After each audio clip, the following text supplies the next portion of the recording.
off.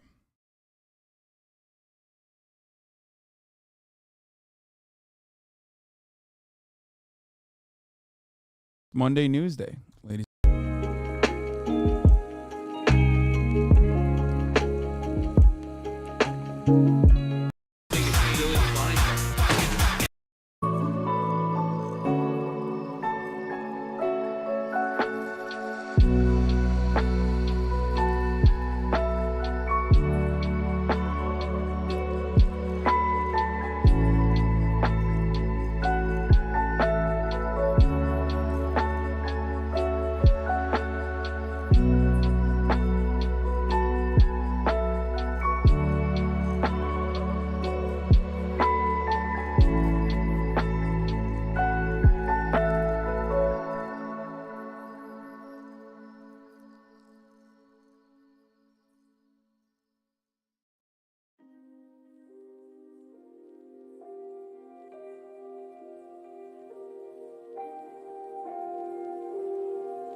What a fucking liar, dude. What a fucking Weasley little liar, dude. What a fucking Weasley little liar, dude. Holy shit, dude. Fuck it. I'm saying it.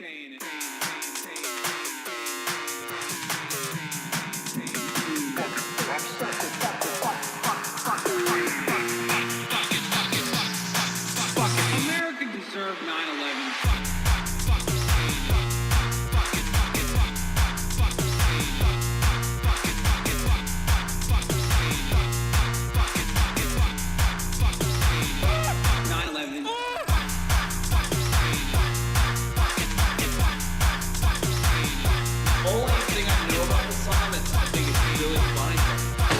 What a fucking liar, dude. What a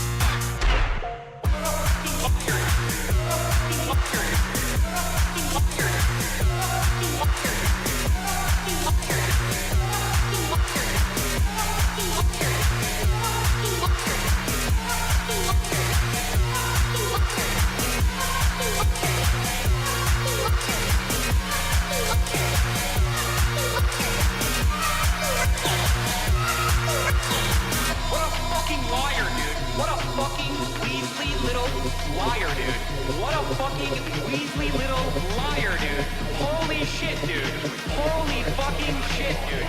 Literally lying. What a fucking liar, dude. What a fucking Weasley liar, dude. What a fucking... Holy fucking... What the fuck?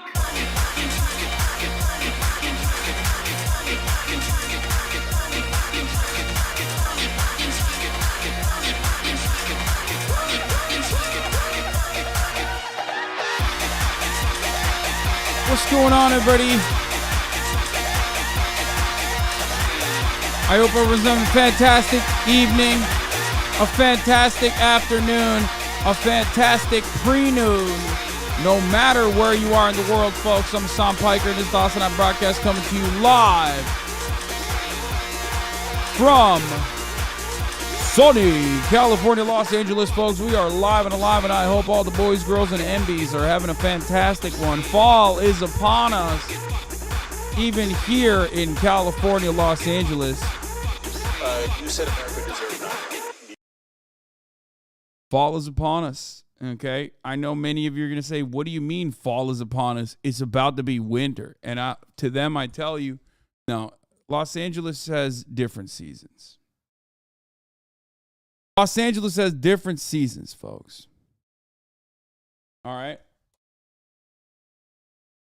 We got different seasons. Also, shouts out to my Indian chatters. Happy Diwali. It is 71 degrees and sunny here in California, Los Angeles, but let me tell you something, okay? LA has different seasons, like I said. What do I mean by this? Well, what I mean by this is it is kind of cold in the mornings now, okay? That's what I mean. It's starting to get a little cold in the mornings, and I don't like it, okay? I don't like it one bit, all right, folks? This is part of the broadcast where I tell you a little bit about my personal news, other than the Southern California weather report, as I always do. 71 degrees and sunny right now is great, but in the mornings when I'm working out, especially because I'm working out outdoors, not great. A tad nippy.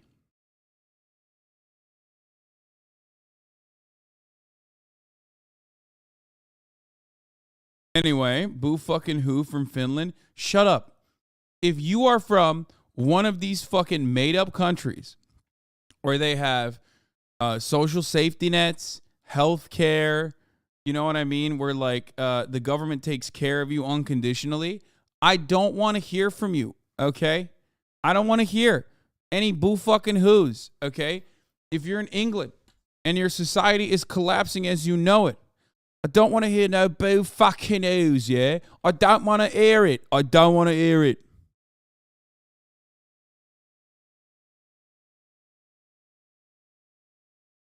Yes. It is cold, though. It gets real cold in the mornings here in LA. And it's cuffing season. Ethan found out who reported him to YouTube. Okay, bro. I mean, we'll look at that. Anyway, this is part of the broadcast where I tell you a little bit about my personal news. The only people who can talk shit are people who live in other states. And those people can talk shit all they want, okay? If you live in a cold-ass, bumfuck nowhere-ass town in the United States of America, you're allowed to say, fuck you, Hasan, for your flexing over your weather.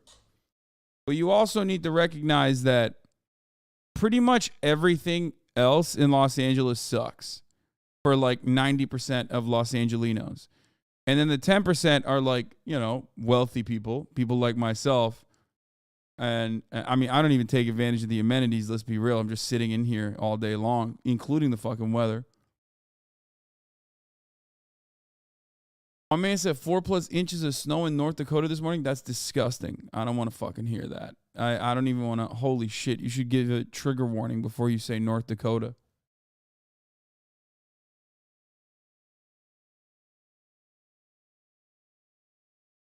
Anyway, Buddha says he let you win beer pong because you're a boomer. That's so sad that he's coping right now. That's copium to the max. Okay. This is part of the broadcast where I tell you a little bit about my personal news, ladies and gentlemen. We did a fucking weekend full of gaming. Variety was on the menu.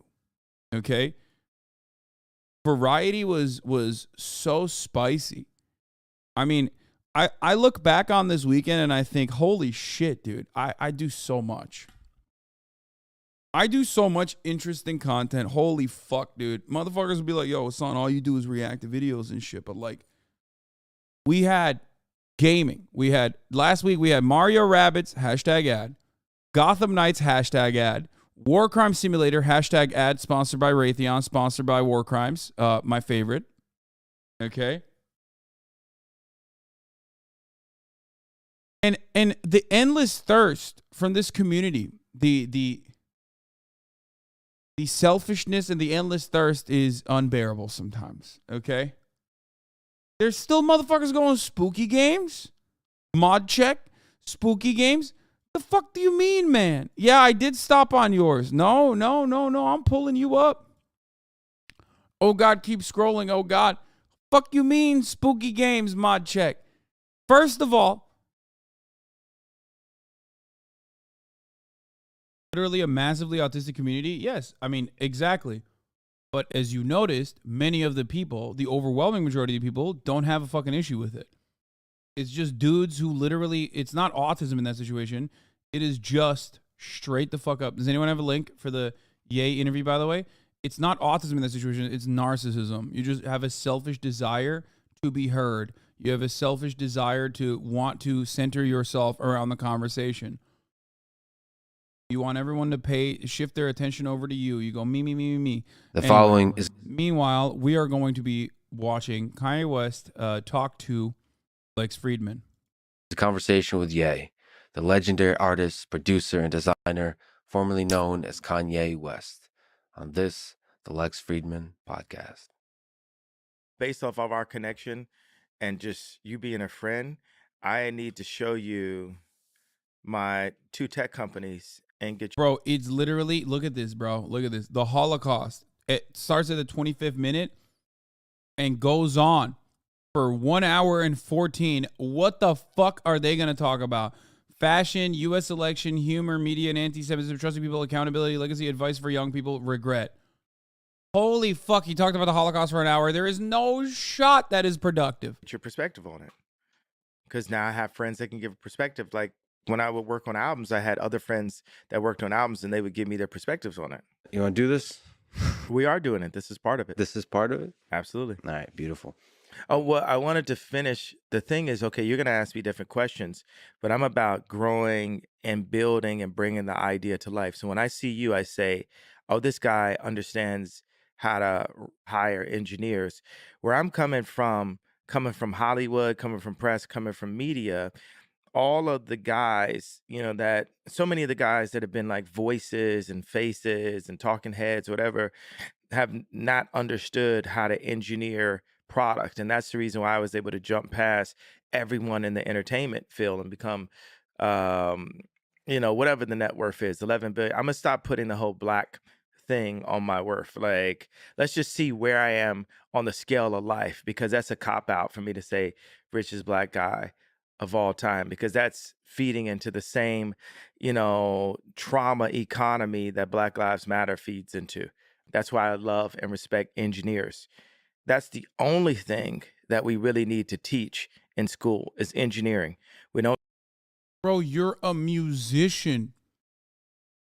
You literally work with creative people every day. What the fuck are you saying? This is exactly like Steven Crowder, a drama student, constantly promoting STEM Lord shit and saying, people are getting gay-ass art degrees in school. You're fucking Steven Crowder! And you are Kanye West! We don't need to teach history. We don't need to teach anything that is subjective.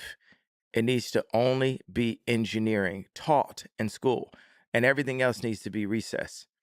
Nothing that at all, any forced subjective information is just to weaken and indoctrinate our species. And that's what schools do now. As an engineer, I love hearing you say that, but to push back, history is not, the interpretation of history might be subjective, but history has some facts, and they're useful to give a grounding to the way you do engineering. I don't 100% believe in anything, any concept of the future or any concept of history, because history was just written by the victors. Yeah, that's so right. If I see, Well, true. That is a moment. Now that we know they talked about the Holocaust for an hour. stuff happened on the day that later that day is reported wrong. So how wrong is something reported 1,000 years ago? And why would we argue about something that's not in the now? Bro, for those of you who are saying like, oh, that's true though. It is true. Yeah, I know. Haven't you learned anything from conspiracy theorists at this point? Dummies. They always say one fucking true thing, and then they use that as an anchor to say a fuckload of insane shit. Me saying to that is because I know while that statement in and of itself is true, history is written by the victors, okay? I do worry that it will turn into... You're wrong, though.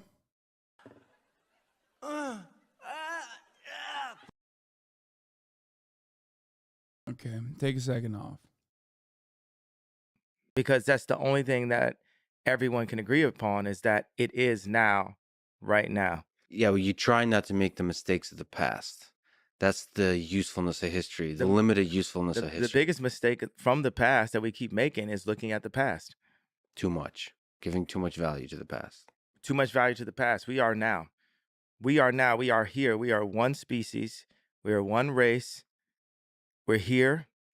And it's time. And the leadership is changing, because you have Elon as a leader, Ye as a leader, and we're the top leaders. We're more influential than the presidents. So you're a human being with engineering challenges before you, with a STEM player, with Parlor. What's the hardest thing in front of you on the engineering front? That's the first sentence that any of our species needs to hear when they're born. You are a human being with engineering challenges, and I consider challenges to be opportunities in front of you. Yeah. Literally, like, let me see a piece of paper. I need to write that down. That's the beginning That's a good line. of our new species constitution. I'm gonna do the paper like He's this writing wide, manifestos, bro. widescreen. This for Ridley. You. Bro, this is hilarious. Oh my God. All the STEM lords are going to love this shit. Not you guys, obviously. All you fucking STEM weirdos in the chat are obviously ones who have been introduced to the humanities, not by another like STEM lord who doesn't understand this concept at all, but someone like myself. But like, I know for a fact, some of you motherfuckers in comp sci, you have friends that are Jordan Peterson fans. You have friends that are Lex Friedman fans. You're going to watch the interview and go, oh my God, I love Ye.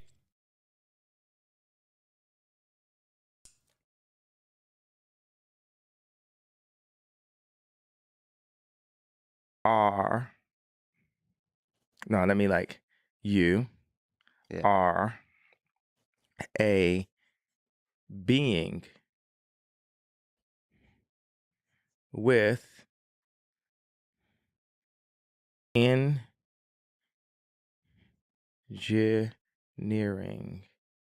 potential for in human existence. It's a good line. Because who would you say is the top? It's top writer in human existence. We know who it is. That's subjective. Who's that? It's factual though. Who's that? It's like Who's that? okay, so who's the top person in tech history? It's not subjective. Wow. There's a non-subjective answer to both of those. Both of those people have influenced 30% of our existence. So the influence is the main metric of greatness. Okay, one person, Yeah.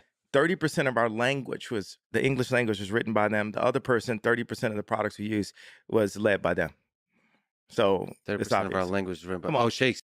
Okay, Shakespeare, fine. What the fuck is he's And gonna who's say? And then the product. Look. No shot. No, he's not gonna say Steve Jobs, bro. Stop. This motherfucker did not put Steve Jobs next to Shakespeare, bro. Oh my. Oh, stop.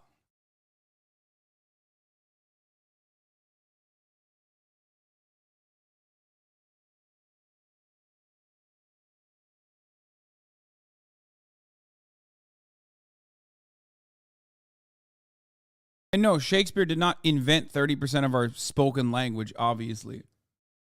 But, you know, he was influential. Also, but if you're looking at influence, Genghis Khan. Also, that metric is so silly because then you could put Hitler on that list. You know what I mean? If, like, all you're looking at is, like, world-changing human beings, then anyone that's ever had an epic rap battle of history written about them is going to be on that list, good or bad. Steve Jobs. Yeah. You put Steve above like Elon's of the world, because Steve is a designer, he's a designer and engineer, but he's a designer. He's a visionary in the design space. Well, I would lean to him because I'm not an engineer, right? So I'm more like. But then you're an engineer. If Okay, first of all, this man correctly calling out Steve Jobs being unfairly brought up here is hilarious because he follows it by saying the Elons of the world. Oh, fuck, I didn't realize Elon Musk had been the main inventor of all of the products that he is known for, including but not limited to Tesla. No shot, dude.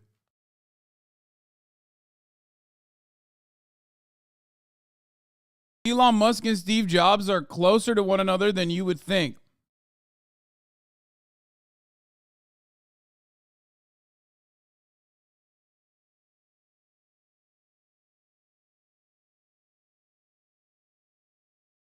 They're just marketers. And I would say Steve Jobs is better at marketing than Elon was. For sure. And, you know, Elon is more so interested in marketing himself for some fucking weird reason. If Steve is an engineer, you're an engineer, essentially. He's a cultural engineer. Like the people who run the emotions of the world and run the world off of people's emotions right now are social engineers. And social engineering is so important, like city design. There's a fancier word for that. But I was in Oxnard last night to see Anthony Jeselnik. Mm-hmm. And I gotta find out what his opening joke was because I'm doing interviews and I'm thinking I'm funny. And I like that he just kept on saying 20-year anniversary. I've been doing this for 20 years. Mm-hmm. And his opening joke was so high level, I realized that I wasn't funny. I realized that this dude is a professional. That's crazy.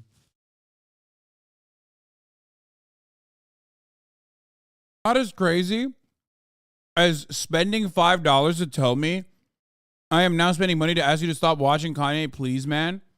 That's pretty laughable. Like, minus $5. Congratulations, you played yourself. Okay? You should have used that wisely on the fucking subscription at the top of the hour, especially.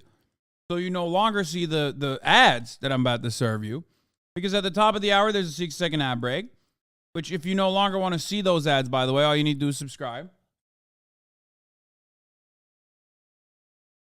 Foolish. Which, of course, you can subscribe for $5 or for free. If you don't have $5, then you can subscribe for free with a Twitch Prime. By connecting your Amazon Prime account to your Twitch account, you get one free Prime subscription a month. Okay? There is that.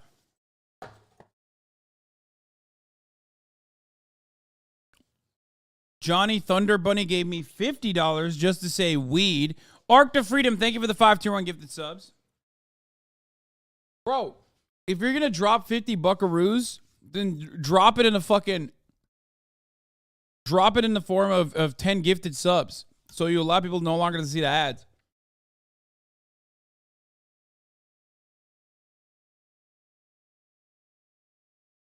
Dumb.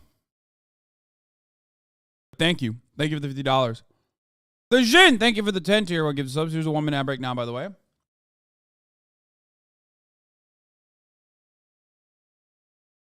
A man said weed.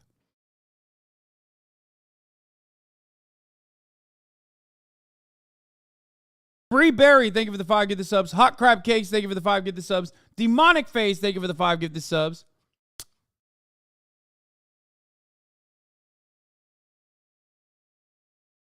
Can't write messages and gifted subs. How will they satiate their narcissistic urge? That's true. Radish 1991. 1991. Tiger Tarek. And Hasan's 350Z. I love that name. Thank you for the 10. All right, let's continue. At what he does. And so many things are subjective. I always talk about this. It's like, people are arguing like, is Emily Ratajkowski the hottest, person? And I'm like, that's such a subjective thing. But like, if you go. Yeah, except like you do say that about Kim Kardashian. Woke Bile Demon. Thank you for the 5 gifted. Oh, and shoot 3-pointers with Steph Curry. It's not subjective, right? Or if you go and compare bank accounts with Elon, it's not subjective. And another thing that's not subjective, porn. What about what? Dick size. It's not subjective. You can measure. What? What? Bro, why are you going there? You say, you know what's not subjective? Pete's Davidson. 10 inches, man. It's thick too. I heard it's girthy. What the fuck's that about? I got penis on the mind, dude.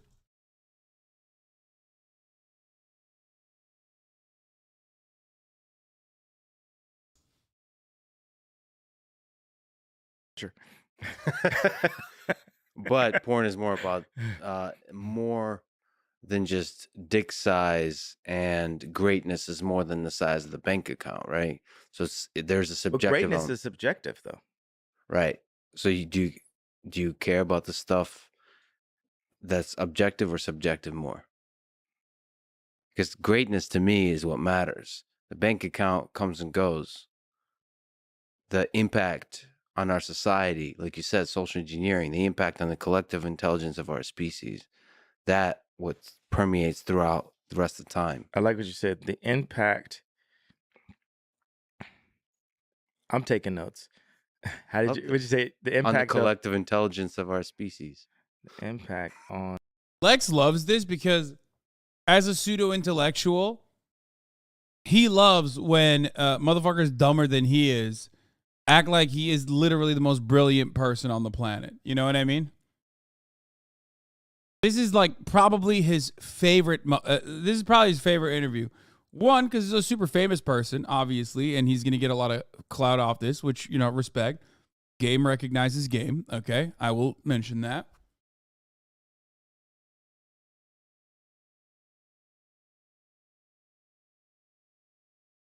I'm sorry. I'm gonna hit you with a says you. Wait, what? No, that's that. I admit that. Also, there's a difference between me and like a lot of these guys. A lot of like the neo-intellectual dark web people often present themselves as infinitely more intelligent than they actually are. I regularly say I'm a fucking idiot. Okay?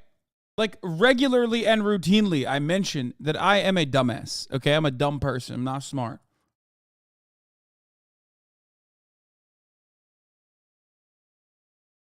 Like, I don't give a shit. I'm dumb. These guys never would say something like that. They literally routinely fucking talk about how intelligent they are when they're actually not that intelligent. Samuke, thank you for the 5 get the subs. The collective intelligence. When Ye is writing down the words that came out of my dumb mouth, I have made it in life. Damn, he actually just called himself dumb. Not pre-watched. There you go. There's a lot of people I was that wrong. kind of like Immediately rolled. I wanted to wear I'm rolled. He rolled me. a different color hoodie because I was just tired of seeing this hoodie in all the interviews. And there's a lot of kids that are with me. They see what I'm saying. Yeah. And they had to sit through all of the muck of all the previous interviews to get to this. Every interview has been just an emotional, it's just like been an argument up to this point. This is the first of, this is the next frontier of where our species is going to head. It starts here. It starts with you, Lex. So this is the first time I heard you say the word engineering at least so many times, which I love hearing. So this is where you're at. You're like that newborn. You're a being with engineering opportunities. Yeah. And we're all a newborn, because in Christianity we say born again. We're all newborns. And everyone can, everyone shall, I don't like the word can, shall. The engineering talk coming from someone who is in the artistic world, like Kanye West, who like routinely works with, designers, artists, fashion students, shit like that, is pretty funny because once again, there are 2 different yays. Okay, the one yay is like conservative, red conservative agitprop, wanted to believe it. Okay, and regularly is like claiming that it's regularly is claiming conservative values, okay? Like the typical shit that people say like, oh man, we need the STEM field to be way more important than it actually is. Okay?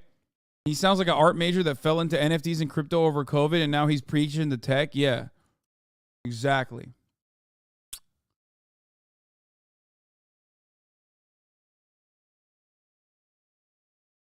Then also on the other side, like he's working with people that are in the arts. The only thing about Shell is like it kind of dictates and can kind of lets people off the hook. Mm-hmm. So I haven't found the perfect post Shakespeare and post Steve Jobs and post Elon and post Ye and post Drake way to communicate this. But we update. And we do. And what the current media structure, no, it's not actually nothing that's holding us. There's nothing actually holding us back because I'm still alive. I'm still alive. I just want to point something here, by the way, because people are going to be confused by what I said about STEM. Of course, I'm pro STEM. Okay. Obviously, one of the people I love the most on this planet is a fucking STEM lord of the worst kind. Okay. I have no issue with that. But I'm not anti-humanities. I'm not anti-arts. A lot of people do not understand that. These people are not pro-STEM. They're anti-humanities and they're anti-art. That's the issue. Okay? Half the reason why I can deal with all of you annoying STEM lords in the chat is because of my 31 years, well, 29 years of experience dealing with exactly chatters like you in my immediate vicinity in the form of my dumbass brother. Okay? I grew up with a dude who literally says he doesn't need to read or write well because he's an engineer. He was doing this in like 8th grade, okay? He's like, yeah, whatever, dude. It doesn't matter. Alive, like they could have killed me at, George Bush don't care about black people. They could have killed me at Beyonce had the best video, but we're here now.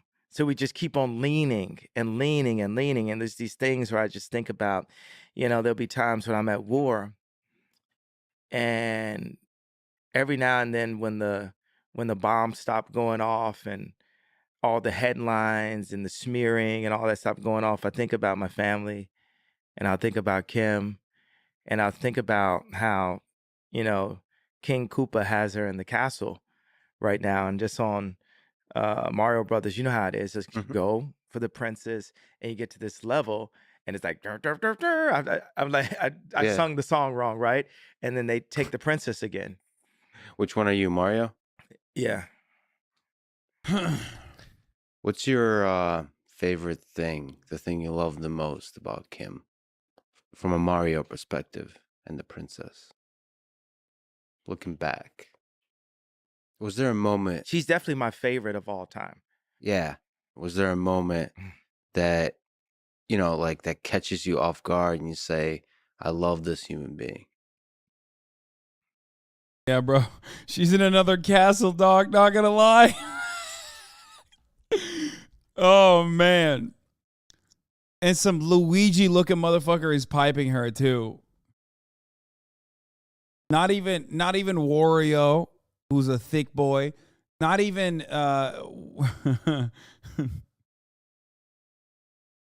maybe Waluigi, actually. I guess Pete Davidson would be Waluigi in the situation.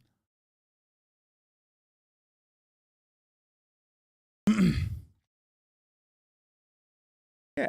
I mean, it's just the DNA is like she's a mix of Rob and Chris.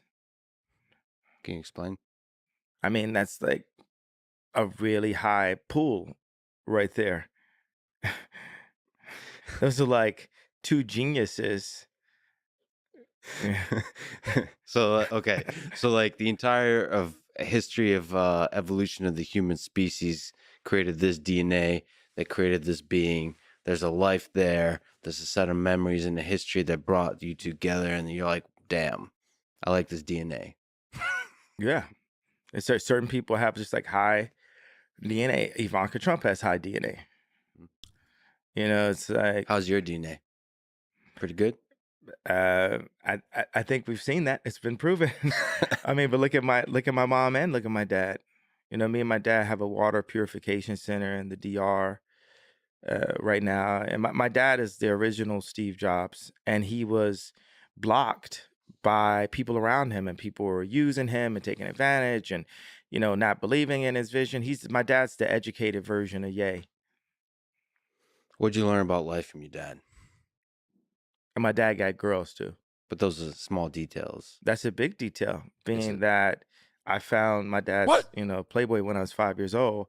It greatly affected my motivation. Yeah. All right. So that's part of the engine that drives Ye. Absolutely. I remember when Pharrell was first in all the videos, and my girl was like, girls like Pharrell. And I was like, I want girls to like me too. Funny that that's behind all the ambition, all the drive. That's how we make people. It's how people are made.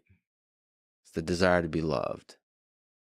Is that at the individual level, just being noticed, and also at the societal level scale?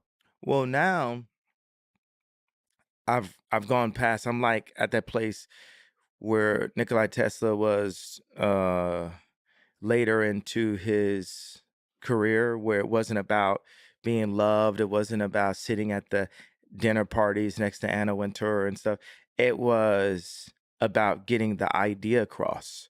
So I have these cells that are very, and I just keep on saying Ridley Scott, but Ridley Scott has a special anointing. It isn't just sci-fi what he's doing. There's something in there, just like George Lucas. There's something different that's there. So What are you drawing? I'm drawing these new living cells that we will exist in. Hmm. And this is over, okay, let's do like, I don't like talking about money. Dude, he's like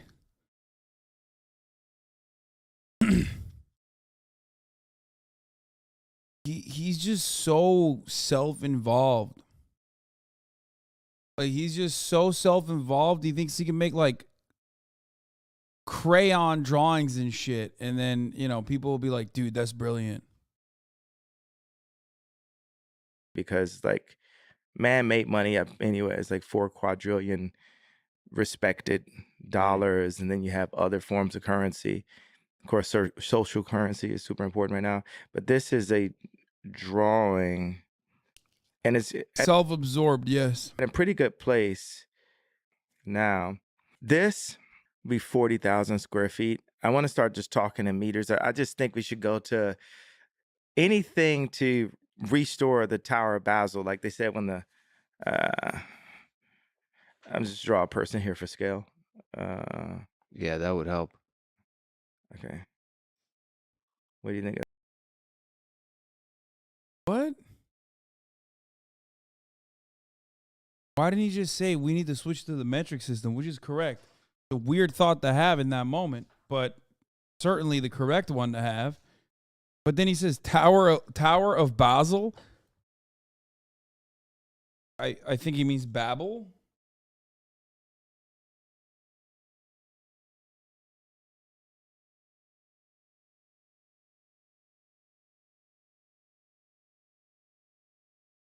Look at that. Look at my person. See the scale in this room? All right. So Fahrenheit is not better, dude. What the fuck? It makes no sense. Fahrenheit is not better. Centigrade is better. Come on, dude. It's just so stupid. Like, with Fahrenheit, 32 degrees is 0. Like, that makes no sense. Fahrenheit is so fucking stupid. It's so fucking stupid, dude. Like, the freezing point is 32? What does that even the dot mean? Is the person. Makes no sense. Make it 0.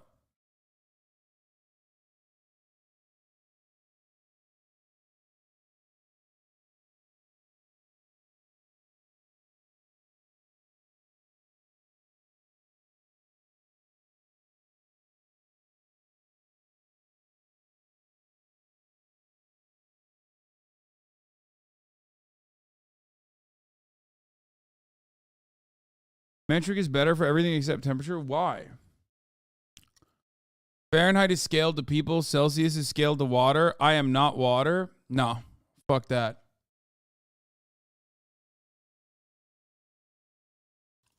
yeah, I'm saying it's 40,000 square feet, but that would be like What are the other parts of the cell? Okay, so what it's 0 Fahrenheit is frozen brine. 100 Fahrenheit is supposed to be the human body temperature. No. Doesn't matter. Motherfuckers be like, I'm a human, not water, and be 70% water.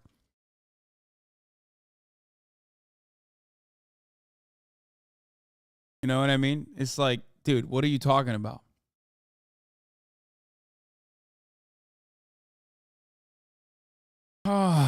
Anyway, let's continue. It's a screen. It doesn't go all the way to the top, and it's one hole for light, but the water and the light and air all come in from the top. So that's like the mouth, and then this is the belly button. We're God's iPhone. We're His greatest creation. So this is all connected? These are all connected? Yes, I'm drawing how these other cells go next to each other. What's the vision here? Happiness. Then we talk about like what's the motivation? Like, yeah, there's a motivation somewhere in the back of my mind of my family. And if it's like where Moses smite the rock and God didn't allow him to get to the promised land, because the promised land is family. That is the promise. That is earth. I mean, that is heaven on earth is family. Family is heaven. That's the promised land. And for your family to be together. So say I smite the rock and God doesn't let me have my family back.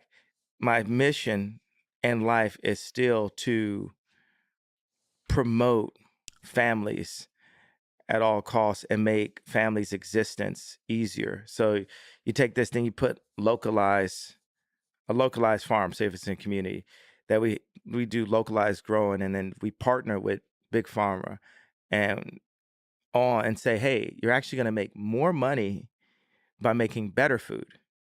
Because at the end of the day, you want money right now. It's like everyone knows that between the pesticides and between the medical industry, and especially America, that we're keeping people sick. And we know that McDonald's makes food that kills people, and, Coca-Cola selling, sugar water and all this. Like, just in case I haven't pissed off enough people in power. Yeah. Okay, so You're gonna piss off the sugar anybody that's powered on sugar. sugar. Well, Sugar What's the Health was actually a documentary on sugar. It wasn't about how bad meat was. It was like a reverse documentary on sugar. I don't know if you call it a reverse, like a sub, but if you watch it again, when they show sugar in it, it's just the sugar looks super clean. Yeah. Just So like, as I state these things, I know I have protection. If I have God's protection, that's why I'm here to this date, right? So it's for me to have this platform and Why is Legs not saying, what the fuck are you saying, dude? Because it's Kanye West, bro. Or sorry, Ye. Okay? Ye. And Lex Friedman's job isn't to be like, dude, you are out of your fucking mind. His job is to be like, please continue rambling. There are going to be so many fucking clips that come out of this, okay?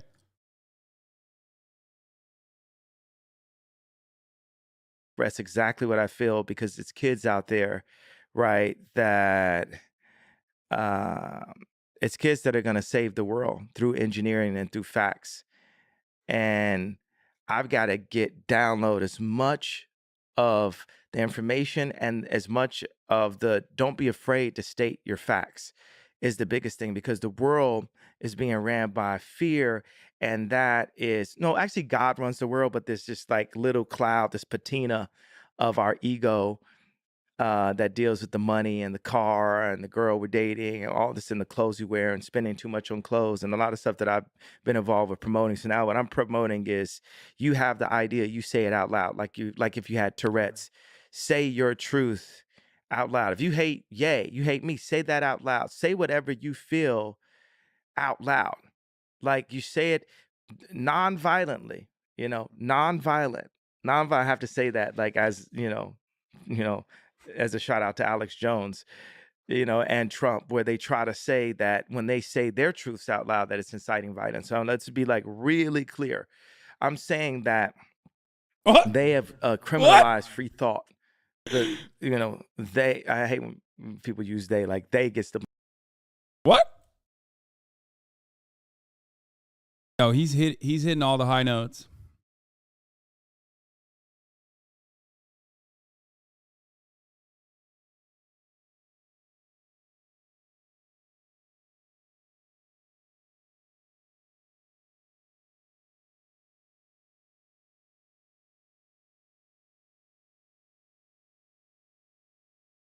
Blame for everything, right? It's always they. yeah. Oh, who the fuck is they? Exactly.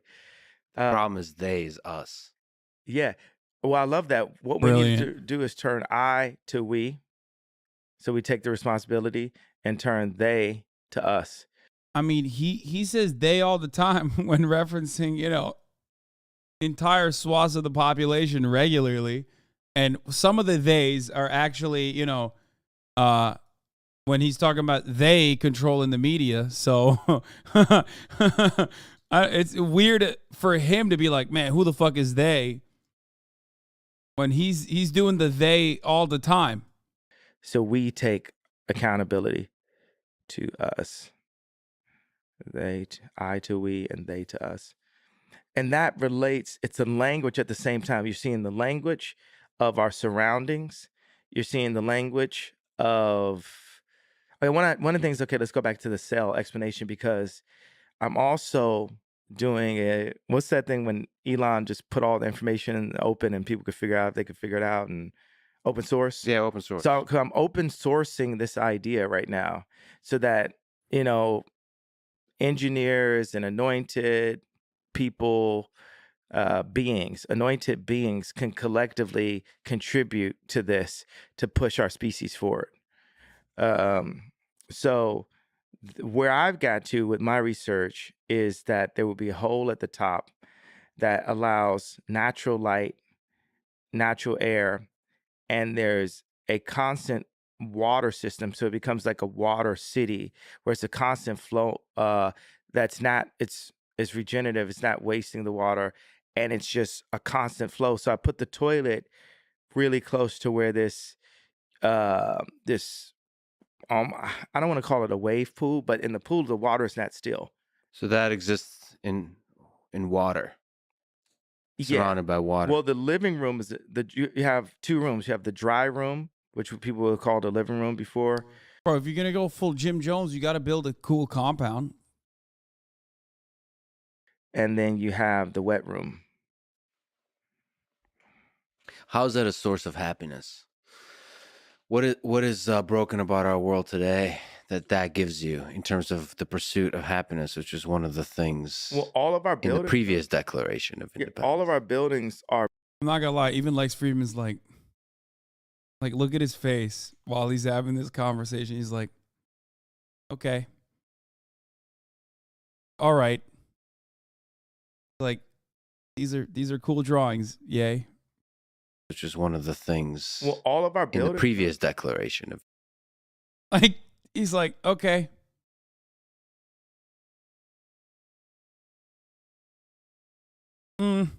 all of our buildings are based on just the industry and the economy. And then people lean into what people are used to seeing, like what we think is attractive, because then you go back to the, women who give life. So everyone wants to be attractive to the attractive. And that's the reason why the media goes and gets, Bella Hadid, Kim Kardashian, Emily Ratajkowski. Those are the only ones I'm gonna. There's more. There's more, but I'm thinking of the ones that I think are attractive. Yeah, it is subjective. Yeah, because it's subjective. So to my subjective, which I think the only guys that could argue with me. Bro, you just found out Kanye West is horny. He said he wants to fuck Kamala Harris, dude. In a prior podcast, he openly stated his interest in having sexual intercourse with Kamala Harris, a level of horny that even I have not reached. Okay? That is like, that's like beyond. On my opinion on girls would be Brad and Leo, because we're the only ones with the track record, everything else. So for everybody else, it's subjective. We've got history. So Are you happy? Absolutely. I'm just here. It's actually,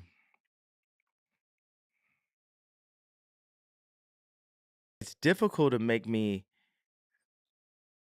unhappy. Now I can deal with frustrations, but when those frustrations are, it's like when you've allowed people to be in your life that shouldn't be there, and then they do the thing you knew they were going to do, and you're screaming at them, but you really need to scream at yourself. Happiness. Dude, how are they going to go from happiness to the Holocaust, by the way? This is wild, dude. Look at this. There's like a brief 1 minute intermission between happiness and the Holocaust, which takes up an hour. Oh God, my heart's not going to be able to handle this. Yeah, so you realize anything that's like anger or frustration That's something that's wrong with you that needs to be dealt with. Yes. Like right now, okay, say I got this pattern cutter that I wanted to remove because I felt like she was copying our patterns into the computer. And I didn't know why she wanted to do that. And I just wanted to do the patterns by hand. And then, You mean like automating the patterns? Is that what you yeah. mean? And my head of it, because that's the whole thing. It's like, it's a war of human beings and robots. It's Yeah, like, but that makes it more efficient, right? You don't like the efficiency. You like the creativity of the singular nature of the pattern. I believe that the human beings, and I'm saying this to you as a person who makes robots and a person who's friends Yeah, with I'm Elon deeply that makes offended right robots. now, Yeah. but I'll let it go. It's Okay. good. So yeah, I believe that Ye hates robots. I'm not gonna put that out there. It's a Right. joke. robots have feelings too. Yeah, that's right. That was also a joke. We need to clarify that for future robots. But the pattern cutter, you don't like that. That had to be that. That's you can't have that part of your life. That's not what my everything that I'm doing is for the sake of the human race. There's things in capitalism, there's things in technology. Well, technology and original human species can exist in a peaceful way, as long as the people that know how to make robots aren't using their robots to control the humans. Lex? It definitely is something you have to be concerned He's like, come on, Lex, tell me what's going on. How are we getting to the Holocaust? Oh my God. Oh my God. about as we become more technologically savvy. That, my friend, is why engineering isn't everything. That you have to desperately study the lessons of history. In Nazi Germany, science was used to create atrocities. Engineering, the same. Engineering could be a tool of war. We're still in the Holocaust. A Jewish friend of mine said, What? go visit the Holocaust Museum. And my response was, let's visit our Holocaust Museum, Planned Parenthood. Oh my God. Okay. Well, I don't think Lex Friedman will allow this to happen. For the record, I think like no matter how much, like, look, he's a podcaster first. Okay. He's a podcaster first, human being second. But there are certain things that I assume he is not going to allow to happen. I don't think I think he's going to push back on this. With all due respect, I grew up in the Soviet Union. I'm Jewish. Parts of my I can't. Oh God, just center right people don't talk about the Holocaust without, without fucking tying it back to the Soviet Union and how bad, communism is. Challenge, impossible, difficulty. But let's continue. family perished in the Holocaust of Nazi Germany. I have to push back that there is a difference of the atrocities at that scale, at that time. Yeah, he's like, hold up. You're Jewish? No, I'm kidding. I don't On think an he's- entire people. I was going to say the number. That's the difference. It's not the number. Because 6 million, well, also, African Americans are actually Jew also. The lost tribe of I can Israel. push back on that too. Okay, so, well, There you go. See, I fucking told you. There's no shot. He's too much of a fucking MIT guy to like literally. Okay. This is the difference between someone like him and someone like Candace Owens, who's like more invested in the right wing ideological project. Maybe not personally, but at least like her entire money is tied to it, right? Candace Owens' money is tied to being a loyal soldier to the right-wing ideological project. I would even say that for Ben. But even Ben Shapiro would not let a lot of this get through, ultimately. Lex, on the other hand, is not as overtly or as far right as any of these other guys are. He is supposed to maintain this, center right, but definitely like his portrayal of himself is like, I'm a centrist type perspective. He's too MIT to just like let this shit slide. Everyone came from Africa. I am African. I'm basically African American. We're brothers. And we're both Jew, and we're brothers. So we're human.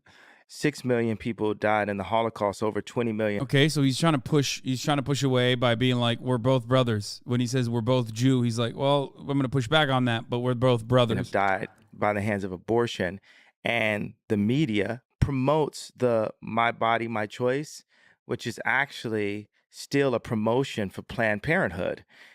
50% of Black deaths a year is actually abortion. It's not the cop with the knee. It's not Black on Black violence and gang violence. It's not heart attacks. It's actually abortion. The most dangerous place for a Black person in America is in their mother's stomach. There's 900 to 1 million abortions in the United States a year. I hear you.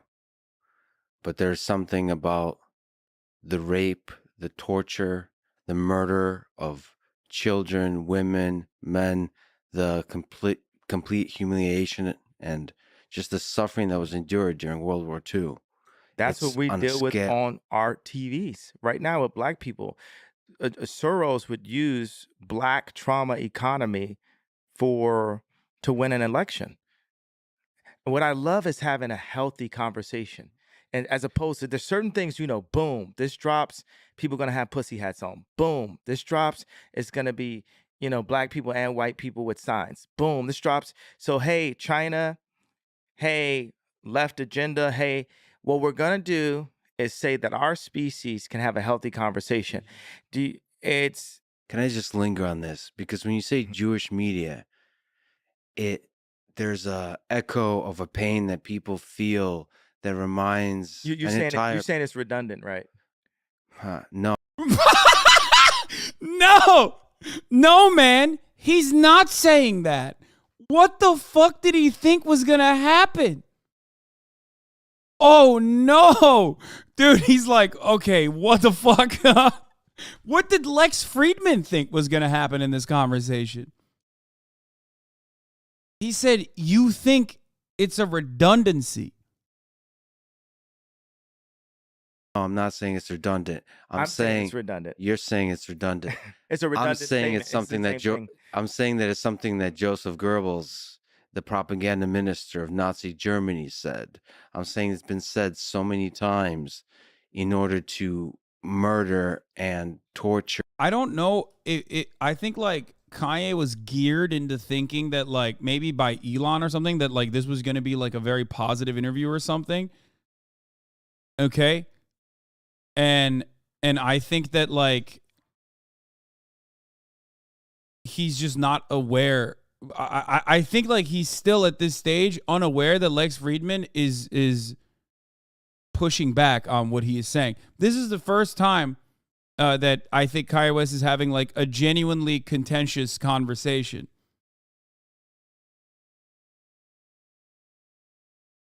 Like this is like genuine pushback, more than even what Piers Morgan was doing. Sure, Jewish people, that it just rings wrong.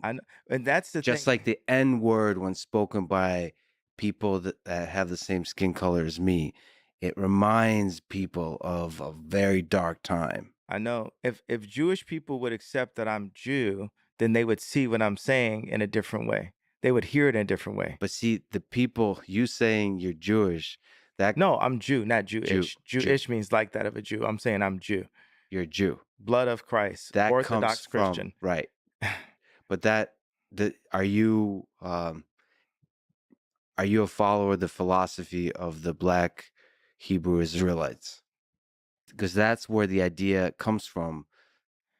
Not all of those folks are extremists, but some are extremists. I'm a follower of the idea. I have a vague idea that all people came from Africa. But what I wanted to do Yeah. Now, okay. What? Now I could Andy Wait. Kaufman this about 7 more minutes, Yeah. and then tell you what it is. What Should the I whole count? point is. Let's count 7 minutes. No, Oh, what do less. I did this to do a spoiler alert. Sure. Spoiler. What's the first thing I said at the beginning? We're talking about engineering and humans. We're all And I human. said, and then what did I say we shouldn't focus on? Race. Not just that. I said they shouldn't teach this in school. History. The history, because what they do. Oh no. Remember when I spoiler alerted and said, oh no, when he said history was written by the victors? And then there's an hour-long conversation about the Holocaust? Last week when we watched one of the interviews, the first time we went into Drink Champs, I said, the one part that Kanye has not tied yet, the one note that he has not hit yet is Holocaust denial, which he's like teetered on by, you know, making references to it and only like kind of hand waving away and be like, the real Holocaust is still happening and it's happening to like black babies inside of mothers' wombs or whatever. Which is like, you know, pretty bad. Uh-oh. What schools are doing is exactly what the CIA does with Pixar films and Disney films. They make Bambi's mom die in the beginning, right? And off that pain comes a purchase of ice cream. Off that pain comes, I need some more toys. Off that pain comes, I need a bigger house. Off that pain comes, I need more girls than my wife. Off that pain comes, so they put that pain in to make us, now we're the orphans of capitalism, to make us be consumers. And we need to be a community, not just consumers. So I could have went another 7 minutes by being a person who presents himself in a way that says, well, I don't have to feel your pain because I also have pain too that's not being recognized. And in every interview, when I say, well, why did I get to the point of putting up the tweet? No one wants to understand why I got to that point, You right? had pain. You had pain. Yeah, but You no had one. pain in your heart. But let's say this: undoubtedly, Jewish people have a lot of movies about that pain, and Black people have a lot of movies about the pain of slavery, right? It's almost impossible to find a movie about Mansa Musa. When you go to the African History Museum in Washington, D.C., it doesn't start with the idea of Africans being kings. It starts with the idea of Africans being slaves. But here's another. Okay, this part is actually not wrong, even though what he's about, like the point that I assume he's going to launch off of is going to be weird. Look, no. Chat is way too fucking Caucasian to understand the point that he's trying to make here as it pertains to like black works of art. Like part of it is, and I myself am very Caucasian as well, obviously, but part of what he's trying to say here is that, and I think it's pretty obvious. Like, there's a reason why Black Panther was seen as a massive success, and it had like a pretty solid cultural impact on people, even though it was a Marvel movie, right? There are rarely ever like Black stories that focus on Black success in general. Even if it focuses on Black success, it's not exclusive to Black success in a Black way. It's always Black people succeeding in a white world.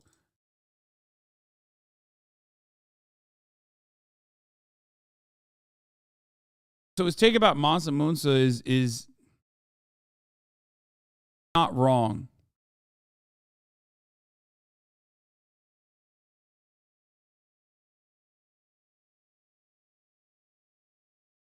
I think. I'm trying to be as charitable as possible to what he's trying to say, which, by the way, he will inevitably ruin, and also, somehow tie back to fucking Jewish people or something. But yeah. Another interesting point about this. This was said to me one time, and it stuck with me as a family member of mine. with Africans, how many times you've heard like a rapper or, talk about we were kings?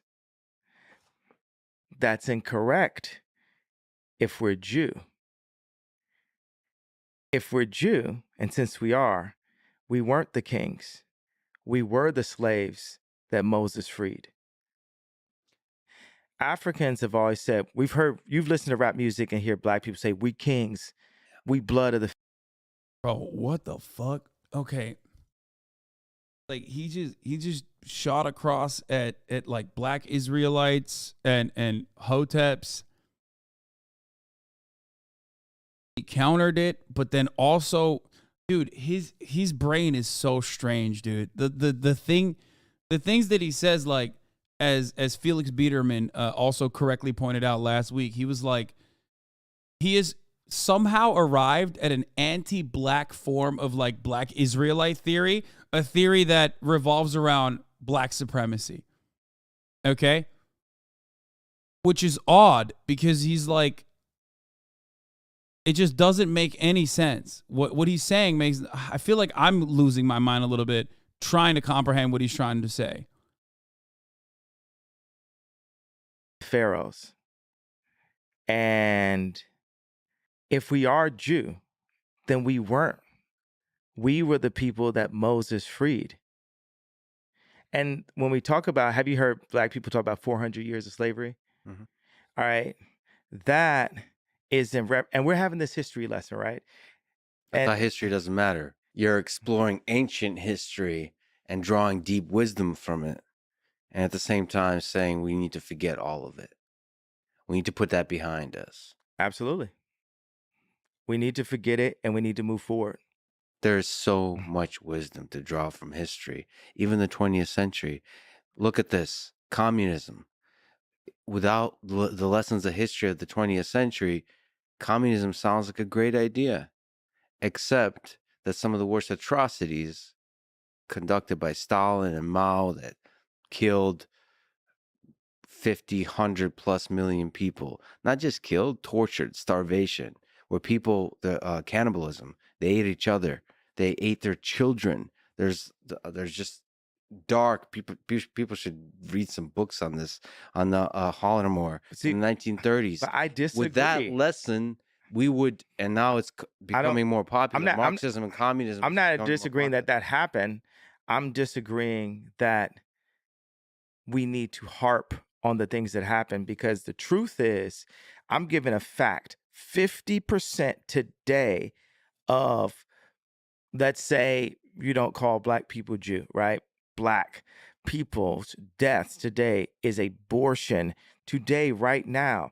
Like that, it's not racism. That's too wide of a term. It's Kanye West is doing Holocaust revisionism by comparing the Holocaust to like abortions, okay?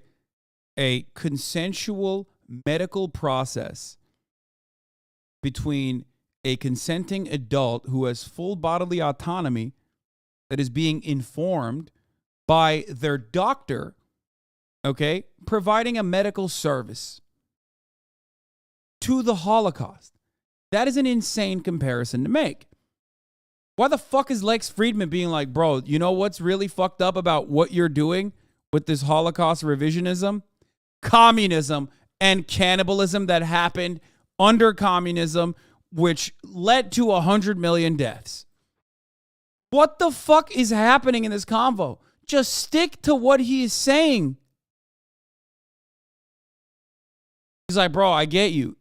He's like, listen, I get what you're saying. I hate communism. You should hate communism. I hate it. That's kind of right wing. Come on, dude.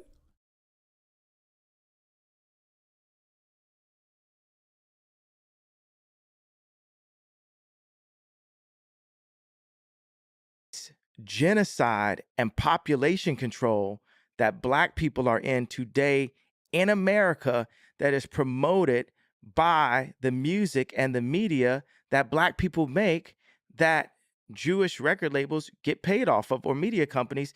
Record labels and media company also, so let's give it a wider. You know, I agree with Martin Luther King. I have a dream too. Martin Luther that one King day was... you would not be judged by the color of your skin or your race, black or Jew, but by the content of your character. All the assholes that fucked you over in the music industry, fuck artists over in the music industry, are individuals. They're not Jews. Can you They are Jewish. it doesn't they're human with opportunities, and they took those opportunities. I don't care if they're Jewish. Do you feel or like I Jew- should release that pain and separate it? Yes. Okay, so if you're saying I should release that pain and separate it, then I'm telling you should release your pain and separate it, and we could get to the list of how you are a being with engineering opportunities. That's 100%. I see what you're doing. That's exactly what you're doing. The pain, I'm going to let it go. Engineering challenges. I get it. One of the problems you highlight is people get fucked over in the music industry. This isn't a real conversation. Neither of these two are actually speaking to each other. You can't convince me these two recognize who they're speaking to. I mean, I think Lex Friedman has conflicting interests in this conversation. On the one hand, he wants to push back on the obvious Holocaust revisionist takes. He wants more clarity on the anti-Semitism, maybe address it, maybe counter it. But on the other hand, he also wants to continue having a 2-hour-long podcast. So those two conflicting thoughts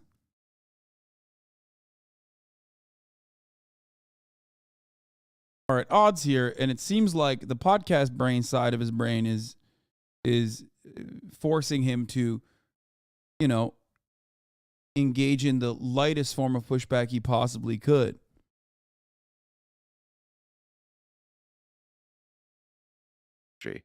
And get fucked over in the media, get fucked over all over the place. They created, there was a Oh, by the way, yeah, Megaphonics. The problem with Lex is he's a capitalist talking to a capitalist about what is clearly a problem with capitalists. So instead of bringing up capitalistic opportunity, he's trying to hedge it in some sort of no. It's not that they're Jews, bro. It's such a half-assed and easily dismissible critique. It just plays into Kanye's paranoia. The reality is, you're correct on this. Okay, both Lex and Kanye love capitalism. When you both love capitalism, and Kanye West is saying like, no, it's the bad capitalists that are doing this because they're Jewish, Lex can only counter and say, no, it's not the bad capitalists that are doing this because they're Jewish. It's just individuals, okay? They're just individually choosing to be bad. Some people choose to be bad. Some people choose to be good. Exploitative capitalist practices are conducted by individuals. But the reality is those individuals on their face, if you were to look at them, would not be coming across as bad people. And I don't even think that they are bad people from the same way that we understand it. They're people who are still very much operating within the confines of the system that was presented to all of us as the norm and the best system possible. Okay? Like, yes, we regularly do ascribe morality to the effects of capitalism and the people who suffer under the capitalist organization of the economy. But ultimately, if everyone is operating on the same blank slate, and most people are, the overwhelming majority of people are looking at capitalism and saying, no, that's good, actually, they're not operating outside of the boundaries. Okay? They're not operating outside of the boundaries. They're not doing anything that's like overtly wrong as it pertains to the system. Okay? Which is how you arrive at like weirdo anti-Semitic thoughts about this sort of thing to begin with. There needs to be another motivating principle behind why these guys are being so exploitative. Because it's certainly not capitalism. Yeah, motherfucker, it is capitalism. You get it? It is. The starting point is bad. If you look at it, if you think exploitation is bad, then the starting point of capitalism is bad. If you look at the class, if you look at the system from a class perspective of workers who are being exploited across the board by capital owners, then yeah, you're going to think that that's bad. But if you on the one hand think that that's good, and you yourself are a capitalist, you have workers, you're a good boss, you believe that money and wealth is a good thing, it actually shows how good you are as a person when you are successful, then you're going to have to literally point the finger at something else, something that's not tangible, something that is something that you can grasp at.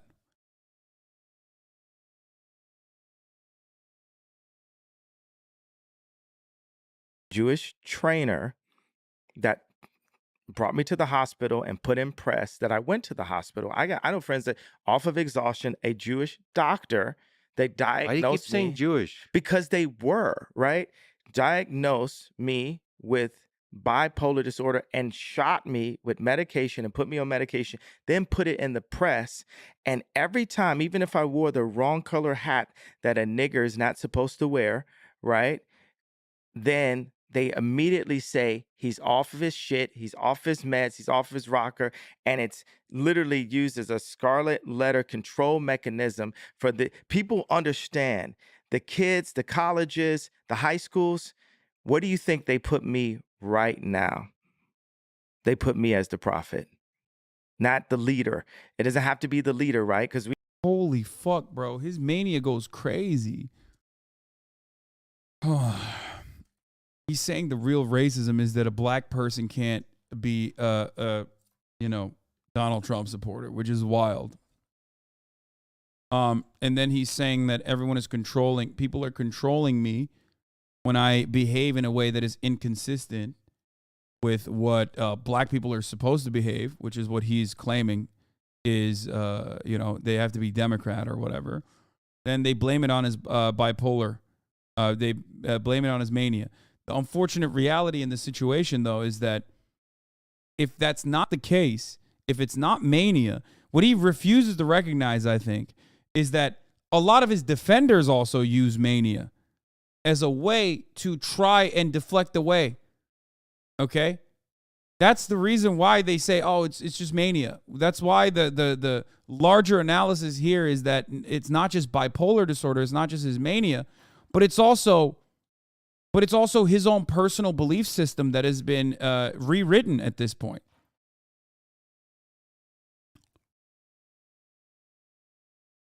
Okay? His mania might have opened the door up to him believing in, like, as a vulnerable person when he was in a vulnerable mental state where he was looking for any kind of defense, any kind of support he possibly could. I think people took advantage of that and basically rewired him, okay, to believing in these, like, weird conservative takes, insane conservative takes that go all the way to fucking anti-Semitic conspiracies.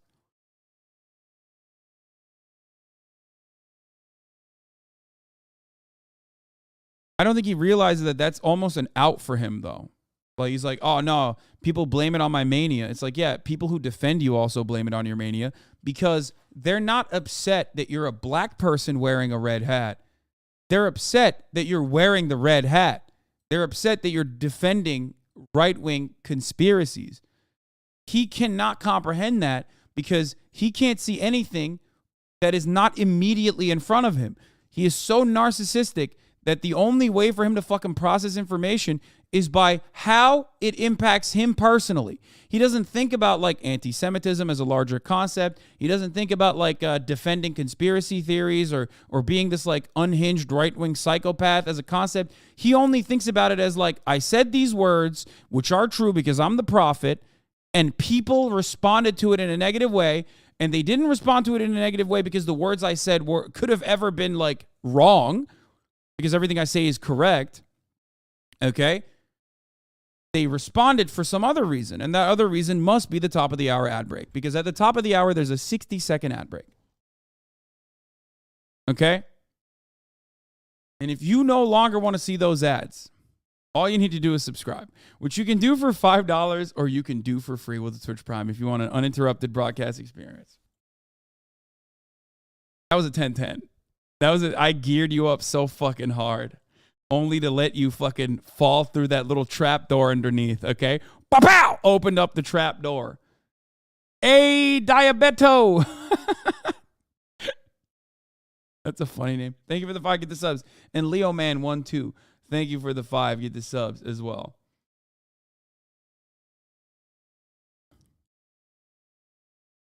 This is an own, I hate you.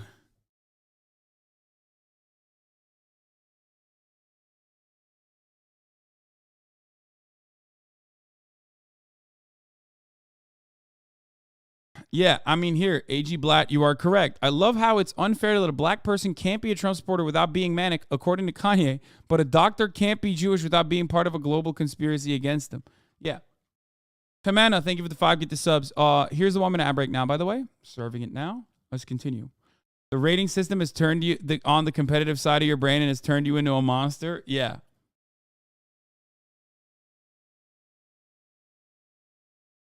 I didn't have trust issues until your top of the hour ad breaks. Thanks. You're welcome. I'm teaching you that you shouldn't trust anyone, okay?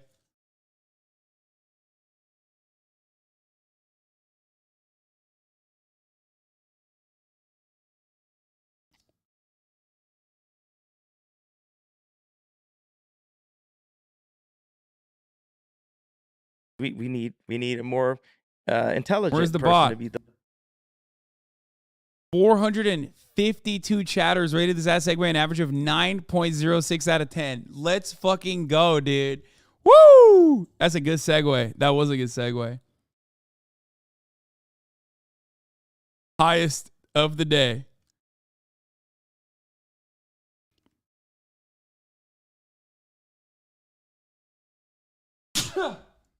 Oh, Jesus.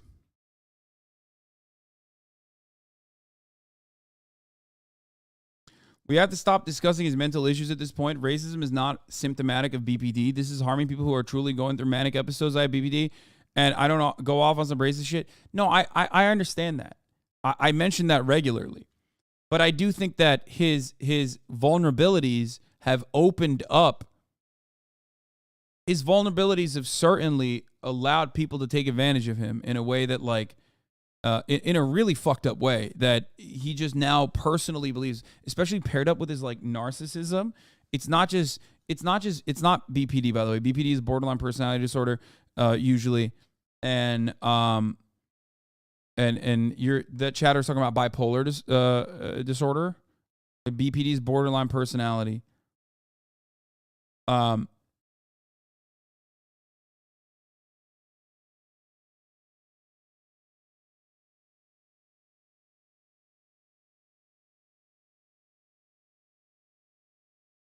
Okay.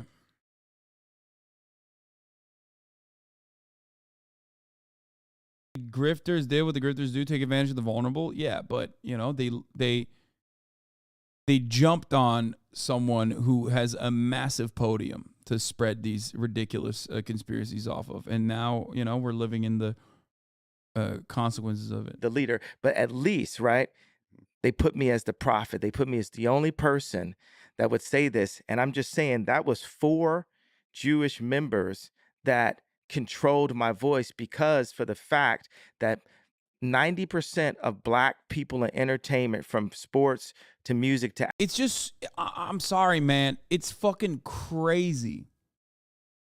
It's crazy that he doesn't see that, like, this is exactly the same as anti-black racism, which he has also experienced in his life. Like, when you say, well, like, racist people don't just exclusively assume racist thoughts or have racist thoughts for no reason other than, that's just what they learned. They oftentimes will try to rationalize it. Like 1350. They try to rationalize over-policing black communities with the 1350 cyclical argument.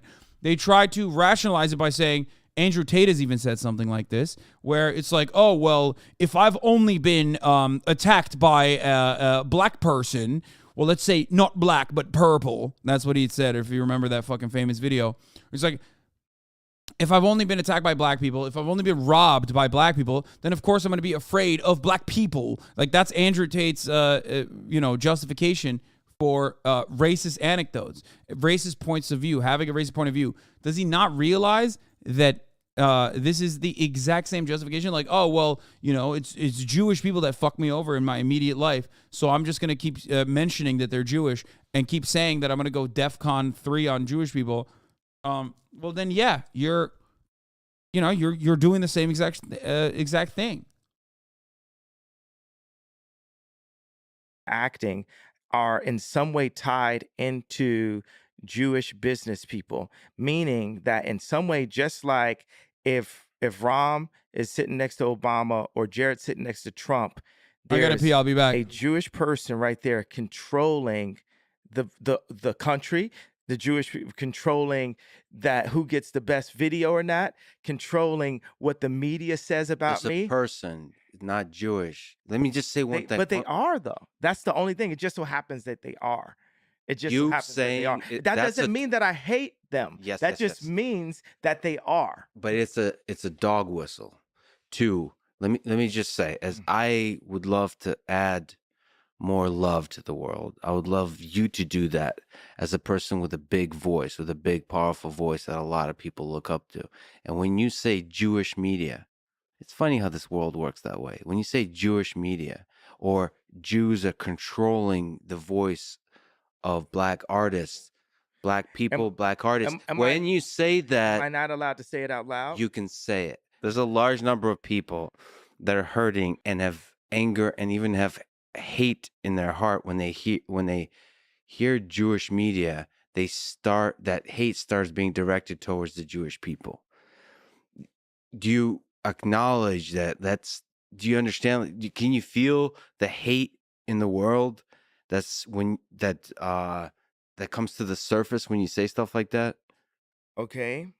I feel that when we go into therapy, my dad was a therapist, and obviously I've got some therapy skills myself. A lot of people, my music is healing. Oh yeah. These type of spa-like existences are healing. That's like identical to Kanye West, identical to Donald Trump, by the way. Like, my uncle was in MIT. I got some of it through osmosis. Yeah. When he said, I got some of it, I thought he was going to say, like, I need some therapy myself, as you can see. He's like, nope. He's like, my dad was a therapist, so, I'm also naturally gifted as a therapist. Healing. The color palettes I use are healing, and we can use healing words, right? What I really feel I feel that there's no accountability and no responsibility on Jewish people in media to at least start with owning up with the facts of what's dealt with and tell me if I say the facts out loud, to the point of Ari Emanuel writing a letter in the Financial Times trying to take food out of my children's mouth, telling people that they're not allowed to work with me. Even Chris Como or Pierce Morgan getting me to apologize and separate Jewish business people from the families of the Jewish business. I don't think he realized Pierce Morgan was like kind of doing him a favor a little bit.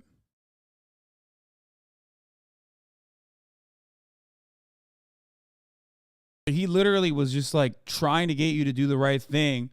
And when you failed to do so, when you refused to do so, he was trying to make it seem like you were actually doing the right thing when you weren't.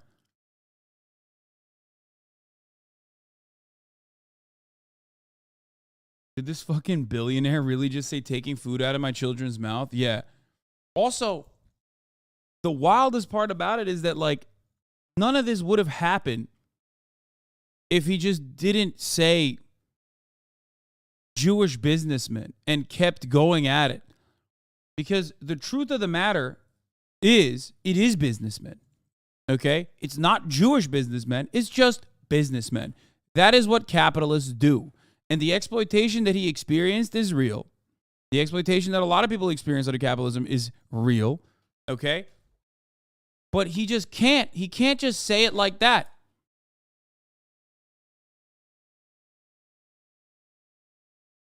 He has to say, oh man, it's Jews. Jewish people. Yeah, of course people are going to get mad at that because that is anti-Semitic.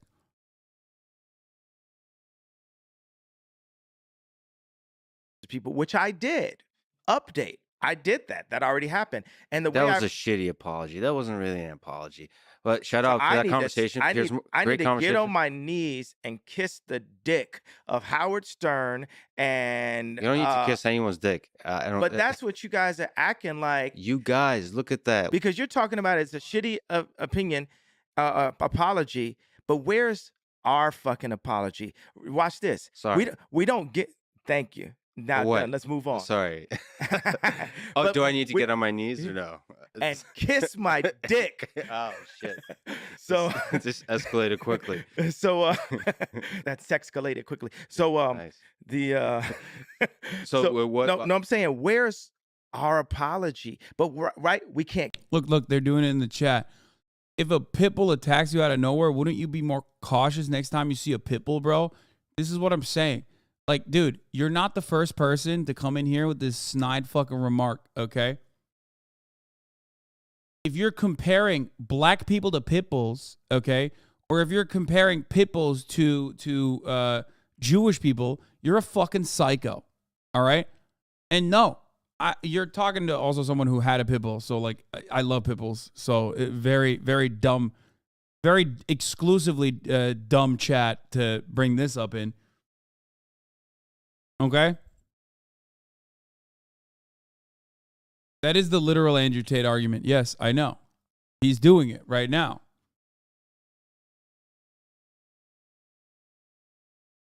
Even with pit bulls, of course, it's all about the owner. It's all about the lack of training.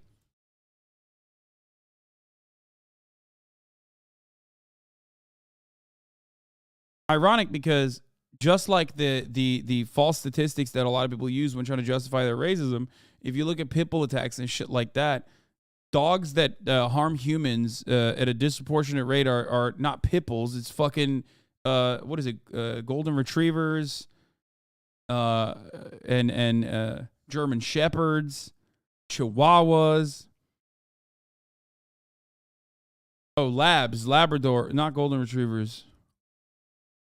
Dalmatians. There are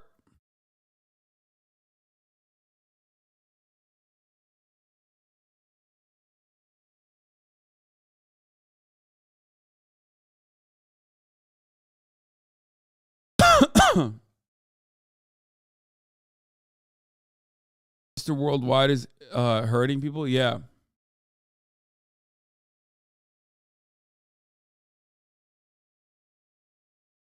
Get to apology because you're telling me there's no right way for me to word it.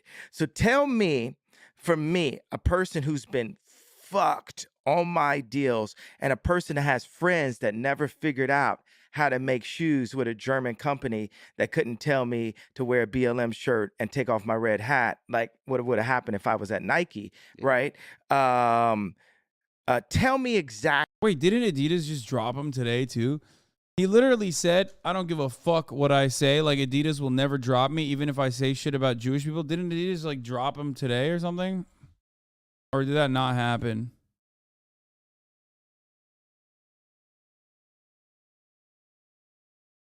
Oh, no. Never mind. He's just been dropped by CAA, and they're still putting pressure on Adidas.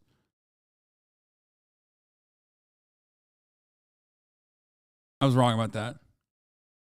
People are demanding Adidas drop Kanye West. But he literally fucking said, dude, he said on Drink Champs that, like, he could be as anti-Semitic as he wants and Adidas will never drop him. And I don't know what the fuck the reason for that is. What is that?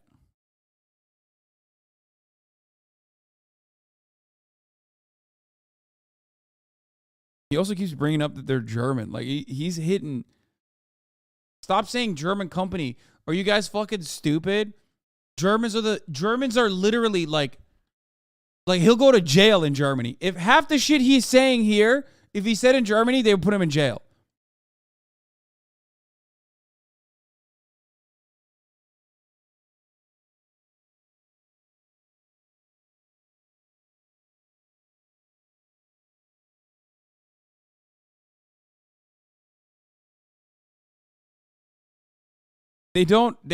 Germany does not fuck around with that. Germany is, like, for understandable reasons, very aggressive about any kind of like Holocaust revisionism.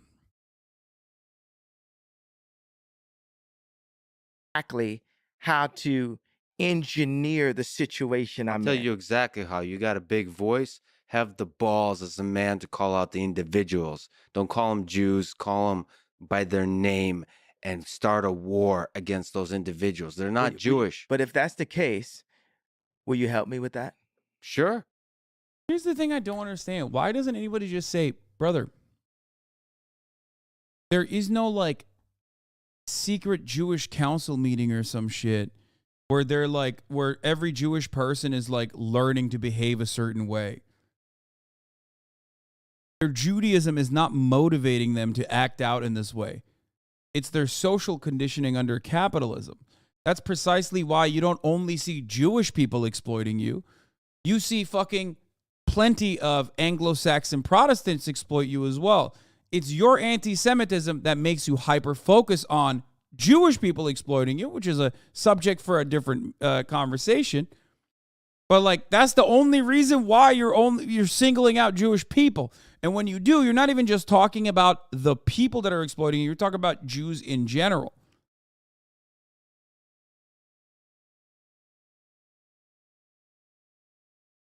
Okay. 100%. Assholes are well, let me like flip that too. I don't understand the industry well. I see that people are fucking people over for sure. But how do you solve that? If you right now run the world's you're doing a million things, but say you ran also a record label. I have ran a record label. Well, I've been ran by a record label where I was the face of a record label and had Big Sean and different people complaining to me, and I knew fuck about running a record label. I was simply just a talented It's producer. gonna be like Big Sean, another guy with a big penis. Hate the guy. A lot of guys with big penises on my mind lately. And an influencer Yes. that then started good music, but I wasn't the one running good music. How would you do it differently? This is something I propose. I would look at the top 10 execs in 3 fields, in sports, film, and music. And I would look at the top 10 clients, participant, talent. I would look at the top talent in each of those fields, the top 10 of them. And some of them are going to be Tom Brady. Some of them are going to be Taylor Swift. Some of them, they're not all going to be black, right? Some of them will be Adele, right? And we'll look at all their contracts transparently, and we'll compare the notes and re-engineer like it's a new constitution. Yeah.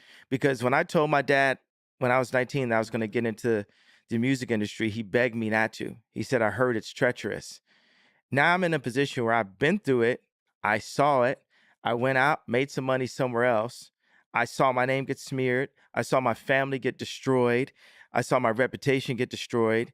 And I'm back here to have this I'm back here as a being with engineering opportunities. So Wait a second. If you say it's a shitty apology, what is the version of the apology short of kissing Howard Stern's dick? I don't think anyone wants to kiss Howard Stern's dick. That's the first whole of all. point, Howard Stern. Nobody wants to kiss your dick, so shut the fuck up. I said, by the way, I'm antagonizing you, Howard Stern. I used to be a fan of you. Yeah, me too. Yeah. Yeah, me too, for the record. Not super big fan, but like, you know, I recognize his space in a field that I'm also kind of in as well. But he's such a fucking petulant little lib, dude. He's a pestering lib. God, he is so fucking annoying. He's like, I love Hillary Clinton. I love Hillary Clinton. For those of you saying radio, what I do is literally the internet version of what, and I've said this time and time again, what Howard Stern has done and what even, you know, Rush Limbaugh has done. And it's just my ideology is dramatically different, but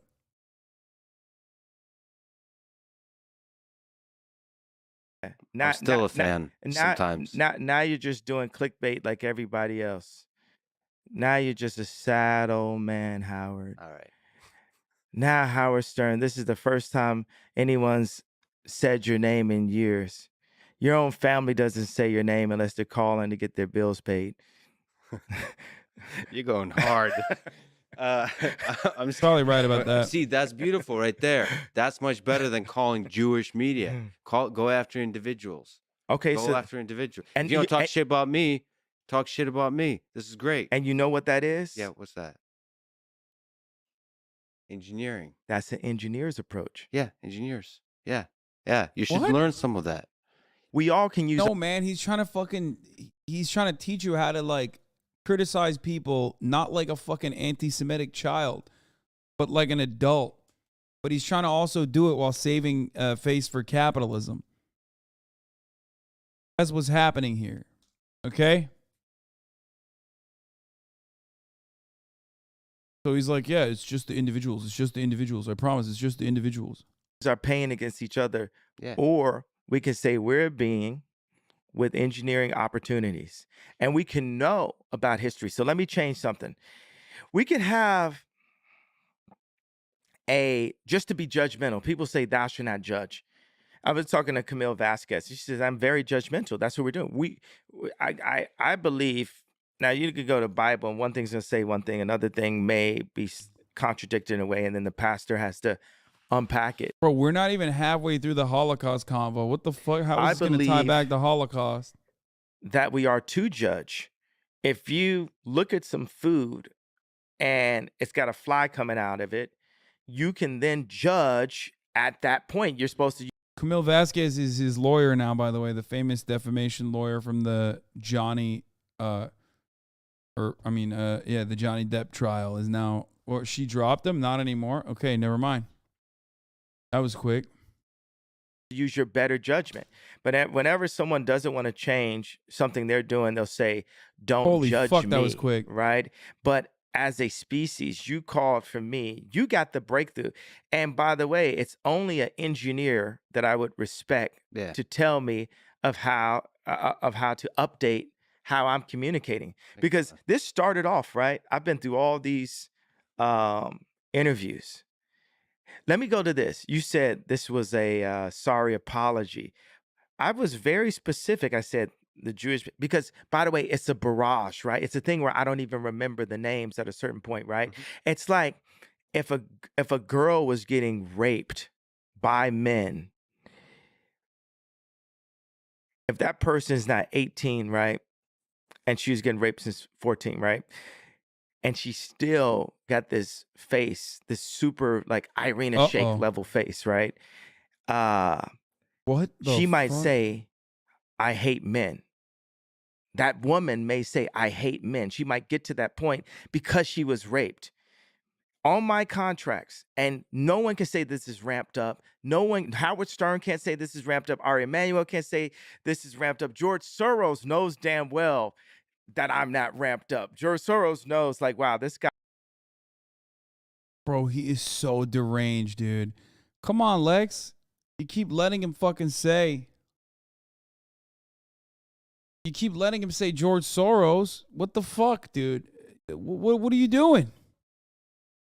By the way, because Kanye West is not media trained enough to fucking to hide his like underlying anti-Semitic thoughts, you get to peek into the George Soros conspiracies in a very honest way. You feel me? He's so unfiltered that you get to see what oftentimes libs are saying when they're like, oh, George Soros, like that's an anti-Semitic conspiracy or whatever the fuck. It's like, bro, come on. Yeah, George Soros, billionaire, philanthropist, has a lot of like weird foundations that work in like Eastern Europe and in other places. George Soros is a billionaire, is doing this, is a billionaire capitalist, is doing this shit for, the liberal democracy, civil society foundations. Again, uplifting capitalist ideology everywhere, okay? But the reason why he fucking keeps bringing up George Soros is because, it ties into the same exact fucking anti-Semitic bullshit. Not only is it that, though, but also, like, why the fuck would George Soros know anything about Kanye West contracts, man? Why? Why would George Soros know anything about Kanye West contracts? He's like 98 years old, man.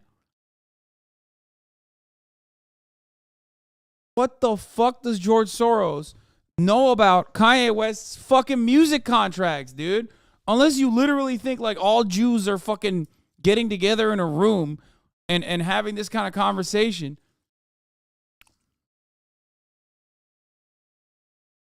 It's insane. Like, it makes no sense. It's unhinged. Unless you are also motivated by the same exact fucking principles that he's operating off of. Which is that, like, the underlying premise here is that, like, Jews control the media, Jews control the world, blah, blah, blah, blah, blah. And George Soros, Jewish billionaire. Guy's like a younger guy that's looking at what I did and looking at how I control the world silently. And he's calling it out. And he's not using any of the fear tactics. I can't send his homeboys around him. I can't send his wife to him. This guy, that's what George Soros sees, right? When he's dealing with me. Bro, okay, this is like not even manic at this point. This is just fucking paranoid, borderline schizophrenic. He thinks that George Soros and him are both controlling the world and he's doing it silently. Dude, no way this is the guy that wrote the music I enjoyed 15 years ago. No, this is a completely different, unhinged person, dude. It's just like, I mean, this is, I see this from like stalkers, you know what I mean? Like, he literally thinks he controls the world and George Soros controls the world and they're fighting each other. Like, that's what he thinks is going on right now. Right. So what you guys are actually asking me to do, I'm comparing myself to that 18-year-old beautiful woman that had been mistreated by men for 4 years of her life. Right. And you're saying, you know, as a man, you can't blame all men. And I'm saying, bro, he has to ask, come on, Lex, what the fuck? Ask him how George Soros is coming after him. He just literally said he controls the world. He said George Soros controls the world. And then he said he also is silently controlling the world. And that's what George Soros is mad about, which is why he's sending his fucking family members after him. You're just going to let that hang there? That's insane. as a responsible, you can't blame all men. And I'm saying, as a responsible, forward philosopher leader, okay, I'll drop the pain and I will specify, because I'm up here, I lost my fucking family. That analogy doesn't work. That analogy doesn't work, because a woman that has been like raped by men, or a woman that has been a victim of sexual assault and sexual violence by men, hating all men or saying fuck all men or being afraid of all men, okay, is still coming at it from a place of being angry at the patriarchal construct that we exist under. There is no such similarities or established social constructs around Jewish control. That's the difference. Okay? That's the main difference. There's a legitimate reason to be upset and frustrated, especially as a victim of sexual violence, towards a patriarchal construct. There is no legitimate reason to be like, oh man, all Jews, you know? I'm just mad because the Jews around me fucked me over, so I'm just mad at all Jews. But like, it's because I'm a victim. You should let me be mad at all Jews. Like, there is no Jewish supremacist construct that we exist under in the same way that we exist under a patriarchal construct that makes it so that victims of sexual violence do not get to have their day in court or do not get to be heard and all this other stuff.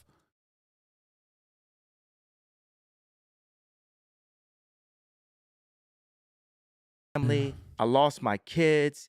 I lost my best friend in fashion. I lost the black community. I lost, people said I lost my mind, all of these things, lost my reputation. And I'm up here just like, I just want my family, but I don't want my family to have to say what the left wants us to say. To have to say what. This is so sad, bro. You have children too. Like, he thinks like, again, super narcissistic, doesn't believe his actions are in any way wrong, thinks he's infallible.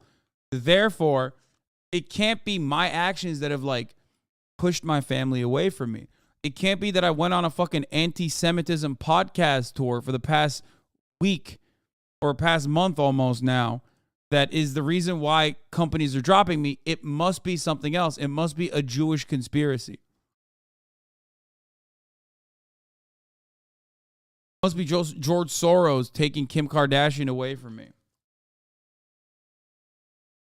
China wants us to say, I want to be an American and protect my kids and protect my wife and raise my kids as Christians and have my wife be a Christian and innovate, and America made rock and roll. I want to innovate as a creative person and be a successful American, but all of that had been taken away from me. So I'm coming back and I'm removing the PSTD right now, right? I'm standing up and saying the only way that we're going to be able to get past this and the way God is going to use me right now is for me to stop talking about the pain, stop talking about what happened, and do something about it. And that's where I'm at right now in this moment. Like, yeah, people agree. At least there was something where you could say he has a reason of why he got to that tweet. And what you're doing for me today is saying, yo, that was a sorry apology, and let's specify. I'm not asking for anyone out here to empathize or sympathize for a dude worth $11 billion that can make money disappear. Appear out of thin air in 5 different industries. I'm not asking for anybody to sympathize with someone who's married to Kim Kardashian, dated Irina Shayk, but like I feel like I'm just not going to get the sympathy vote in this situation, right? So I feel your pain. Yeah, I feel like no one's going to feel my pain. Only Brad and Leo can feel my pain, right? So this makes the Genius doc even sadder than it already was. I mean, remember, that was one that he had control over too in the narrative, and it still came across exactly how it was supposed to. Of a dude who just straight up fucking alienated everyone around him. He didn't actually know he did. No, I thought the earlier episodes they say that like Kanye West originally was like looking over. What do you mean he didn't? He literally went to the fucking premiere, didn't he? Am I crazy?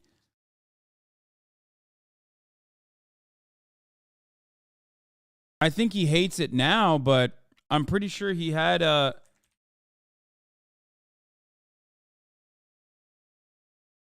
he didn't. They put it out first, then he said that. The worst part is he had enough money and resources to get help, but chose to take the L.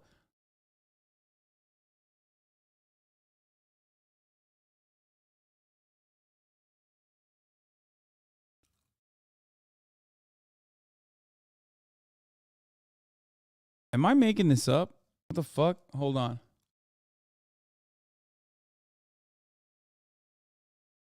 Genius director refuses Ye's final edit request. Yeah, I thought that there was only one piece that he he wanted a final edit approval over a new 3-part documentary, but Mandela Effect, brother. Directors Cootie and Chike say that they don't plan on granting the rapper editorial over the project. In a recent interview with Rolling Stone, director said they hadn't heard from Ye before the Instagram post and the 3-part documentary, which was already finished at the time. Oh shit, I was so wrong. The two weren't surprised when Ye called them to open the edit room immediately. If Ye wasn't as polarizing a character as he was, we wouldn't have had an interesting doc.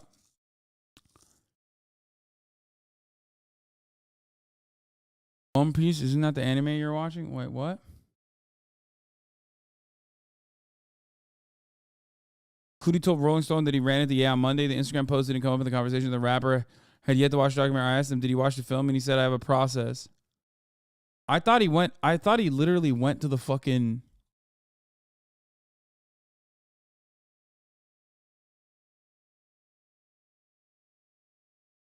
He went to the... Didn't he go to the... Didn't he go to the release?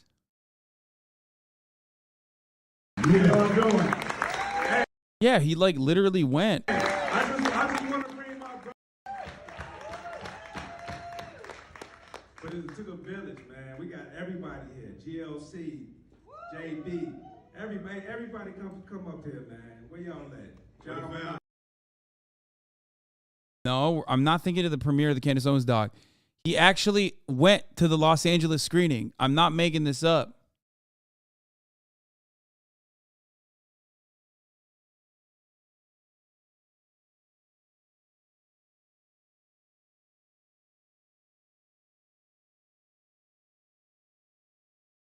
Of course, part 1 is the nicest part because part 1 is before he goes crazy.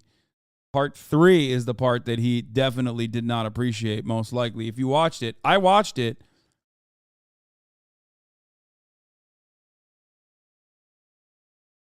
Yeah, part 3 is the part where he would have an issue with, because that part actually shows the downfall pretty much.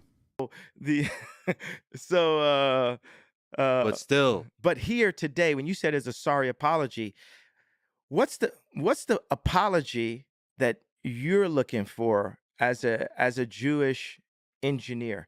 Oh, not say as Lex. Let's not talk about you being Jewish. As Lex, what's the apology that you want me to say to? Am I allowed to say Jewish? Tell me, is it anti-Semitic for Ye to say Jewish out loud? no, there's I don't like the allowed. That presumes censorship. I think Do you we feel choose. it's You have censored? a powerful voice. Did I prove? Did I prove that there was censorship over the past 2 weeks? I Who proved it. censored you? Oh, Drink Champs. Who's? Oh my Sorry. Lord! Oh, like Twitter and so on. Twitter. That has less to do. Drink Champs. That hurt you. That Drink Champs. That Nora took down your conversation. No. It didn't hurt you. Man, you gotta be honest about the pain. We're still the kids we used to be. I put my hand on the stove to see if I still bleed. And nothing hurts anymore. I feel kind of free. No, do you think, I went to Japan for 2 to 3 months, right? The day I had Sunday service, my kids are supposed to be there, and my kids were nowhere to be found. And I text Kim and said, "Where are my kids?" We get into an argument, and then I get a text from a number I don't know, and it's Pete Davidson bragging about being in bed with my wife. I mean, dude, that one was what? Oh my God. Okay. Jesus Christ. Oh, Jesus Christ. Oh, shit. Then, Just fucking with you. well, at that point, it's like they're trying to put me in jail or put a friend of mine in jail. Because then I'm going to go surround the hotel and do something which would have me not be able to be here. And instead I walk. That's a great example of what I was talking about.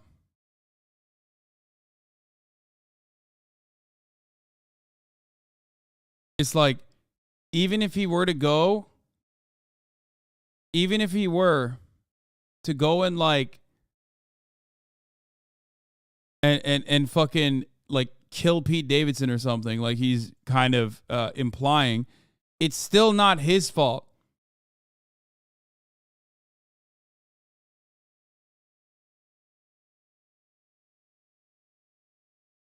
It's still not his fault. He is incapable of he's incapable of seeing how that would be his fault.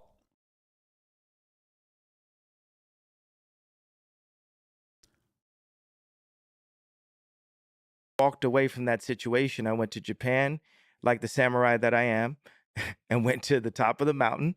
And because I knew there was no way she could love this dude, not just because he's ugly. He's not black. She likes black guys. Every guy that she, is with looks exactly the same. Ray J, Reggie Bush, at that time Kanye West. She has a type. just like how I have a type. Like a lot of my girls look kind of similar to her because in a video game character, people have their type, right? So I knew Yeah. that this was like The princess has a type and she likes Mario. right, there you go. As somebody who cares for you Yeah. and hopefully can be a friend, Ye, I gotta say these words and the words about Jews is not the words of a samurai, of a great man. Lex Freeman said samurais would not be anti-Semitic. I would say, you said something that inspired, that resonated with a lot of people when you Yeah, he's writing it down. He's like, not the samurai way. He's writing it down. He's like upset but taking notes. Samurai.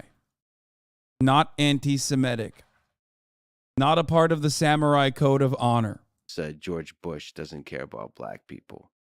I have to Pete Davidson's dick is so big it made Kanye climb Mount Fuji and contemplate his life. Yo!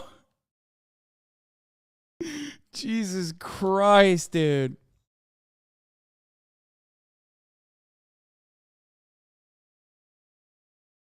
Oh, say, Jesus. as somebody who cares for you, that Ye, the artist formerly known as Kanye West, doesn't care about Jewish people. In the same way you spoke about George Bush being a politician and not giving a fuck about the poor people that suffered after Katrina, you're not giving a fuck about the suffering of the Jewish people across the world. Why? It's crazy because he apologized for the George Bush thing, actually. I mean, Lex is right, but I don't think Kanye is going to retort. Let's see what he says, but Why am I not? Because you're giving strength, motivation But to we hate already groups. updated. I gave an apology. You said it wasn't good enough. Yeah, that's right. And now you're telling me, no, I'm not gonna. No. You don't need to kiss anyone's dick. What you You're have to asking do, me to you have kiss to the say it dick. was wrong to say. There's no Jewish media. There's no Jewish. There isn't. There's no control of the media by Jewish You're an people. engineer, brother. If you're an engineer and you're not holding to the truth, that's not engineering. Engineering is not.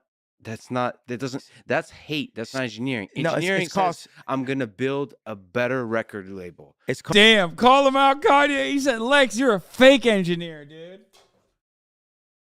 How about you engineer some bitches, dog? Get the fuck out of here. You better engineer a different you better engineer a different retort right now. He's like, nope, not getting off this point. He's like, that's a redundancy. He's gonna hold on to the Jewish media thing forever, it seems like. Called And stereotypes. I'm going to respect our Stereotypes exist for a reason. engineers. Don't do stereotypes. I do. Stereotypes are dumb. They allow you to channel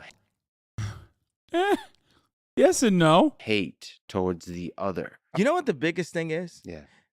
With something a veteran that was sitting next to me at Cheesecake Factory last night. He said, What a fucking bro, what is that take? Wait, that sentence is crafted for me. He said he's at Cheesecake Factory with a veteran that's sitting next to him.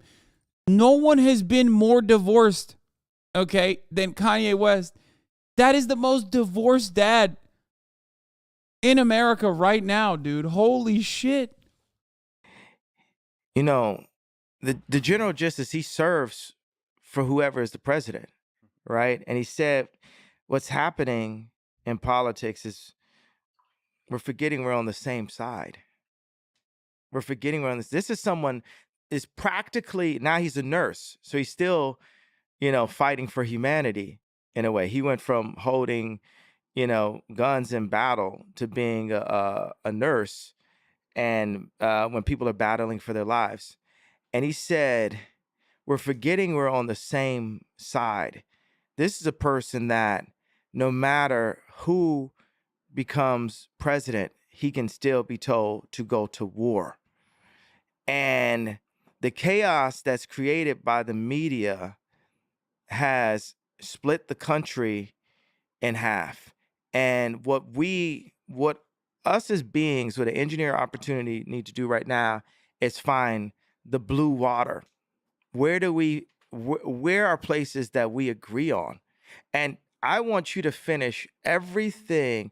Hey, What? I'm gonna let you finish everything I've heard that before. you want to express to me. Get off all. I'm your scarecrow today. I'm your punching bag today for everything I did, and I want you to stand up for all of the hate. That I'm your Al Gore when he lost the election. Remember, he almost became a punching bag for the lady that had voted on him. And she just said all this stuff. And he's like, I know, I agree with you, right? But there's nothing, that he could do about it. With this, it's like things that you're saying, I agree with you. It's like if you sit some kids in the principal's office and I punch somebody, right?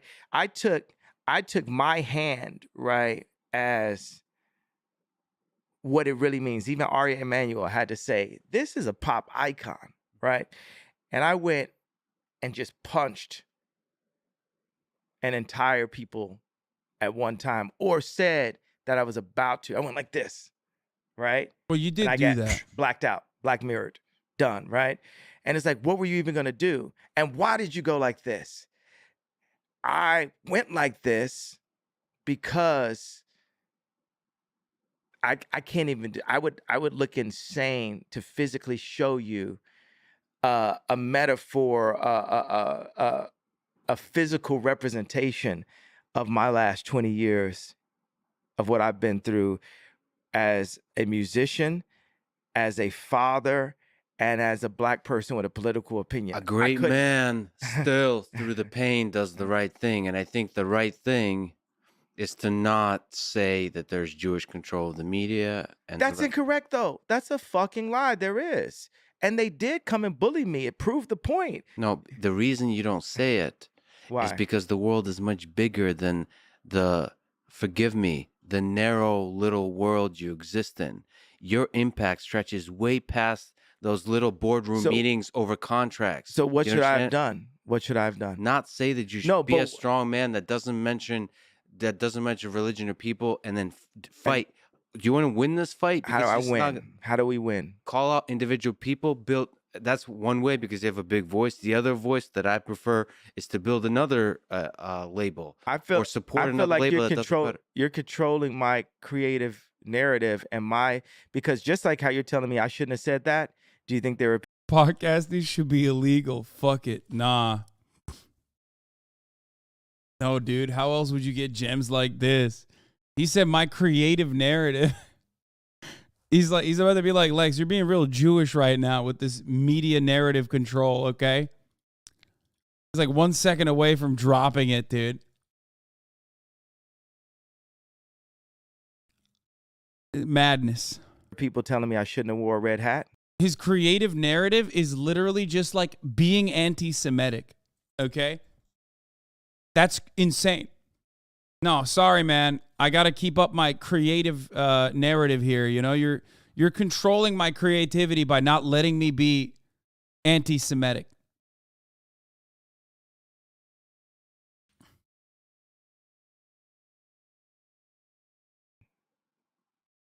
No, because you asked me, what should I have done? You're supposed to be a scarecrow, so I thought I'm going to beat the shit out of the scarecrow with my words, right? You let me.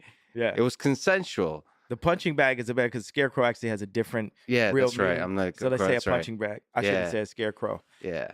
But every single person that I've sat with from the point when I wore the red hat till now has done the same thing.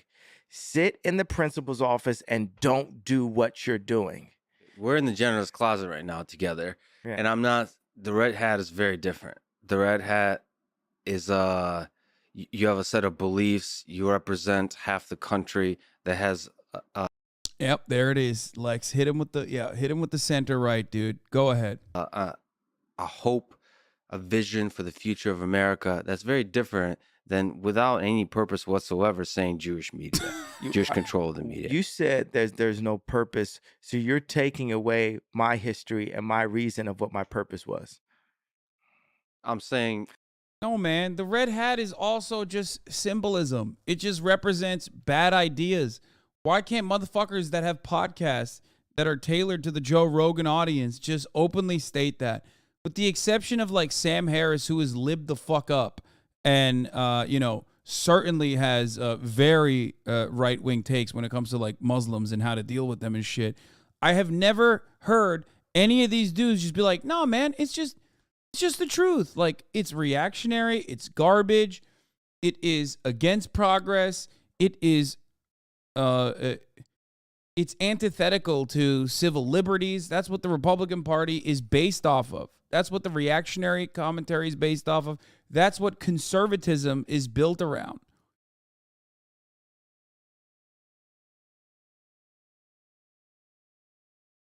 It is what it is. The red hat is not the reason why people are mad at Kanye West. It wasn't just wearing any red hat. He was saying a bunch of things that accompanied the red hat idea. Things like slavery was a choice. Potentially even in the parts that they never released, like defending Hitler, apparently. We don't know. That's the words of at least some of the people from TMZ. You know what I mean? That's what people are mad at. People aren't just, you're not just wearing a red hat. And of course, understandably, Kanye went through the natural trajectory that you go through after being a conservative and moved further and further into the darker side of conservatism and has arrived at the anti-Semitic conspiracy side of conservatism.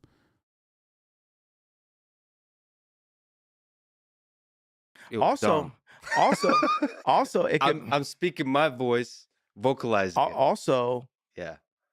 It's God's plan. There's a lot of things that open up. Let me tell you something that opened up. There's a guy, like I told you, that was running STEM Player, who I've had issues with. We hadn't got paid on time, certain things, right? And he took his IQ, his know-how, his engineering know-how he basically was trying to Adidas me with, even though I was the bigger money in the situation. That was fun, and we funded together. And he hired these engineers, and he said, well, because of your comments, we're not going to be able to hire anybody else. And I was like, well, how many Jewish people do we have in our company? He said, I don't know. He didn't say exactly, right? I said, do we have black people? He said, yes. I said, how many? He said, 2. So we have like 60 full-time employees, like 40 half-time and part-time. And I took as a responsibility. Let's take a step back from the us being one species and say, hey, you're Jewish, I'm black, right? Why step back? For this example, for the sake of this example. Cool. And I said, wow, I'm sure I can hire more than 2 black engineers. And what happens is, because there are so many businessmen that just so happen to be Jewish, that it's good business, right? Just to monopolize. That's what people are looking. Everybody wants to be Elon, right? So I disagree with that. okay, but let me finish this point.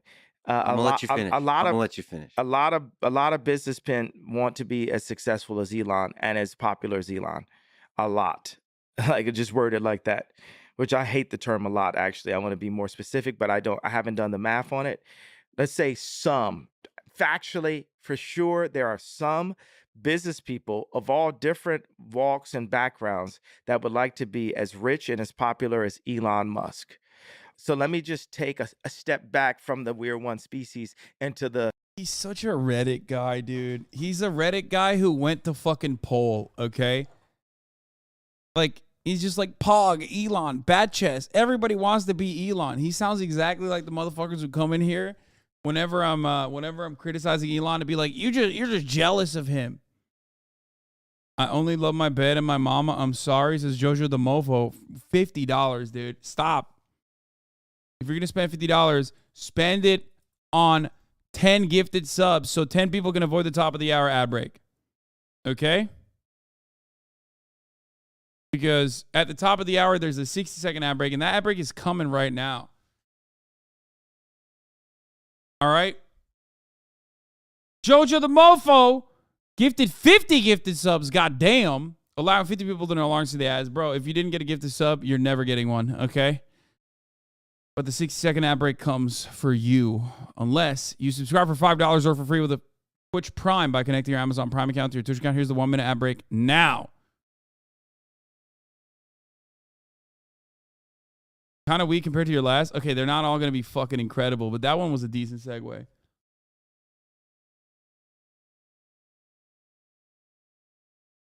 Reddit doesn't even like Musk, jackass. Man, shut the fuck up. Acting like Wall Street Bets doesn't exist as a fucking, popular subreddit.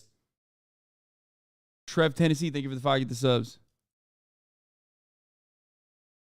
Reddit hates Elon now.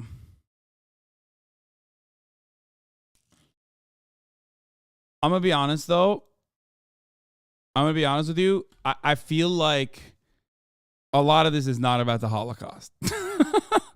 Okay?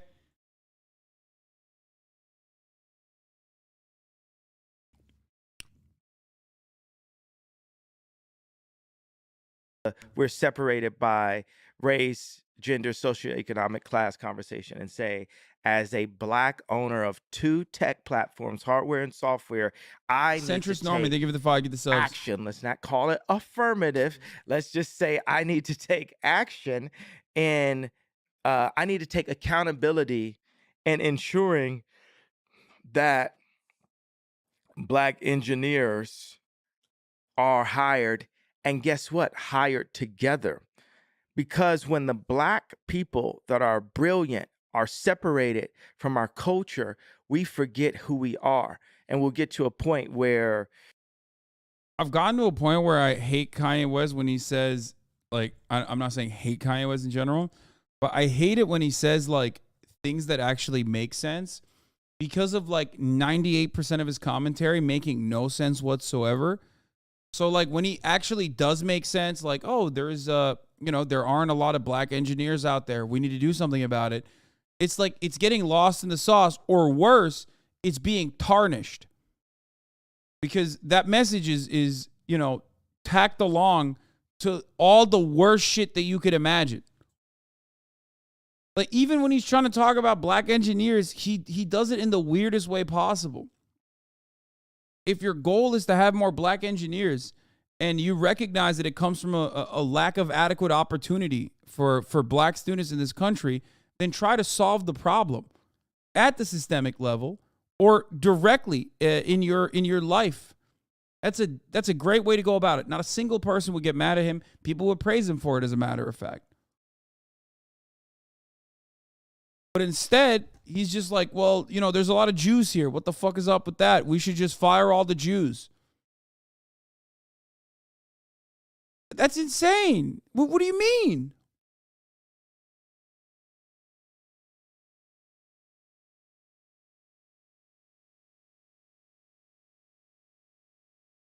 OJ would say, I'm not black, I'm OJ. Because just to be on the golf course, we put on the golf shirt. But the golf shirt might not be something that our culture would have done. And now our culture in poorer communities is, everybody's got Draco on them. Everybody's got a gun on them. Oh, if you run up on me on the gas station, I'm going to kill you. Hey, you ain't got to talk to me like a man if I haven't killed at least 5 people. But you know what happens is we can kill 5 people. We could kill 10 people and still be in the media as long as we play by the rules, right? Because what will happen is any of these guys that have talked about killing people and different things, unless Trump had pardoned them, right? But let's say, even if Trump had pardoned them, they could still go to someone like a Lil Boozy or Meek Mills or Puff Daddy, anybody, and say, hey, we need you to talk shit about Ye right now. And also, you're not allowed, if you do want to vote for Trump or vote outside of what this arrangement is, then we're going to put you in jail. We're not going to bring you down. We have this on you. You get what I'm saying? If I had ever killed someone, if I wasn't the bitch with the pink polo on, I wouldn't be able to be the vocal man that I am today. You understand what I'm saying? This is the reason why I'm happy that my gangster disciple brothers kept me from the initiations, which made me feel like a pussy my whole life, right? But now I am someone who legally can say this. Other people in my position, they legally cannot speak. They legally cannot speak, or they will go to prison. I am in a bit of a glass prison because I don't have say-so of where my children go to school. But I'm in a freedom place where I can have this conversation with you. I feel like even his take there is like rooted within like weird resentment towards black people. Like that sentiment itself is rooted within like this is the most Kanye thing, but it of course still revolves around his own personal experiences. I was not part of the it crowd because I was not gangster enough. And I felt like a nerd. I felt like a loser. But look at me now. It's all those guys that went the gangster route that don't have the power to be able to say these things that I'm saying. It's just like that in and of itself is like, not recognizing that that is a consequence of systemic discrimination is anti-black. If a white person said that, you would understand it as anti-black. Same with Candace Owens.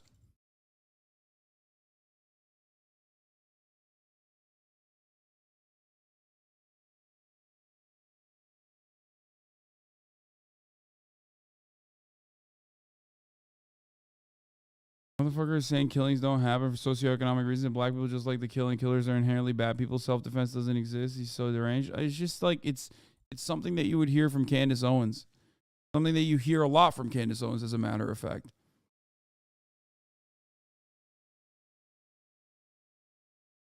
Right now. And that is, I don't like the word breakthrough. That's God's hand on this situation. But you get what I'm saying about if I hadn't said the tweet, I wouldn't have had to take the accountability myself to hire black engineers into my 2 tech platforms. Yeah, and you get what I'm saying. That's a beautiful personal journey you're on. But you get what I'm saying? It's not personal. It's for my people as a whole. As a tribal it's a small person, company. It's a small company. As a tribal person, I believe that I am my people. Yeah. And the thing that businessmen have done to my people have pulled the brightest out of our tribes and siloed them and made us lose our culture and lose who they were. The only thing I wanted to say at Virgil's funeral, which I wasn't allowed to, right? I wonder There was why. a white pastor that talked the majority of the funeral. Half the funeral was pissed, right? And this pastor actually married me and Kim, right? He looks like Justin Timberlake a little bit.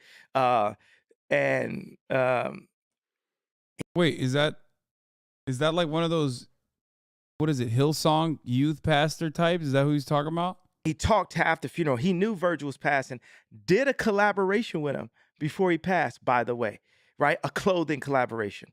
I didn't know Virgil was passing, but the thing I wanted to say, I saw A$AP Rocky and I saw some other members of his gang, in the audience at the funeral. And all I wanted to tell him is, Rich Wilkerson Jr., a friend of both Kim and Kanye, runs a 1,500-member young adult ministry in Florida.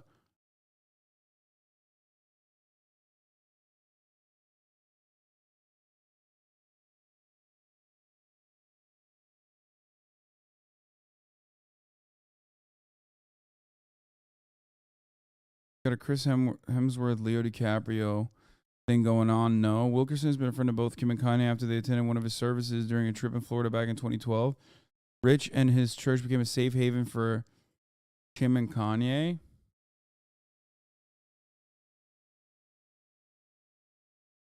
Wilkerson is associated pastor at the Trinity Church in Miami. It's non-denominational. The 30-year-old who comes from a long line of pastors also heads the Rendezvous, a young adult ministry at the church.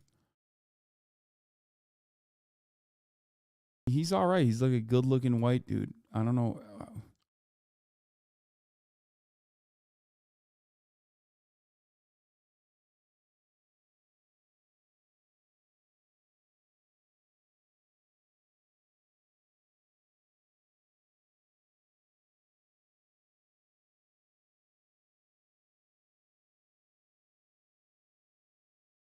I thought he was. I thought he was a Hillsong guy.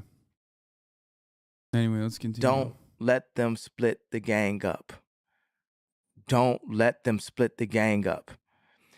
When I did the first Yeezy, because I did Kanye West It's not even -1. That's $650 Canadian because that guy was a Canuck.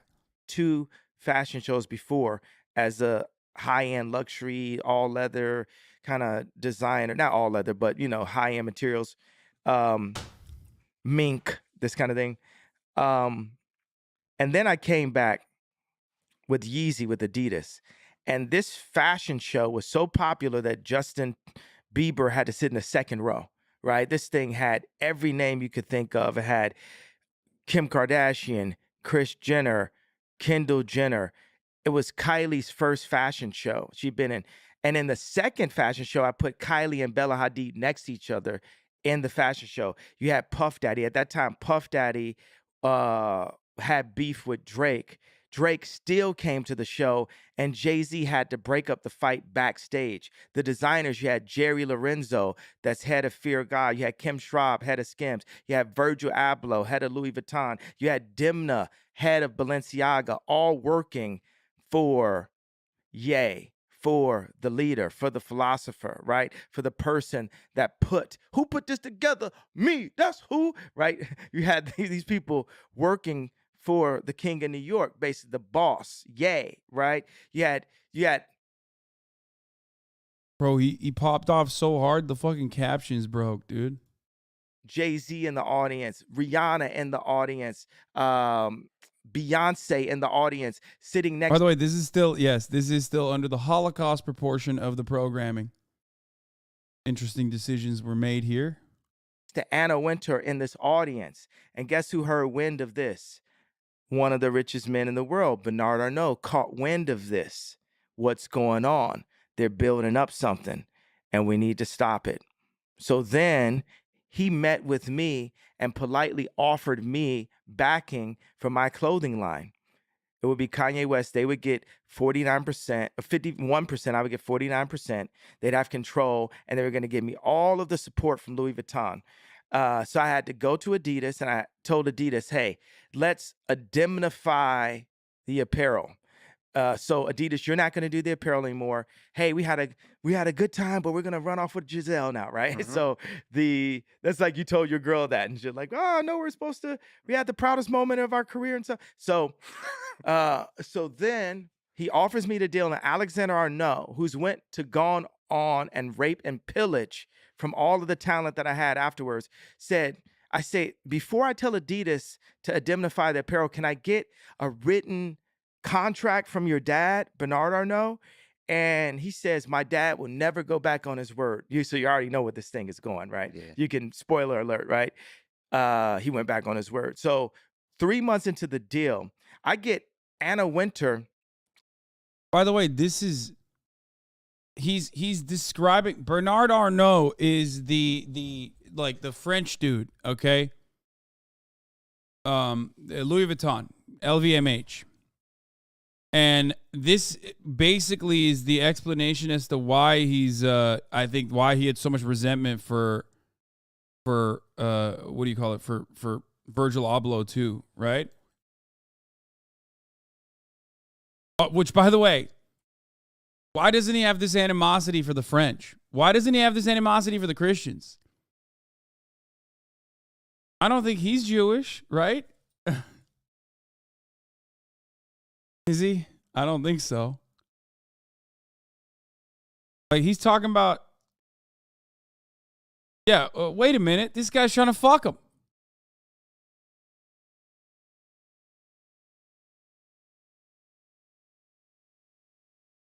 Imagine if it was just the French fashion cartel is keeping me down. That'd be pretty funny.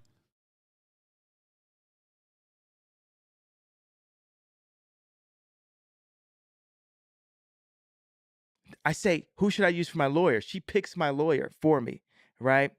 I just found out even a couple of days that the lawyer demanded an airplane during negotiations. Had nothing to do with me, right? They said that Bernard Arnault got freaked out. And then Alexander Arnault calls me and says, the deal got dropped at the board. Oh, never mind. Bernard Arnault is Jewish, by the way, apparently. I did not know this. I thought it was just, when you say French, I just immediately assume Christian and maybe even anti-Semitic. He is. I'm surprised he hasn't dropped it yet.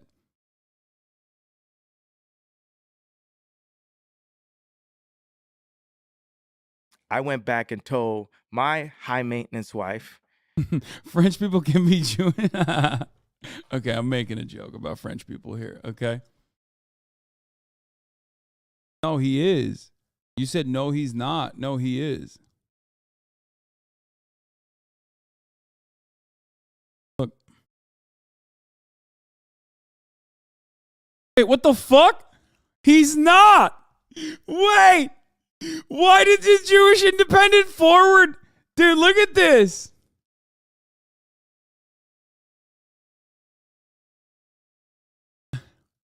Yo!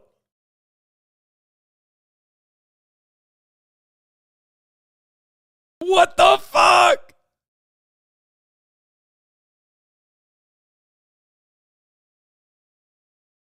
They didn't edit the title. Boom! Double. Hey, that's a double whammy. That is a double whammy.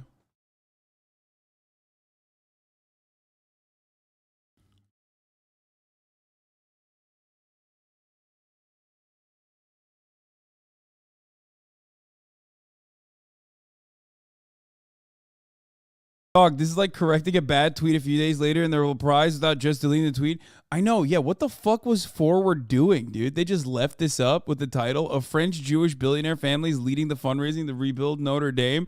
And then the editor's note is like, an earlier version of the article stated that Bernard Arnault is Jewish. The Arnault family is not Jewish.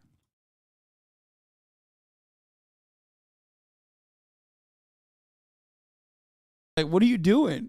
The article, throw the article away in the trash. You ruined it. Change the title. What do you mean earlier edition of the article? This is the still edition of the article, right? The title. What the fuck?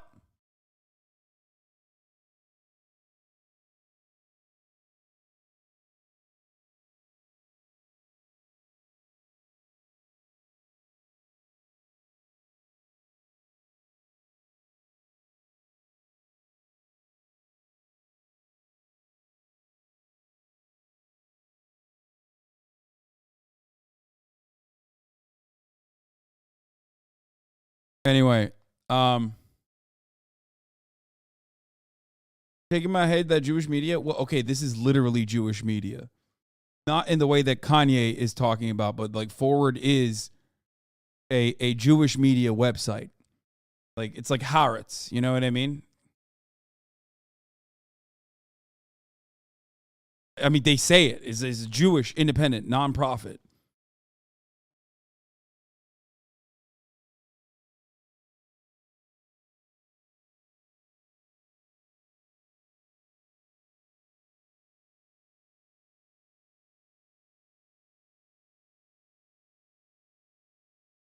Anyway, let's continue with this. I was supposed to become this designer at Louis Vuitton, or the Louis Vuitton group was going to back the Kanye West line because that's how good I've done in fashion, babe.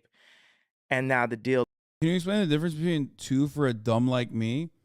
Yes, when Kanye West says Jewish media, he's talking about it in the Nazi way, as though all media is controlled by Jews, and there's some like weird underlying reason for that control or whatever the fuck, and like they want to destabilize society or something. Jewish media, on the other hand, like a newspaper can be like a newspaper or a media group that covers Jewish news. That's the difference.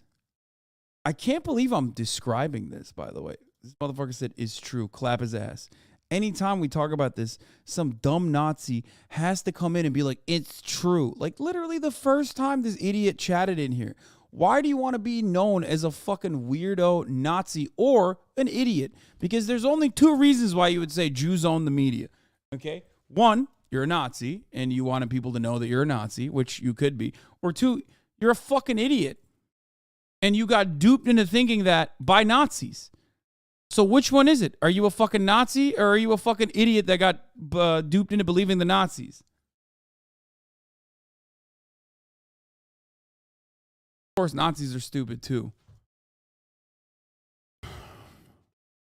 So why not both? Is dropped. Now the deal is dropped. So then I did a second collection and we didn't have any support to be able to build the collection. Then I went and found, and third collection, we did it. We took over MSG. Fourth collection went and the show started an hour late. Then a week later, Kim got robbed. Then I told Scooter Braun, my manager at that time, I say, I'm looking, I need to go to Japan. I'm tired. He says, no, you need to make more money. I do 4 more shows on a second leg of the tour, and I suffer from exhaustion and go to the hospital, and then get diagnosed with a disorder. This is the first time I ever suffered from exhaustion. Good point to remember in our Mostly White chat. Yeah. There's also the sad reality that at a point Kanye becomes a vector for anti-black male sentiment. He becomes emblematic of a black male problem instead of a conservative problem, and I can't even comfortably be critical on my platform because I wonder if I'm contributing to that. Yeah, he is right about that. Obviously, I think I've done a fairly decent job of routinely parsing through this otherwise complex subject matter by regularly pointing to the fact that the problem is conservatism. I have a lot of experience talking about this from all of my coverage on the war on terror and how it's not an Islam problem, it's a conservatism problem.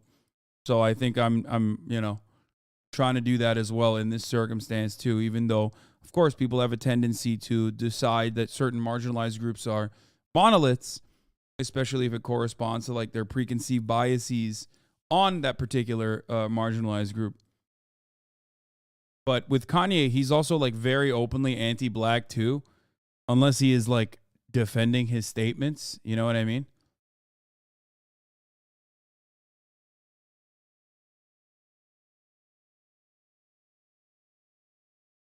For that reason, it's like you would have to work extra hard in this situation to like be like, this is how all black people are or whatever, without realizing that like Kanye West is straight up being anti-black regularly. Exhaustion. By the way, I haven't been to the hospital since. And haven't taken, medication in 2 years. And I'm sure there'll be people in the media, we won't say, where from will say, well, that's obvious, right? So what? So right now I'm talking to you, right? I'm not on medication. I just go to sleep, right? I have sleep. Have you been able to sleep? This that's too low hanging fruit for you. You're more. I expect more. I agree. I expect more. I agree. That was dumb. I regret it. Okay. That's like Pierce Morgan trying to grab ratings. Say like, you got a whole life ahead of you. These guys are at the end of their life. Oh, good. Right, so this story call me out on my shit. I love it. But then, amidst that, the same guy that dropped my deal, Bernard Arnault, goes and hires my best friend. Goes and hires my main engineer, right? Like I said, he is literally, this is a very interesting part of this interview.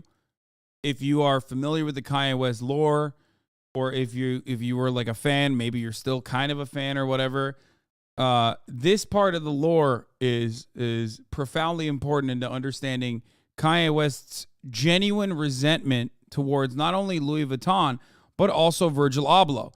He's literally saying, Bernard Arnault came to me to buy my shit and then stole my engineer, Virgil Abloh, instead of me. Instead of working with me, he actually worked with Virgil, and that fucked me up.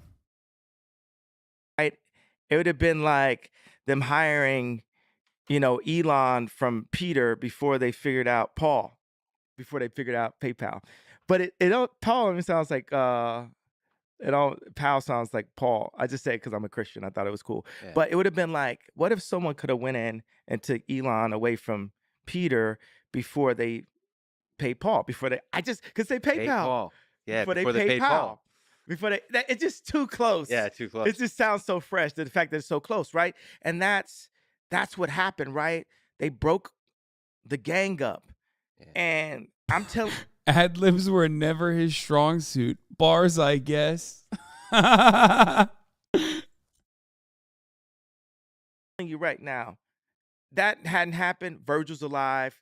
I'm still married. You know what I'm saying? I can't believe in this mania, it's just like, I want to be like, stick to your day job, but also at the same time, you're kind of fucking up your day job right now.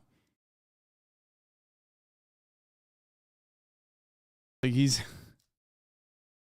what the fuck's going on, dude? Saying the power structure was broken then, right? Because we were building something. Kylie wasn't a billionaire. That, you know what I mean? Yeah. We were building something together that a French colonizer came in and caught it early and tried to destroy it. But the only thing is, God. Look at the terms. French colonizer. Genuine, real, anti-black historical references only being used when he's like describing his enemies. You know what I mean? Straight up.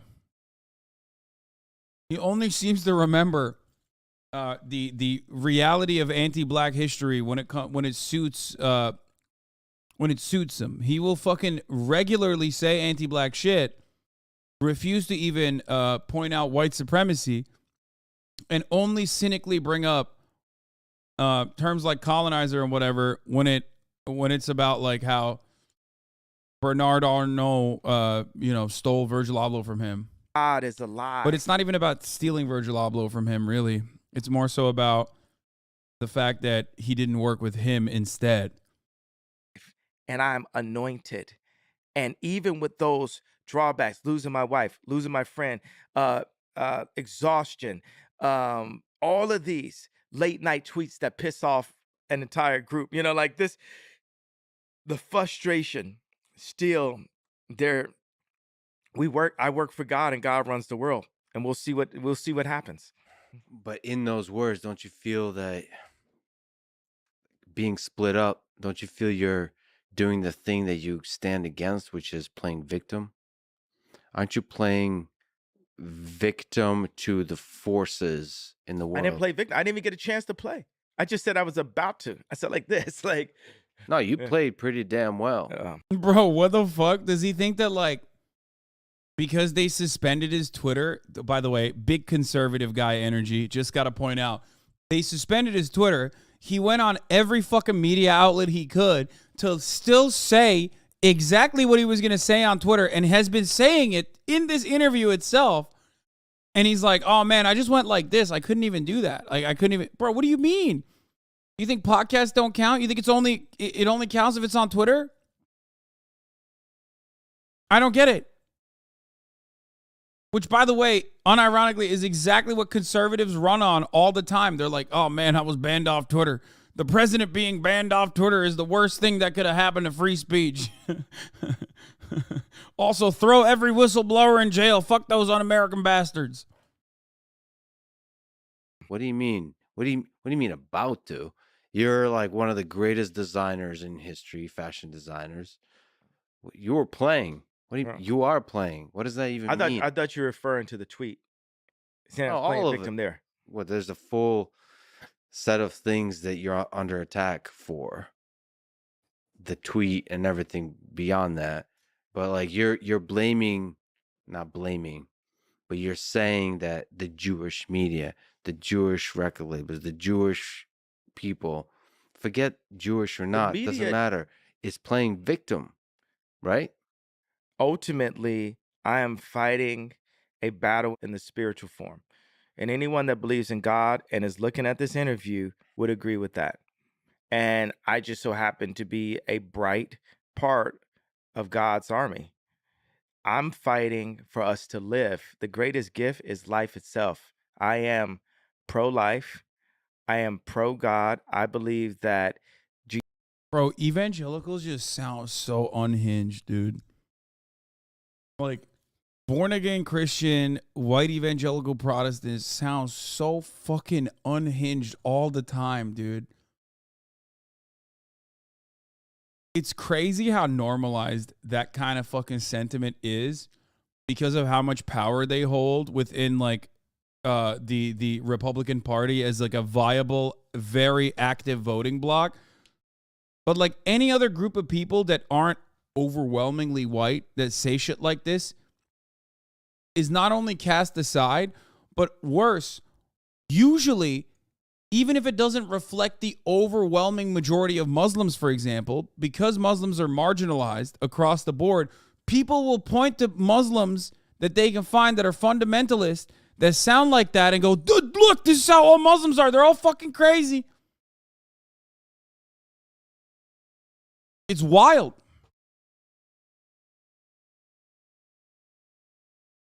It's wild. Jesus Christ is our Lord and Savior. Honestly, you believe what you're saying?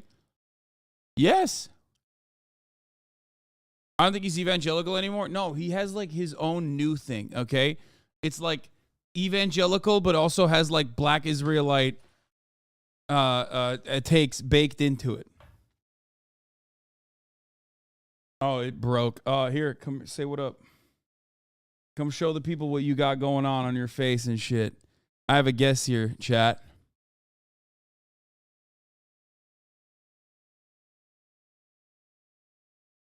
Yeah, you know, What's up? I got caught up with a very vicious vampire, and I got bit on my neck here. As you can tell, it's tragic, but I'm recovering nicely. He hit me up. He was like, "Bro, can I come over to fucking clean my makeup off?" And I was like, "You just want to show off." No, it had nothing to do with it. I was just What? my shoes are. Yeah, your shoes are on. That's weird. My shoes are on. Weird that your shoes are on. So I got some stories to tell. Are you watching something? I am. I'm watching Kanye West. I won't be in your hair. I'm just gonna take my makeup off and Okay. I won't be in your hair too long. No, I actually need a place to take my makeup off because the studio that we used was closing, and I need to go to dinner real quick before I leave town. Who are you going to dinner with? My manager. Oh, nice. Do you want to go to dinner? No, I'm streaming. Okay, I mean you can if you want. It's an open invitation. So yeah, we did our photo shoot. Went amazing, super hot. Who'd you do a photo shoot with? Valkyrie. Oh, nice. Did a photo shoot with Valkyrie. It was super great. It was supposed to be a vampire like photo shoot. But one thing I realized, especially in the singles, okay, like the single, like because we did single shots and then we did like together shots. In the single shots, I was not a vampire at all. I was just gay in the single shots. Like I had like a tight like locket necklace, and I realized like during the shoot, I was like, wait a second, there's nothing Halloween or vampire about any of this. Like I didn't have teeth in. I was just shirtless with black leather pants and a choker with a You were just gay? I look like, and like I had like these metal like things around my biceps, and yeah, it wasn't until Ray bit me on my neck is that it became like a vampire thing. So Okay. yeah, it was good. Did you see a clip today? Of you drunk? Yeah, I did. I saw multiple clips. dude. I talked about how I was like fucking, my phone was on like do not disturb and you're trying to FaceTime me. Oh yeah, I was blowing. And you thought I was on the call with you when Yeah, Sear I was playing. blowing your phone up. In fact, I took I don't know if I never sent you this. Look at this picture. Look at this picture right here. This was from last night. That's hilarious. Dude, you were so drunk. Let me look. Can I show him? Yeah, you can show him. I don't give a fuck. That's me trying to FaceTime Hasan. It's hard to see, but it said like FaceTime. Like FaceTiming Hasan last night. Yeah, so basically what happened is I went to the Abbey, and it was supposed to be just like a little brunch thing, right? Went with Caroline. Nobody else wanted to go. and we were supposed to go to drag brunch. So we get there at 3 p.m. and drag brunch is over. Like there's no drag brunch. So we get there, we order 1 Bloody Mary each. I'm like, okay, we're just gonna have a couple drinks and we're gonna go. I can't believe you got fucked up off 6 Bloody Marys. That's the most insane hold part on. of it. So I order 1 Bloody Mary, and then Caroline and I are like, wow, this waiter's really cute. We both think he's really cute. So then I order another Bloody Mary. And then I'm like, we're getting a little hungry, so I order a chicken quesadilla, and she orders some food. And then we order another Bloody Mary. So we got 3 Bloody Marys, and they're in a very, very quick succession. And we're like, okay, we were feeling it. We're like, let's get up and go dance. So we paid our bill, and we got up and danced.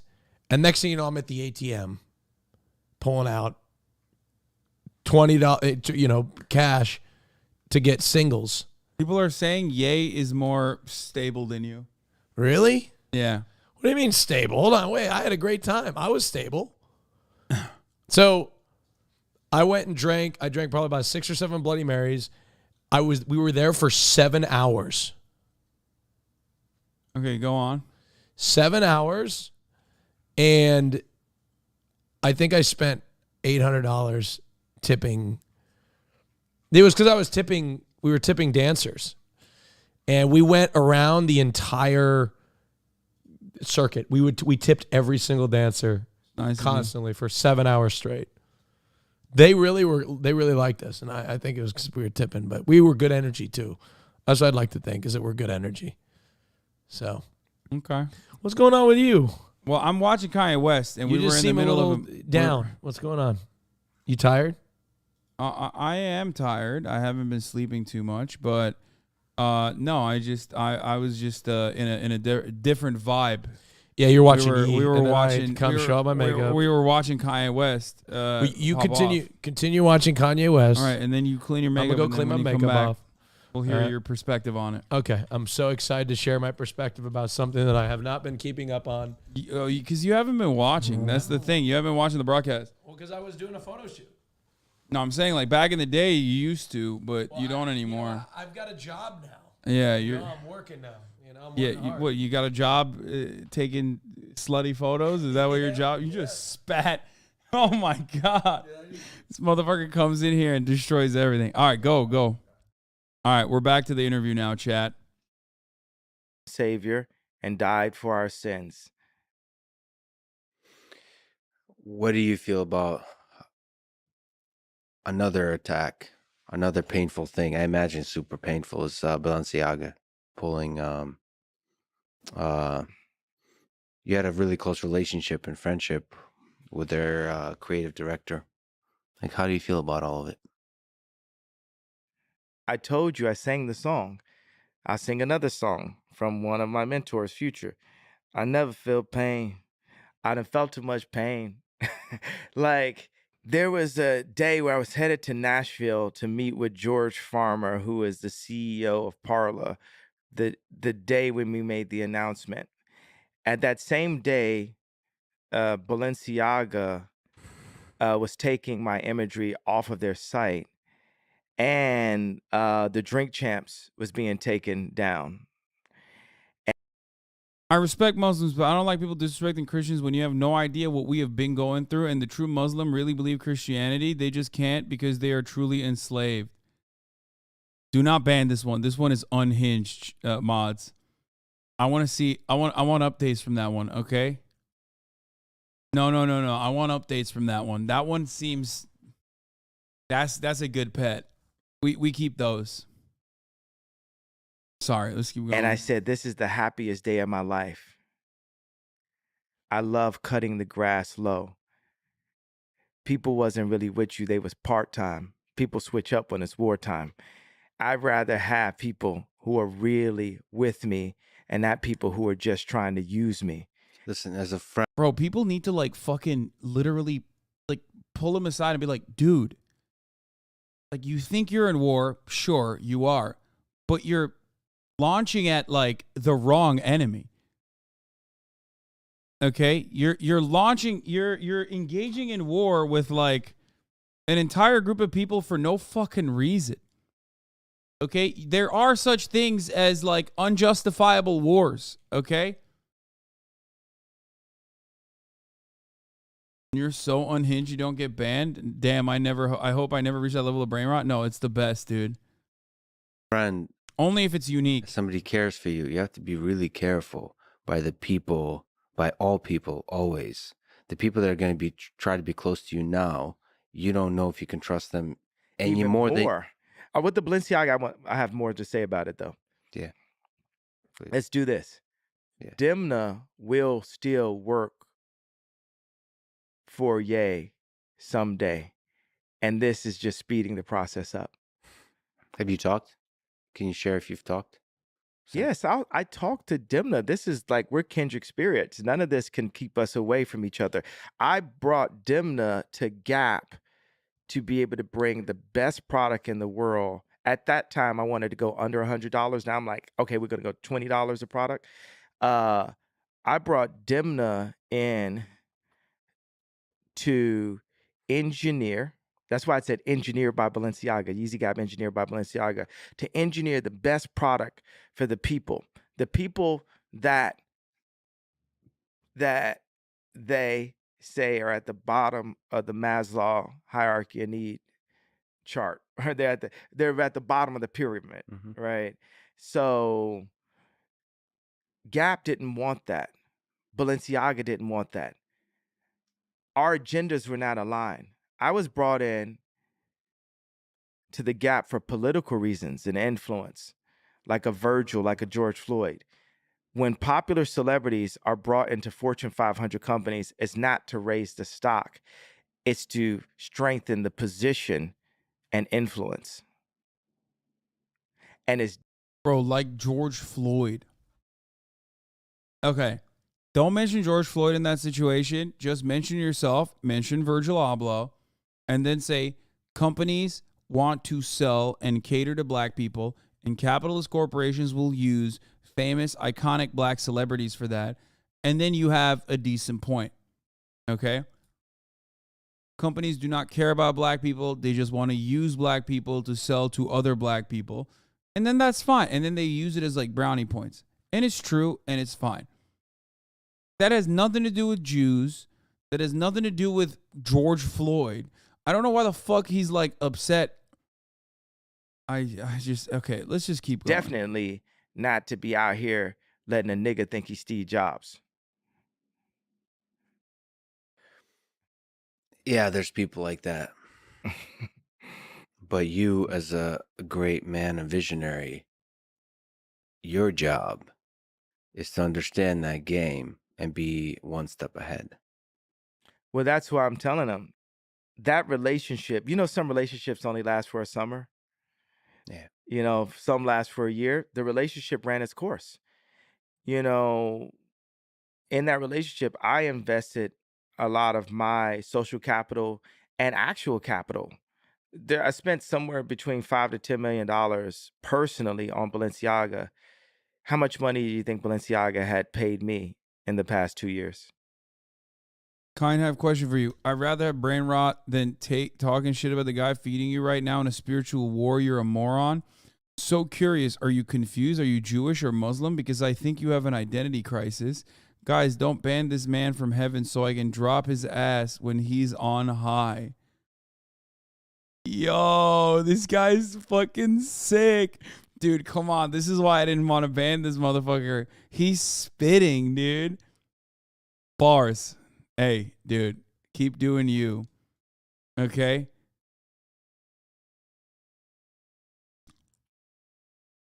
God, I love this shit. It's so patronizing too, like the way that evangelicals treat others is so like, I'm here for your salvation, even if you don't want it for yourself. It's like, bro, you're literally like you sound crazy. I know you think that probably solidifies your position more because you're like, everyone's crazy. Only I'm the fucking non-sinner here. But goddamn, dude.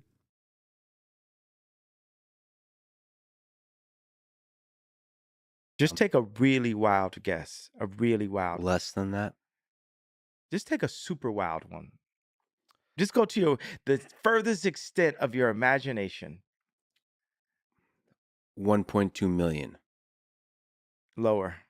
Steven Seaman? 500,000. Lower. 0. 0.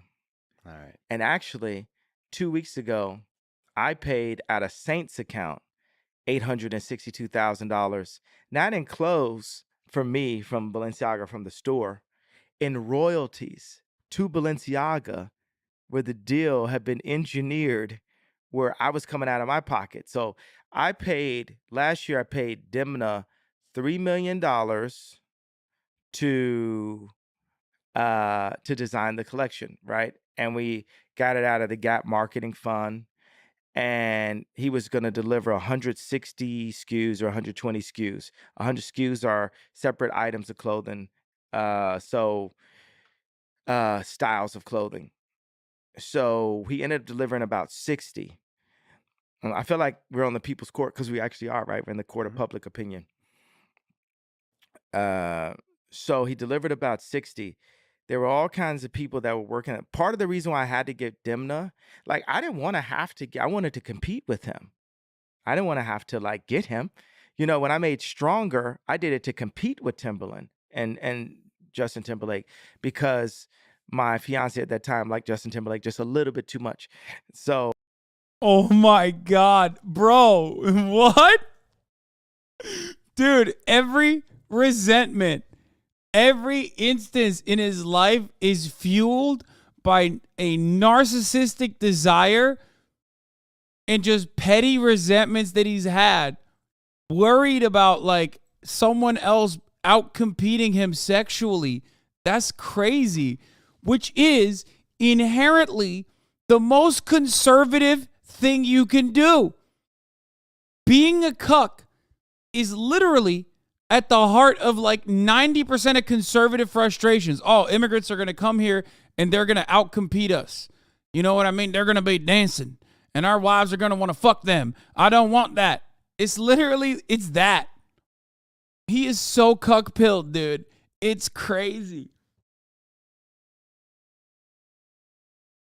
It's crazy, dude. I made it to compete. And then we had the song out. It's #1 on Apple. It's blowing up. I play it in a club and it sounds muddy. It doesn't sound the way Sexy Back sounded in the club. So I go to Pharrell Williams to do the drums, and it sounds like a different record. I know it can't be a different record because I'm like, I'm going to swap it out on radio, right? Then I go to Swiss Beats. It sounds like a different record. I go to Timberland, the person who did Sexy Back, and Bro, this motherfucker straight sounds like Kanye right now. You can do a whole article on me. I'll come on your show, and if you're not racist against white people, oh, well, my friend, I don't know if you know this, but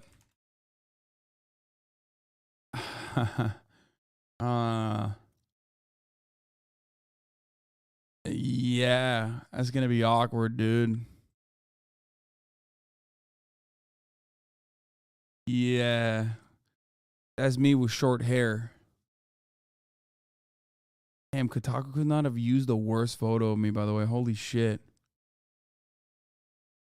That's a little awkward. Okay, let's continue. he did it in 5 minutes. And then That chatter follows 250 people. 5 of them are men. Oh, no. Hey, you ain't seen the pearly gates, dog. You are not going to heaven with that kind of follow list, my friend. Let's be real. We know what you're doing. Oh, no. We know what you're doing, you menace. The most thirst follow list I've ever seen. Oh, no. Oh, no. Dude, listen. Follow the light of Allah and repent. spent the rest of the hour talking about how nobody could have done it except for him. Running around the studio. I'm the best. No one could have. That's why he had to go to me. He had to go to the king. Well, he had a point, right? He had a point, right? So what makes the song muddy? Is it the beat? it was in the drums. It was something that Timberland had in those drums. Like, now watch this. I said I'm going DEF CON 3, right? And the actual I spelled Bro, is he about to say that it was like a Jewish sound engineer that fucked this shit up or something? Because I'm going to fucking lose it it. wrong. I have a tendency to do that. I'm not quite John Legend, tight sweater level, spelling bee level. So I feel a parallel to me going to Timberland to when I said, hey, you as an engineer, I need to work with you as an engineer that is Jewish to look at these contracts Stop. and what my people, not just black people, let's say artists, are dealing with in our contracts. These contracts need to be fixed. You didn't pre-watch. Everyone could No. be so mad at the messenger, right? Yay, you said it the wrong way. You're offensive. You're like Hitler now because you said it. You said this out loud, but it does not. You weren't getting enough sleep. All this shit does not negate the fact that we do have Houston. We have a problem. Yeah, but we is just the music industry. Like, there's a lot of hate that was created by just saying that, you know? But you're saying what is just is everything to me. Shut the fuck up about the echo. Shut the fuck up about the echo. Shut the fuck up about the echo. Shut the fuck up about the echo. Shut the fuck up about the echo. I just turned on Austin's fucking microphone. Wait, is there still an echo? I don't get it. It's gone, right? God damn, y'all are so fucking annoying immediately, dude. Even that echo was most likely just like a tiny fucking baby bit that you were hearing because Austin's microphone had no noise gate. Calm down. Me, right? Yeah. One person Same can with mean everything to me, right? And for George Bush, winning an election was everything. And then when you said George Bush doesn't care about black people, that you woke him up. You woke the people up to the fact that he was narrowly being selfish. There's a sense to which you're being corrupted by your own greatness, that you're focusing too much on the industry that you've made great, that you've rose to the very top. One of the richest artists in history, one of the greatest designers. I am the richest artist in history. Oh, Probably the richest artist in history. He's giving him credit and he's correcting the record. They say the funny thing is they're like, oh, Jesus richest black Christ. person, like, oh, also richest actor. I don't think that's true, but it doesn't even fucking matter. Like, it doesn't matter. He is so fucking high off that capitalism sauce, dude. It's just like when you come for his net worth, he says he claims it's like a personal slight. Like, he makes it seem as though that is somehow slighting his moral fabric, his character, his personality, his everything. It's crazy. Richest musician, richest fashion designer. Like, it's a bunch of riches in that one. You know what I'm saying? It's like richer than Ralph Lauren, like richer than Armani, like richest, like of that, but still low. Like, because where do you put that? You know, like on the totem. Because I don't even want to. A man's bank account isn't everything. I would say you and I are equal in a certain deep sense, no matter what the bank account. Shut up, broke boy. Lex, you don't have Kanye money, bitch. Okay, now I'm on Kanye's side. Broke boy. Fucking, dude, money isn't everything? Yeah, okay, dude. It says. Voom, voom, voom, voom. So, I wanted to give you some theme music for your It moments. sounded a little muddy. Let me give you the Timberland version. Yeah. Thank you. But okay. Play that at the club. So the other thing about, like, say, like Balenciaga. He didn't even respond. God damn it. Have a conversation, man. Holy shit. It's just him ranting and then Lex every now and then like interfering and just like trying to get more sense out of him, and then him just not responding to it and moving on to it, whatever the fuck he wants to talk about. Is Demna will work with Ye someday, and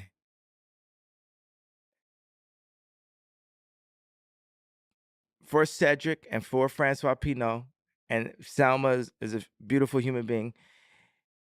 What? Talking about 5 years from now. The designer behind Balenciaga, who he worked with the Gap collection when he like put together Gap and Balenciaga. Know the name Ye? You will never be able to fucking no. he doesn't give any sort of. He doesn't actually Give any backstory? He doesn't or actually give context? context or backstory He to just starts anything. talking. He just says shit. I just know a lot about the background, which is why I'm trying to like describe it. You do need a lore master. He's just deranged. He's just out of fucking his going on mind. random tangents. How do you even end up on And this know podcast? things that we did. I do think that he ended up on this podcast possibly because of Elon, but You can invite him on Fear And Hand? I would love to. Balenciaga's not going to make it onto your questions. Would you, as a gambling man, would you bet on that? I would bet on that. I can see it in your eyes.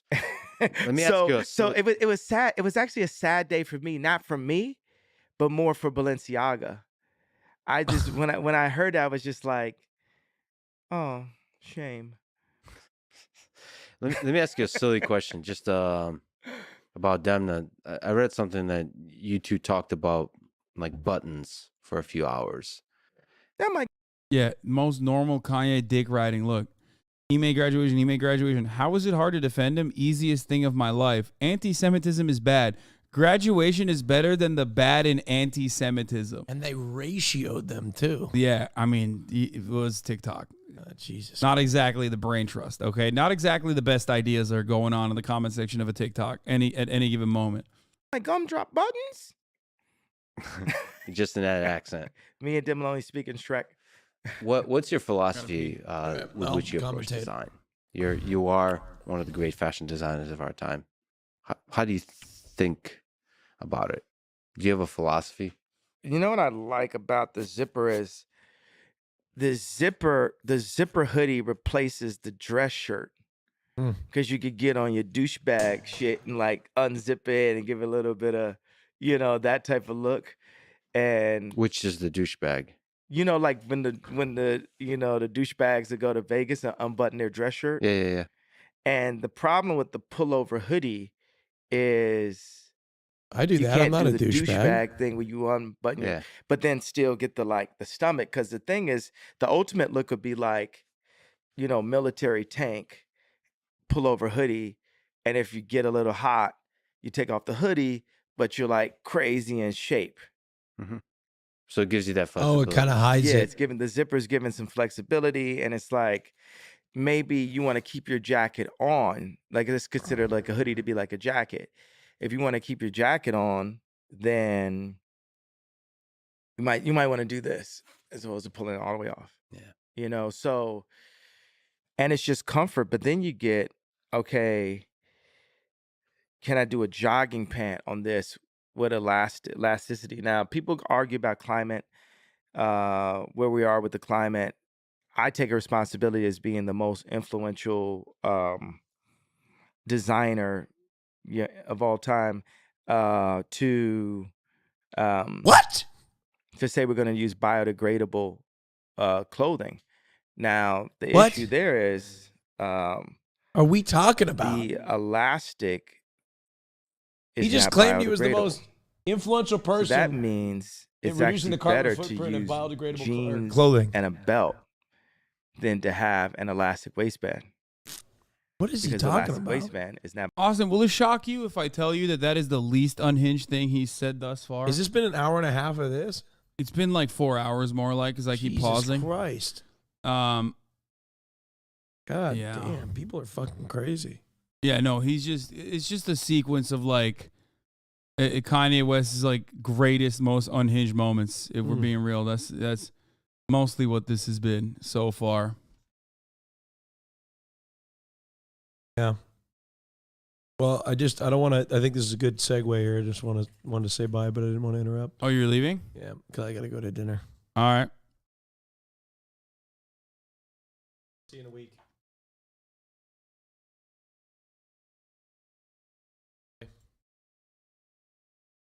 Here, I got to open the door for you. Oh. Yeah. Not biodegradable. So I use the planet as the future of the planet is a big piece of the way I engineer and the way we talk about where designs are going. The constraints on your design and engineering is given by the planet, by the future of the planet. Yes. That Uh, could almost make Jewish people like me again. What the fuck, dude? Just don't every mention. time you say Jewish people, Yeah, I just don't. think I've been maybe reading a little too much about World War. Dude, no. Lex Friedman is 100% correct. Something that I would not say normally. Okay, he is 100% correct. That like every time Kanye West says Jewish people, it's just like, don't do it. Don't do it.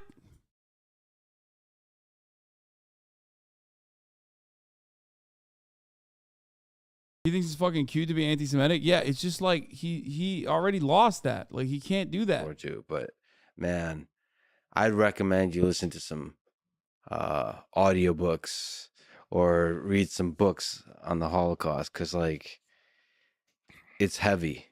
It's heavy. It will put into context the impact of your words. Would you read books on the current Holocaust that Black people are in? No, I mean I read. What have you read about abortion? I've read a lot of short form writing, and I've listened to a lot of debates, because it's really humbling that the question of when does life begin is a really difficult question for me as an engineer and scientist. It's a philosophical question. I mean, we could just go on population control. Not like He's right. No. It's not. If you come on. The reality is that obviously there's never going to be a consensus on any like matter that pertains to philosophy. But the reality is, yes, of course, where life begins is not an easy question to answer. Come the fuck on. If you've ever taken any kind of introductory philosophy course or any sort of philosophy course whatsoever, you already know that. It is virtually impossible to answer, which is why I always tell you, don't talk about that. There is no reason to talk about that. That's not how you cut policy. Policy is not cut on philosophical underpinnings, okay? That's not how that works. Policy is cut on the impact of real human beings' lives, okay? That's how you do it. That's the reason why I always tell you, don't fucking debate that conversation whatsoever, because it's always going to lock you into a straw man, or it's always going to lock you into an unmanageable position, okay? And that's not the reason. The reason for the abortion conversation does not hinge on that. Like, they don't even have a philosophical conversation around where life begins when abortion, like anti-abortion activists are fucking advocating for it. They already talk about life as though it is definitely beginning at conception because they claim that it's in the fucking Bible. Okay? So when he says it is difficult to have that conversation or to think about that, he's right. It is difficult. Okay?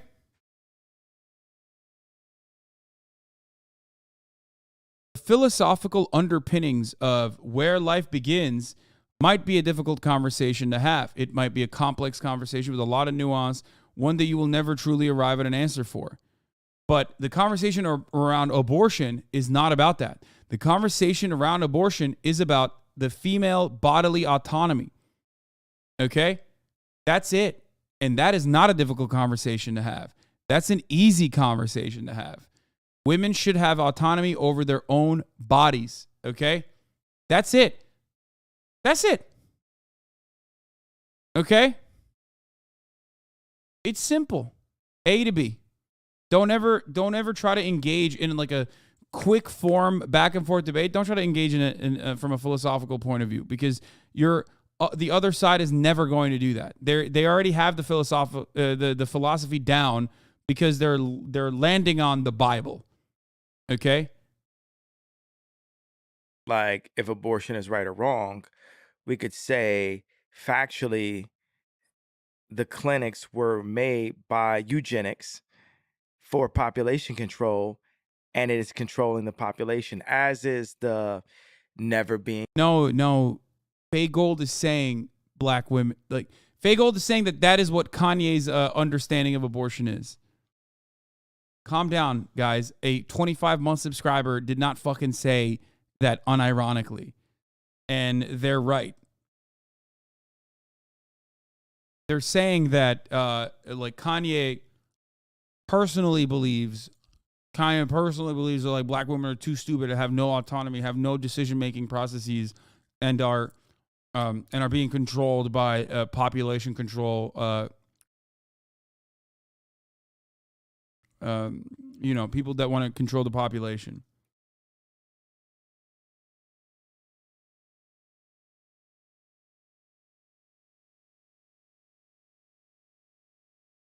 Given a 40 acres and a mule, so you don't have the opportunity. And when the people that do have the opportunity are separated from our people, our tribe, and placed in suburban communities next to, as Chris Rocco put it, the dentist, and whitewashed and made to shut the fuck up and vote left or whatever niggers are supposed to do when we make it, as opposed to saying, okay, we're building. I've never heard him say the hard R this much. Like on his conservative arc, he's been dropping the hard R like way more frequently. It's kind of, it is weird.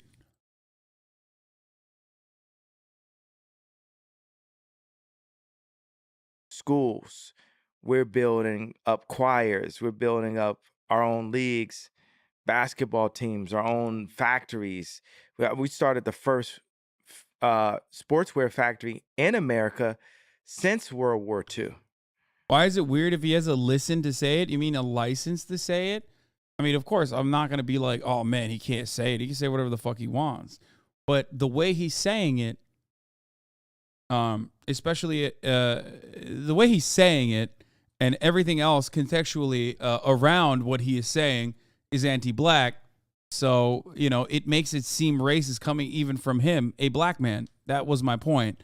And I think that's the point that like even is echoed by a lot of people in the chat as well. Black people say it ironically all the time, man. No, I know. I'm just saying that I've never heard him say it this much.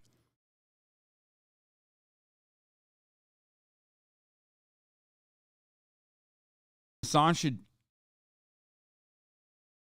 read Champagne Poppy. Hasan should just change his channel name to I'm Offended. Motherfucker, I don't give a shit. You idiot.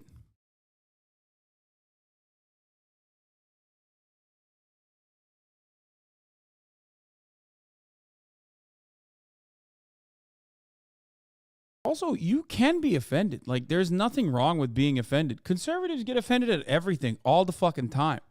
Conservatives get offended at the concept of, like, miscegenation. You know what I mean? Like, people that are in a loving relationship. Conservatives get offended at the idea of marginalized groups having civil liberties. The fuck do you mean? Oh, son, I'm offended all the time. Shut the fuck up, bitch. Yeah, if you're going to be offended all the time, at least be offended at the right things. You know what I mean? Be offended at the stupidity of people. Be offended at the top of the hour ad break. Because sometimes when the top of the hour ad break comes, you don't have a fucking $5 a month subscription. And you're just sitting there and you're waiting for it. And you're like, I know it's going to come. When is he going to do the segue?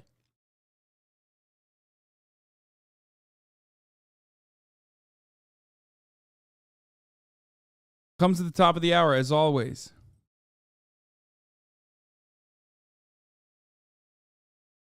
If you don't have a fucking $5 a month subscription or a free one in the form of a Twitch Prime to use here, or you're not lucky enough to get gifted a sub from Hasanabi, thank you for the 5 gifted, and Potato Sack Ryan, thank you for the 5 gifted, allowing 10 people to no longer see the ads as well, then you're cooked. You're going to watch the ad right now. Here it is. Wardle Turtle, thank you for the 10 gifted. Was actually Tommy Cool, thank you for the 25 this gifted. factory I put in Cody. So I'm 45 years old. We're on this journey right now. It's the other thing about this. It's like people just in general, they love me so much. I'm like actually a hard guy to really hate for a long period of time just because of like my huge cock. And That's what I noticed. I didn't understand why you showed it to me when we first met, but now I understand. Oh my God, Resnex, thank you for the 5. Miami Pat, thank you for the 5. Bro, he's got penis on the mind, brother.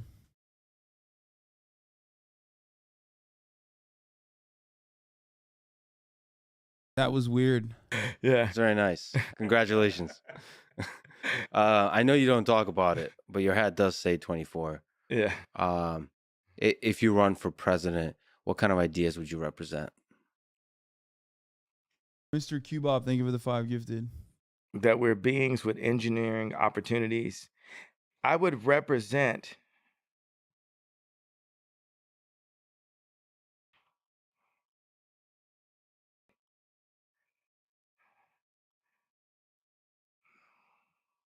Okay.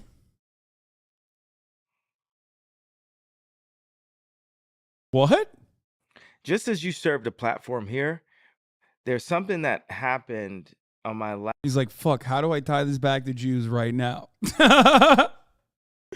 He's like, he just short circuited a little bit. He was like, fuck, man, how am I going to, I got to think about this real quick. Last run that I thought, I feel, I know was brilliant. It was noisy, but it was brilliant. I had one rally, and in the rally, I just let people come up and I gave them a platform. It's our responsibility to listen to the pain and hear the pain and understand. Even Wait, I got to pause this for a second. Someone said, Kanye used the N-word with a hard R to disparage black people, not ironically. Kanye used the N-word to disparage other black people, like he's definitely not being ironic like that other chatter suggested. No, he is being ironic, but his irony is still, in that situation, if you look past the irony, he is still using that as a way to disparage black people. Yes. Like he's using it in the ironic way for sure still. Because he's claiming like, liberals are the real racists that say, the N-word with a hard R can't wear the MAGA hat. But the overarching statement behind that is still that like, in order to break through that monolith, you have to be a Republican and a racist. And that resentment is still there. Yes. It's the same shit Candace Owens does, by the way. Like, identical. when we're the ones that cause the pain, like with my tweet, it's my responsibility to hear you and understand why you feel like that. But it's our responsibility as a people to understand each other. To give people a voice. People need the voice. And even right now, what I'm doing or how God is using me, I'm showing where our voices are being muted. There's professors that are actually intelligent, actually have multiple degrees that have been canceled from their schools. Oh, and they don't no. have a music industry or a fan base Oh, or shoe no. design. Bro, he knows his audience, bro. He knows. No. He's too. Bro, he has too much clarity to like. For anyone to be like, oh man, well, maybe Kanye's like manic here. Yo, that statement right there alone makes all the other like anti-Semitic shit way more damning. Okay? Bro, he just, what, you think he doesn't know about the fucking, the Lex Fridman podcast? You think he just like dropped that for no reason? Come on, dude. Or a smoking hot ex-wife to complain about. They've just got the truth of what they saw and what they dedicated to this country and to education that has been muted by schools that have been taken over with an agenda. And so you want the brightest minds to be these professors, and then you mute them and they have nowhere to go. And you might get a guy now that went from being someone's favorite professor to he's working at Starbucks like he was back at school or like he was back in high school. So even if that voice is about anger and hate, it still deserves to be heard. Yeah, it deserves to be heard. And we deserve to ask why. You have to ask why. I just feel like I feel like that is sympathize with Mr. Hugecock. I'm just saying that. What? It just needs to be. You should change that to your name on Twitter while you're still allowed on there. Yeah. Do you think that would get censored? I feel like they definitely cut it down some inches. I'm pointing out this. I'm pointing out this truth. No, I'm serious. This is not a Christian thing, right? And I wonder right there when I say these jokes, is it something that because I do feel like laughter is the key, engineering and laughter, right, is the key to peace. Like when I go get my teeth cleaned and I have the nitrous, there's something that I want to go and hug Chris Jenner. I want to go and hug Corey Gamble. I want to go and hug, Howard Stern. No one wants to hug Howard Stern. I mean, but just if one. No. I would love to see you two hug it out and make up, even though all the shit talking back and forth. What about talking it out, or is he going to be Talking it out. screaming at me? Yeah, judgmental and that kind of stuff. No, I hope there's love there. The thing is, I think Howard's just jealous. Yeah, not just jealous of my cock. He's also he's jealous that I started my campaign earlier than him. Bro, where is the cock thing coming from? Dude, that's so strange, man. Why does he keep saying like that's so odd? Yo, he heard Charlemagne the God. Like, well, he probably heard it the first time around, but like, now that it's like coming out again and they're rehashing that's the reason why he must be talking about his cock a lot, right? For those of you who don't know, I'm talking about Charlemagne the God exposing Kanye West alongside Andrew Schultz, as a matter of fact, where apparently Kanye called Charlemagne the God and was like, you have to fucking attack Pete Davidson, and yelled at him on a phone call saying like a white boy with a 10-inch penis is fucking my wife and you won't, like, you say you're for the culture.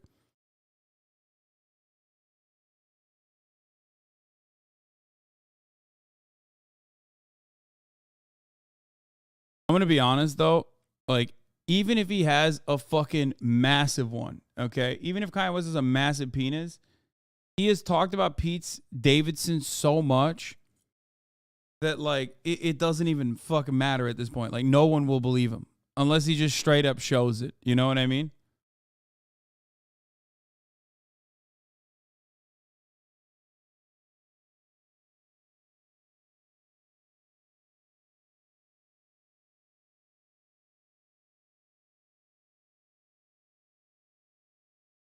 Yeah, he probably has an artistic 7.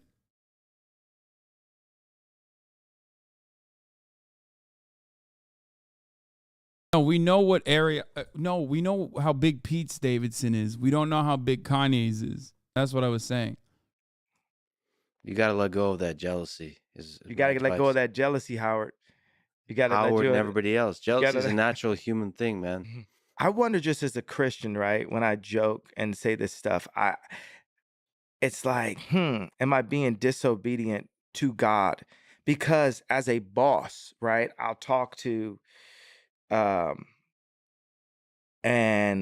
employee and I'll be like, why didn't you just listen? Because I've got the bigger plan, right? So it's like me talking to God. Were there things that I did in this interview that were disobedient to God? And for those things, I pray and I repent for anything that I've said that was disobedient to God. But humor is not one of them. Joking is, I feel like humor is the way we avoid so much suffering in the world. It's the way it's like a catalyst for love. Like it's a way to, people that have gone through some of the darkest trauma that I've ever met through war. I just came back from Ukraine. They're laughing. They're making jokes. That's the best way to deal with dark times. I don't know what it is about like humans. I feel like humor, that's the best way to socially engineer a good future, I think, is humor. Not taking shit too seriously. That's the problem with censorship. One of the things that really suffer is humor. Jokes. Maybe going too far in the jokes. You mentioned Anthony Jeselnik. That guy goes hard. That guy goes really hard, and it's great. He crosses all the lines, and that's why he's a genius. And that's what people feels refreshing when he does it. I don't know what it is. But then it's like hurtful when I do it. But I'll tell you something that was interesting. I'm pretty sure Anthony doesn't like, sorry for the assumption, but just most comedians I know didn't vote for Trump. That's interesting. Not saying there aren't comedians that did, but just the ones I know, because I live in California, right? But I don't think Kanye West has ever joked about, like, when he's talking about Jewish people, he seems dead serious. Like, not to be that guy, but the guy who's like, jokes are inappropriate. Like, yeah, I don't think he's like, I don't think he's joking at all. they have an appreciation for Trump because of the sense of humor. What is this? Normal day for Hasan. Cover the news for like 6 hours. Do a sponsor stream with Germa. Try on Halloween costumes with Valkyrie and Mion. Go to a Halloween party. Play Valorant with Kai and Your Rage until 3 a.m. Get a FaceTime call at 5 a.m. from FaZe Banks about politics. Yeah, this is literally what happened. This is unironically what happened. That was a very normal Saturday for me, leading into Sunday morning.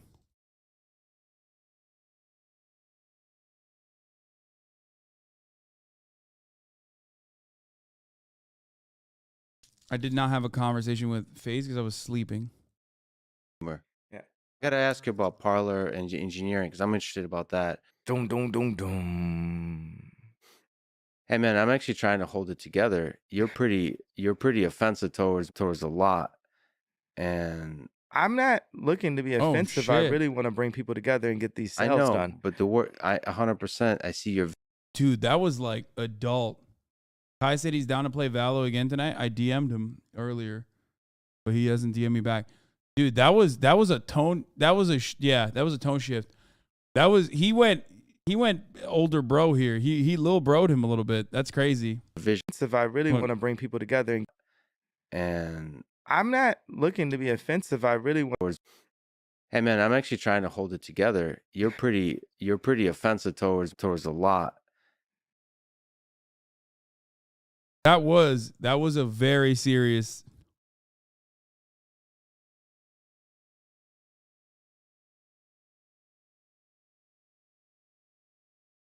That is a fucking very awkward moment. And I'm not looking to be offensive. I really want to bring people together and get these I sales know, done. but the word, 100%, I see your vision. How do we do But that? somebody you care, don't say Jewish media and Jewish controlled media. JM.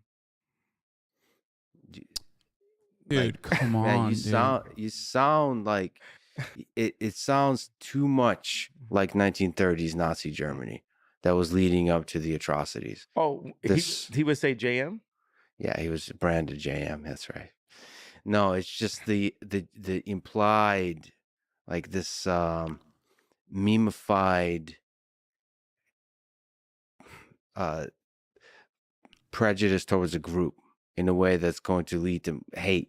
And I know you don't mean that. I know you have love in your heart. That's You know what I'm trying to. what's a prejudice towards a group that led to hate? BLM. BLM took Oh a my black person, God. Oh. showed his death on camera because, okay, there are examples of us being killed and being killed on camera. But if it was spread on camera, it was done on purpose by the media because 14, 20 kids get killed in Chicago every week and it's not spread that much. They, like you said, singled out a person, directed everything on that person, right, as the martyr, and raised the people that hadn't had any. We didn't have our 40 acres and a mule. We didn't have, like a lot of things, right? Like, It's such a weird fucking, it's such a strange new way of being anti-black. Like, while you're simultaneously talking about like black kids being killed in Chicago, but then you turn around and you're just saying, like, as though the George Floyd execution by the state wasn't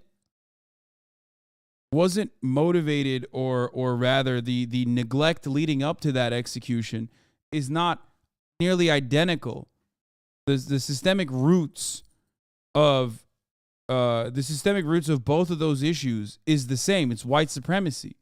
You can't be a white supremacist and simultaneously bring up kids in Chicago. The people that do that on the right are doing it to deflect away from the main problem because they don't give a shit about the kids in Chicago. You're trying to do it like they do it, but then you also like legitimately will act like you do care, which I think there is like an older part of him that does care. He's not understanding that is a weapon that they wield. It's a shield. It's a deflection. There's no follow-up.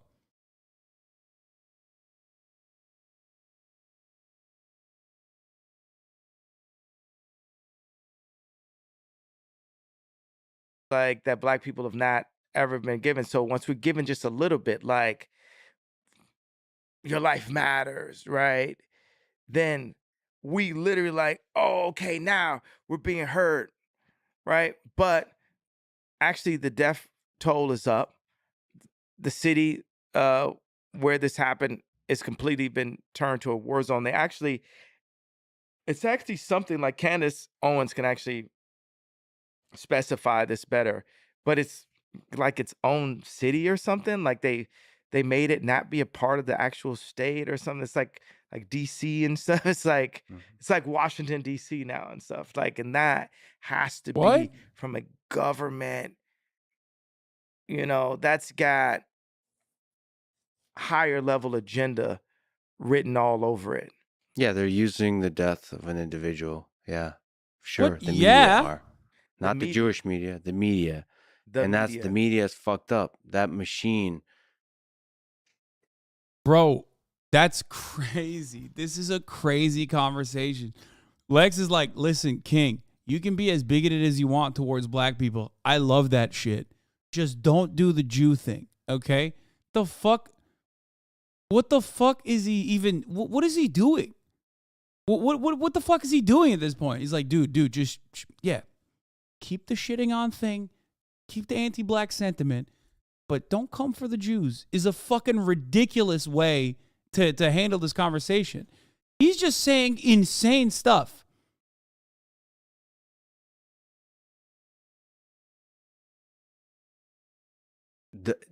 Takes whatever tragedy and pushes it towards whatever narrative that gets more clicks and views and so on. Sure, and then politicians do the same. They use the media, they influence the media to tell a story. And this is a simple thing I'll put. I believe that the idea of anti-Semitism and the closeness of the Holocaust is used by. And then Kanye's like, no, I'm still gonna fucking be anti-Semitic. So I guess it's just like certain individuals in media to not take accountability for the bad things that are happening. And what's happening is there's a new frontier, right? Meaning like it used to be okay for somebody to be a billionaire. We thought about a billionaire, right? A lot of times you think of them actually kind of being out of shape and, 20 years ago, 30 years ago, like Onassis or something, like you thought about it a different way. Now you think about a billion, you think about Elon, you think Kim, think Ye, you think it's a new kind of billionaire. It's not just Soros is a billionaire. It's a new form of billionaire. Well, right now what I'm calling for the industry is I'm calling the industry out and saying like, hey, it just so happens that there's been times where I had my lawyer was Jewish, my regulator was Jewish, but like 8 people that basically would collude and talk without me were in groups saying, okay, this is what the tour is going to be. This is his next house. And they were making all these decisions and they're making all this money. And at the end, I was like, I ended my tour and I don't have the money.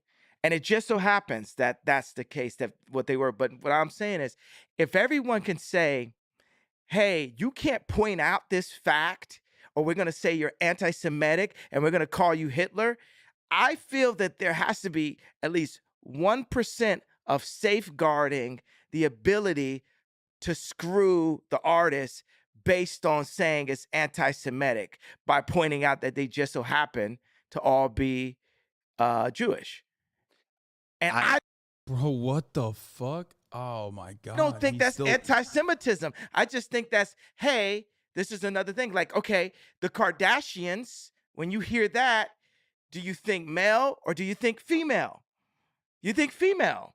You get what I'm saying? You think this is the realities. This is why rap works, right?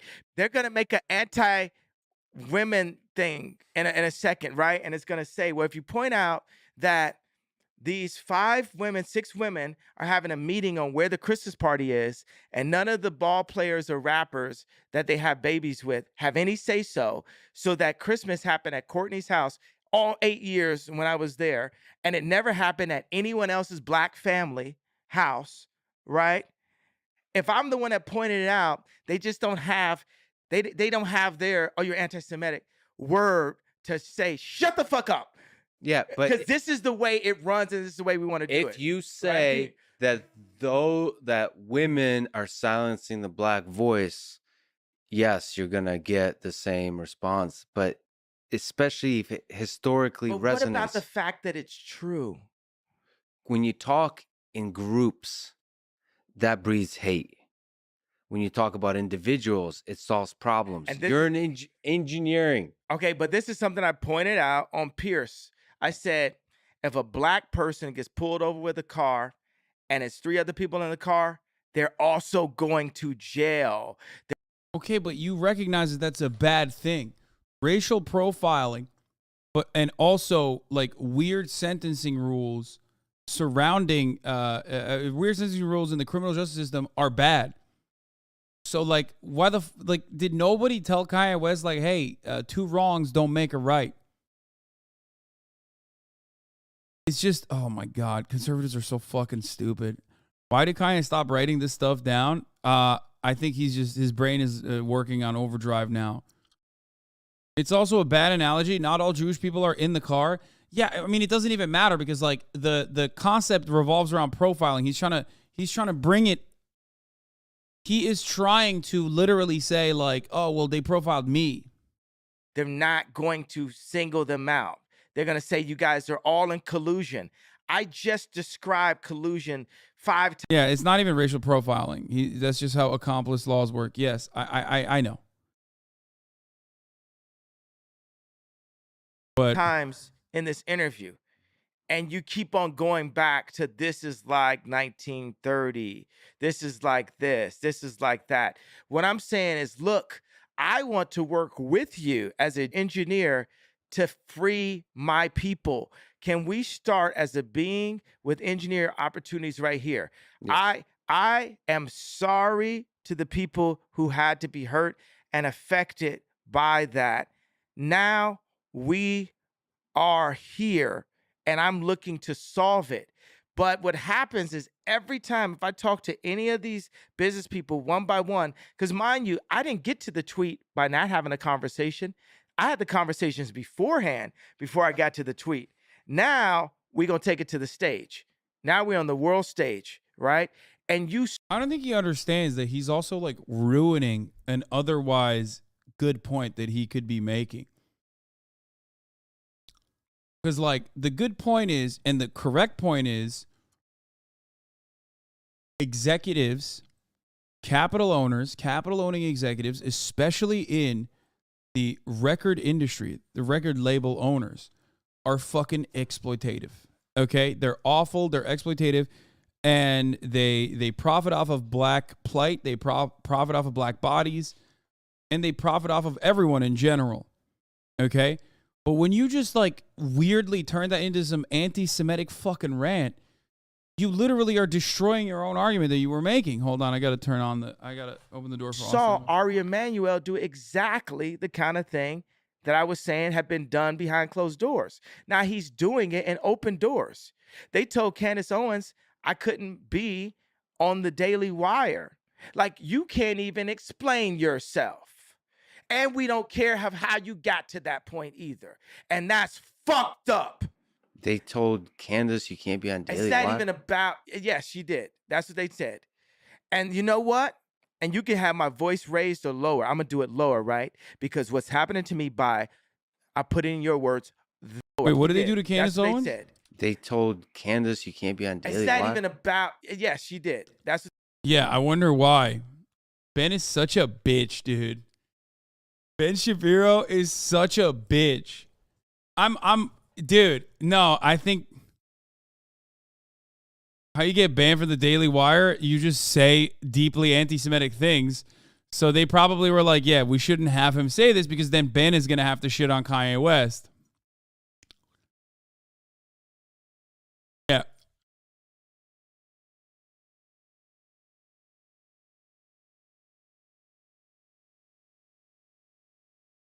what they said. And you know what?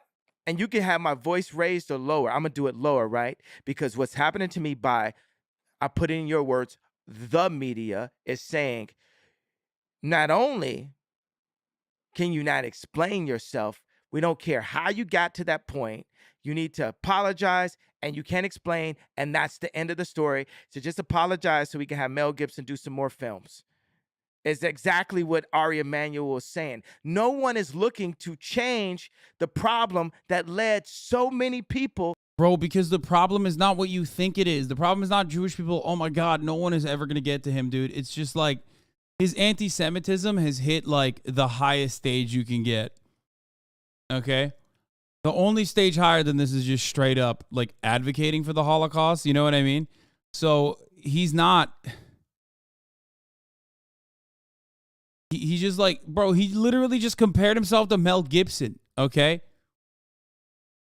That's crazy.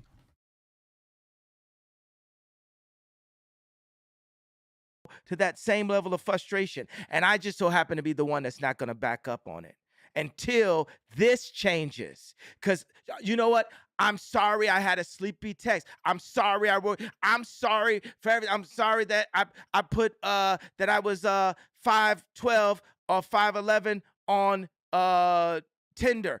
Okay, my cock is not 14 inches. I lied. Okay, it's only 13. Yeah. So I'm sorry, right? Yeah. So the Wow, he's dropping so many facts today. So what I'm saying is, but where do we get to this? Because even you, as engineering, as intelligent as you are, you, just like everyone else that I'm saying was colluding, won't let us get to the point of fixing it. Yeah, but I think you're more powerful than the media. I'm not saying you need to apologize because the media. I'm saying everything we've been talking about just because I care for you and I want you to be the best possible man you can be. To me, a definition of a great man, I'm with Martin Luther King on this. You don't talk about Jews or black people. You talk about engineering. You talk about humanity. You solve problems. You identify the problems in the world, and you don't come from a place of resentment. This group did this. Fuck all that. That is in the past. You just build solutions. I'm going to create a new record label. I'm going to create a new design firm. I'm going to create a new social network. I'm going to do it better. I'm going to do it right. I'm going to do it right by the people that I know don't have a voice. I'm going to give them a voice and talk about that. Is it okay to call out collusion? Do people collude in your business under you? Like the engineers, they come together and like say they collude against the bosses, right? You know why Bernard Arnault offered the deal and took it away from me? They collude against the bosses? Oh my God, my man is... He's about to come for the unions, dog. He's like, the fucking workers are colluding. That's fucked up. I mean, this is just straight Nazi shit. Anti-union resentment, Jews control the media. I mean, he's hitting all the high notes, dude. Collusion. Because I was too powerful with the collective that I had right there. He had to stop that at all costs. They said, for whatever reason, this kid, Ye, it has the ability to have all of the Kardashians, Jay-Z and Beyonce, Justin Bieber, Demna, Virgil, all these. Yeah, bro. Louis Vuitton didn't want to have you because you were too good. Yeah, no, that's not copium. Yeah, I think Louis Vuitton just simply was like, man, Kanye is too good. That's why we shouldn't work with him. These people in the same room working towards a same goal. I've been that person since preschool. That's called a leader, right? And right now, what I'm saying is, hey, for the people in business, whatever their background is, whether they turn their ASAP cell Wap, phones thank you off for the on 5 Friday gifted. or not. There's been some bad business done. There's some bad business practices, and we have to change that because this game is like boxing. More people end up retarded than rich. And I'm saying like beat to a pulp, driven crazy, beat by the media to a pulp. Right now, the media has done everything they could to make me apologize and to make me look crazy. And not one person has done anything. No, actually, not a single person has ever gotten this much fucking help from every outlet that he's ever been on for so routinely and regularly, openly fucking saying anti-Semitic shit. And the only reason why people are doing that is because of who Kanye West once was, okay? That's it. That's it. It is mind-boggling that he has gotten this many breaks and people are still trying to save him.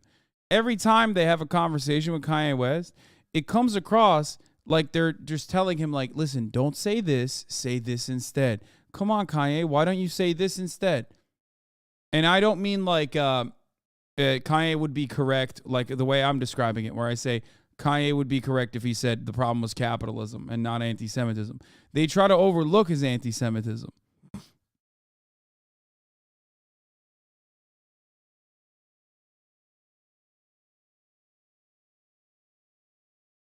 Thing to find out why I was frustrated enough to do that tweet, and that's facts, and that's fucked up. Well, I was hoping to. I am finding out. We found out. I mean, but like, I want solutions. Like, see, there's something about human nature where if you focus too much on resentment, We're not focusing on it anymore. Fuck Right, the resentment. right. We're moving forward. Right. So there's two things I think that are required for. I mean, this is how I've lived my life for great engineering. You surround yourself in your personal life by people you trust, and then in your professional life, from the engineering perspective, with a team, with an incredible team. And everything else doesn't matter. That allows you not to focus on other groups, how they're fucking you over, how they're like trying to manipulate or collude and all that kind of stuff. You focus on solutions and you find a way around all the difficult shit. That's it. If you have people in your life you can trust, that's like lifelong. You said like some people you're with for the summer, for a year. Find people you can be with for your whole life. Do you have people in your life that you trust, like really trust? No, I trust God. At any point, a human being can, like, I could, like, if I like go and like really, treat this guy like a piece of shit or do this, that. Am I supposed to, trust him to be loyal and stay in the situation? No, I trust people to be people, and people are flawed. And people can have the right intentions, but it only makes sense for us to work together when our agendas align.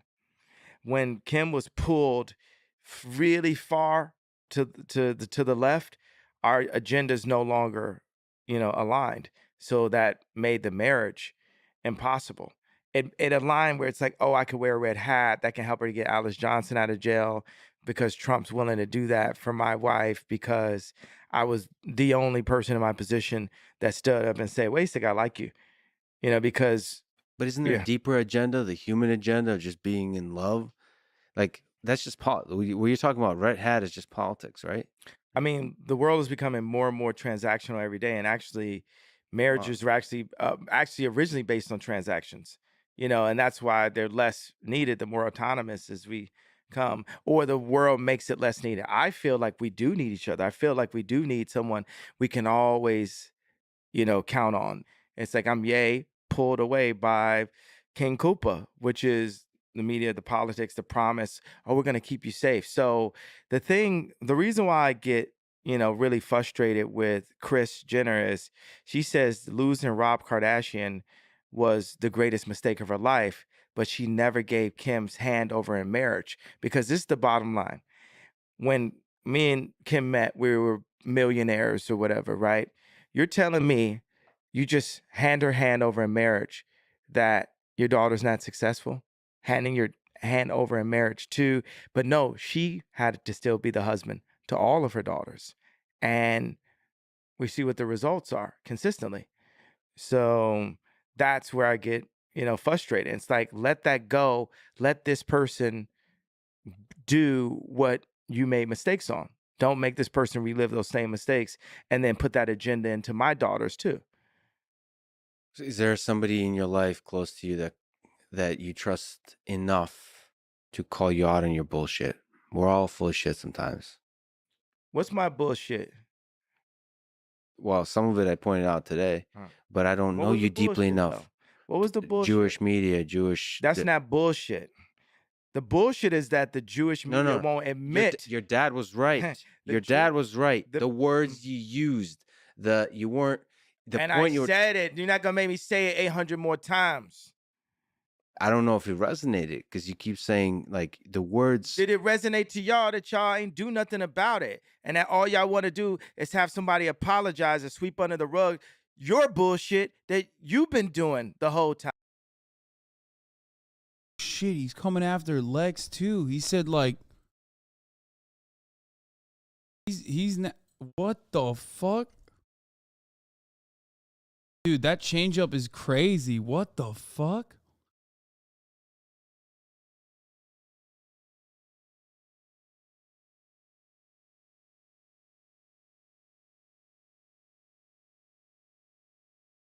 Bro, that's wild.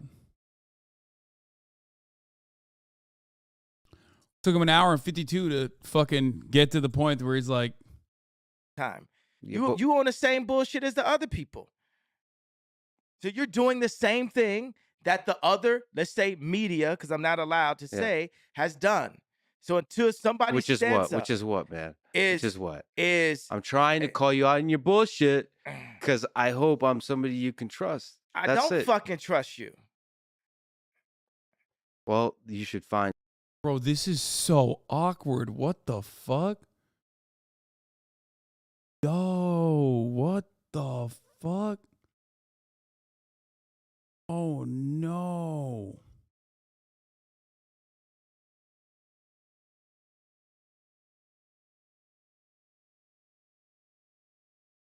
I mean, you didn't see this coming, bro? I didn't think he was going to pop off on him like that and be like, you're like them. You're with them.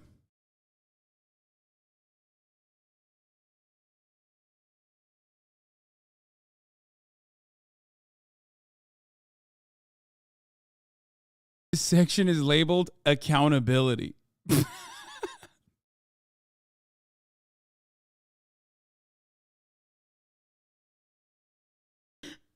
Bro, what the fuck?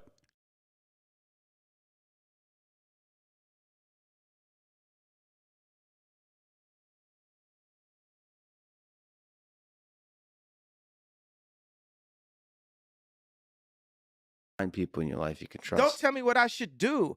I'm not one of your BLM marchers. Listen, I'm with you on the BLM. A lot of organizations. No, he's not talking about BLM, the organization, Lex. He's talking about Black Lives Matter, the movement, okay? Don't act like he's just criticizing the organization. Why are you still deflecting for this dude?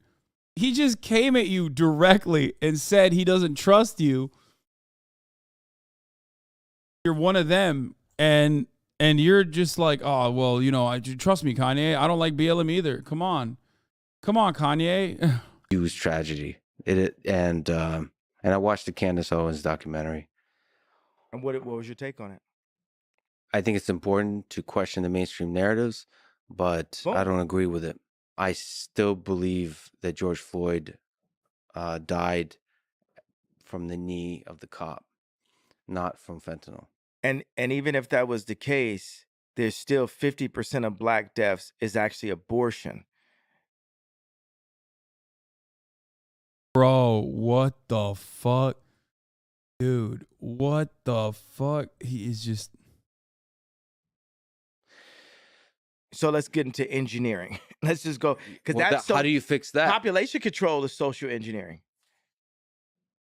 In its most literal form. The blacks that are under population control. That's something that, I mean, that's just what it is. African Americans are not choosing to get the abortion. I mean, it's a choice. It's an individual choice. But we're being influenced to. Well, then speak to the community and help. I mean, I don't know what the engineering solutions there are. It could be you're doing that in part by speaking to the value and the power of family. Well, watch this. I was building shelters. I bought land in Calabasas, and I bought 2 ranches in Wyoming. 300 acres in Calabasas, 12,000 acres in total in Wyoming. And I started building ideas for shelters.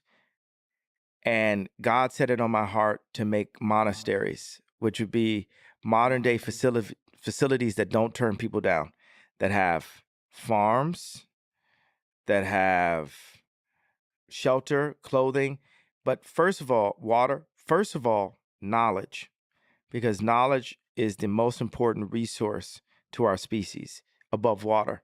Knowledge, it's itself, because then you can go get water. I mean, you can argue like if you're a baby, how do you get water? But the baby doesn't have it, you know. So someone with the knowledge then feeds the baby the water. But it's important that those with the knowledge teach the baby how to find the water themselves. And the business people that I've been dealing with have been keeping the baby sick by not sharing the information and the knowledge within inside of those contracts. My people are sick. If I load up Apple Music right now and I play the top songs in the rap chart, I would tell you my people are sick. If I go to the restaurants and opportunity zones and we look at the calorie rating and the cholesterol, I will tell you that my people are sick. If we look at the obesity rate, if you go to just a restaurant somewhere in Middle America, Denny's or something, I went to Denny's the other day, you will see that my people are sick. And my people meaning all people, right? But Black people are very influential to all people. So, right, if the media picks a overweight Black woman and says this is body goals, then the media are influencing my people to stay sick. And it just so happens that night I was so frustrated after 20 years that I had to call it out in one tweet.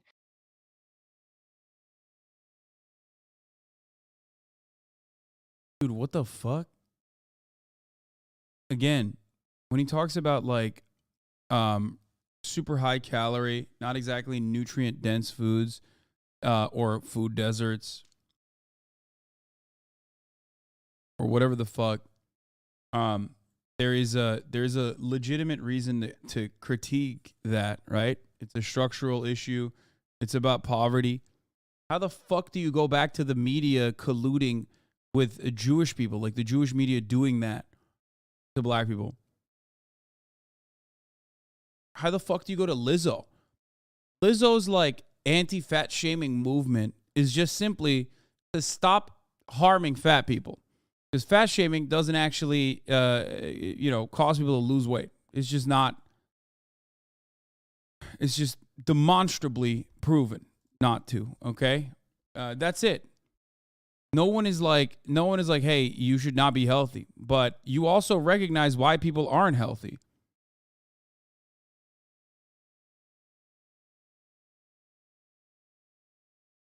If you're going to talk about why people aren't healthy, not because there is some collusion. Well, there is some collusion, actually. The reason why people aren't healthy is because of capitalist collusion.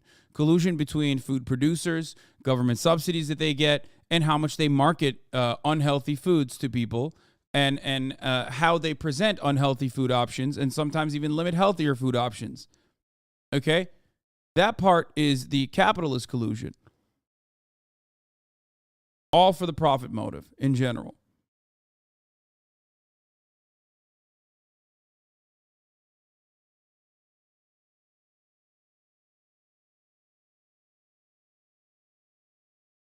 Ain't say this shit about Biggie Smalls, but we'll say it about Lizzo because she's a woman too. I think that there is truth to that as well. For sure. That now, even if I say, hey, okay, I was frustrated for these reasons, now it's not good enough.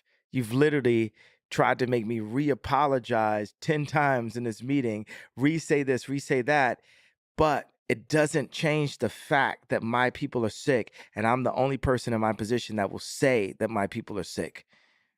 Today, not 30 years ago, not 60 years, my people are sick today. 50% of my people's of deaths are abortion today. My people don't have the opportunities today. Even to the point that, because if JP Morgan had been nice to me, and if Alex Klein, a STEM player, had been fair to me, different things, then I wouldn't even point it out that we don't have any black, we have 2 black engineers. So I have to have. Wait, what? He's even fucking mentioning that, like, it wasn't even like a overarching moral reason as to why he wanted more black kids in STEM.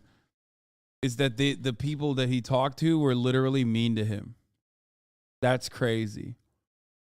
It's A responsibility, obviously, to all people, but specifically to my tribe, because tribes move. You know, tribalism is real with black people. To separate the brightest from the tribe, or to separate the leaders, it is factual that the CIA removed the leaders from the black community, put crack in the communities, put guns in the communities, and locked up all the leaders and called them gang leaders, right? Locked up all the leaders, locked up all the fathers. Now, 72% of black mothers are raising children by themselves. This is an agenda like a Tuskegee experiment set on my people, right? And what I'm calling out for the black people in entertainment is, what are we doing? We have to collude. And if we don't collude, because even if I said, hey, I'd like to make a company that's all black, right? Is that okay for me to say? Is that okay for me to say? Or is that anti-Semitic? See, if I hadn't crossed the line so far, then that would have sounded anti-Semitic. Now I've stretched a bit, so now we can go to... Oh, thank God, man. Oh, no, he was doing experimental anti-Semitism, actually. Guys, you don't understand. He was being overtly anti-Semitic so he could be like... So he could, like, uplift black people through anti-Semitism somehow. But, like, with marginal moments of it, I think.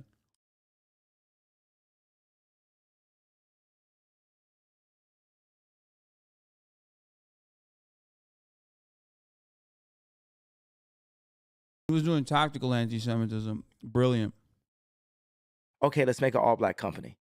But that would have been anti-Semitic. Just that concept. Because you could word that in a different way that would sound anti-Semitic. I don't know, man. I have to. Listen. What if I said I didn't want to have the Jewish people in the company? Would that be anti-Semitic? It would sound like it, right? You'd say I'm from 1930s, right? Yeah. But for me as a tribe to say, no, I want an all-black company, right? I'm generally against that kind of thing, but first of all, you have the right to do whatever the hell you want. This is America. Well, what I'm saying is that's what I feel may need to happen for my people to have power again. I don't think he understands it. Like, first of all, there are, Ethiopian Jews. Kanye's really pulling a fucking Israel out here, okay? Making it seem like that's not a thing. Bilgren, thank you for the 10 gifted subs. Secondly, saying I want an all-black company, or saying I want a company that focuses on, like, black people in STEM is entirely different than saying, I don't want a company with Jews in it. I don't know why he doesn't. It's not just Ethiopians, there are black Jews. Yes, I know.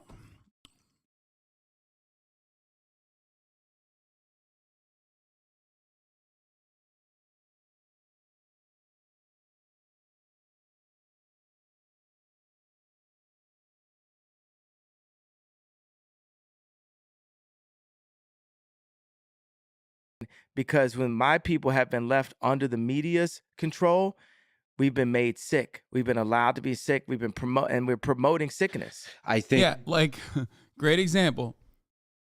Support black-owned businesses, more like support non-Jewish-owned businesses. There's a difference between the two, right? Like, I don't know why he doesn't understand that. There's a major difference between the two.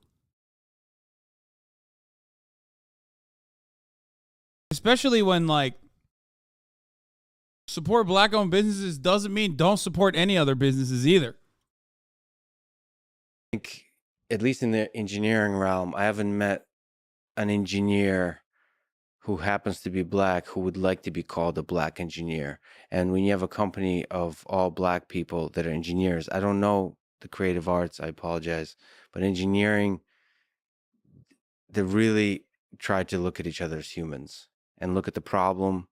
And you want to know, you want to have the confidence that everybody on the team is the best possible person for the job. You know? What I can say is the world is sick, and I have slight images of utopia, slight images of happiness, slight images as a visionary and a creator. Uh-oh. And I know for a fact the way that business deals have been done for me are keeping the world sick. Fix them. I see that's what you're trying to do. And you probably, listen, people should not doubt Ye. But I got to tell you, I have to be honest. This is silly because you don't know me, but it hurt when you said you don't trust me. You kind of lost me. I don't think anyone's ever said that to me. I don't know, man. Fuck that. I don't care about views or clickbait or any of that bullshit. I just thought you were one of the greatest artists ever. It'd be cool to talk to you. And I feel like you got pain you're working through. I never had anyone say that to me. Maybe I'm just being a mess about it, I guess. That's fucked up though. But maybe it's not. Maybe you shouldn't trust it. But I just haven't had that experience. Yeah. Do you think I would trust anybody at this point in my life? Yeah, it's tough.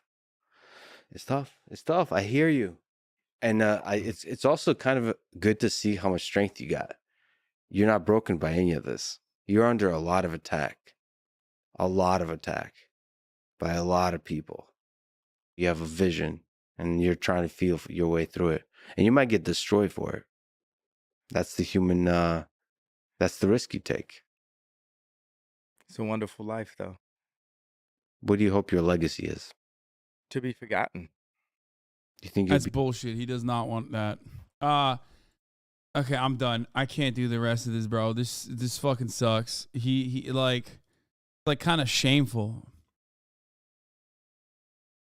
It's a shameful thing to watch. And I also don't want to watch his advice for young people or regret.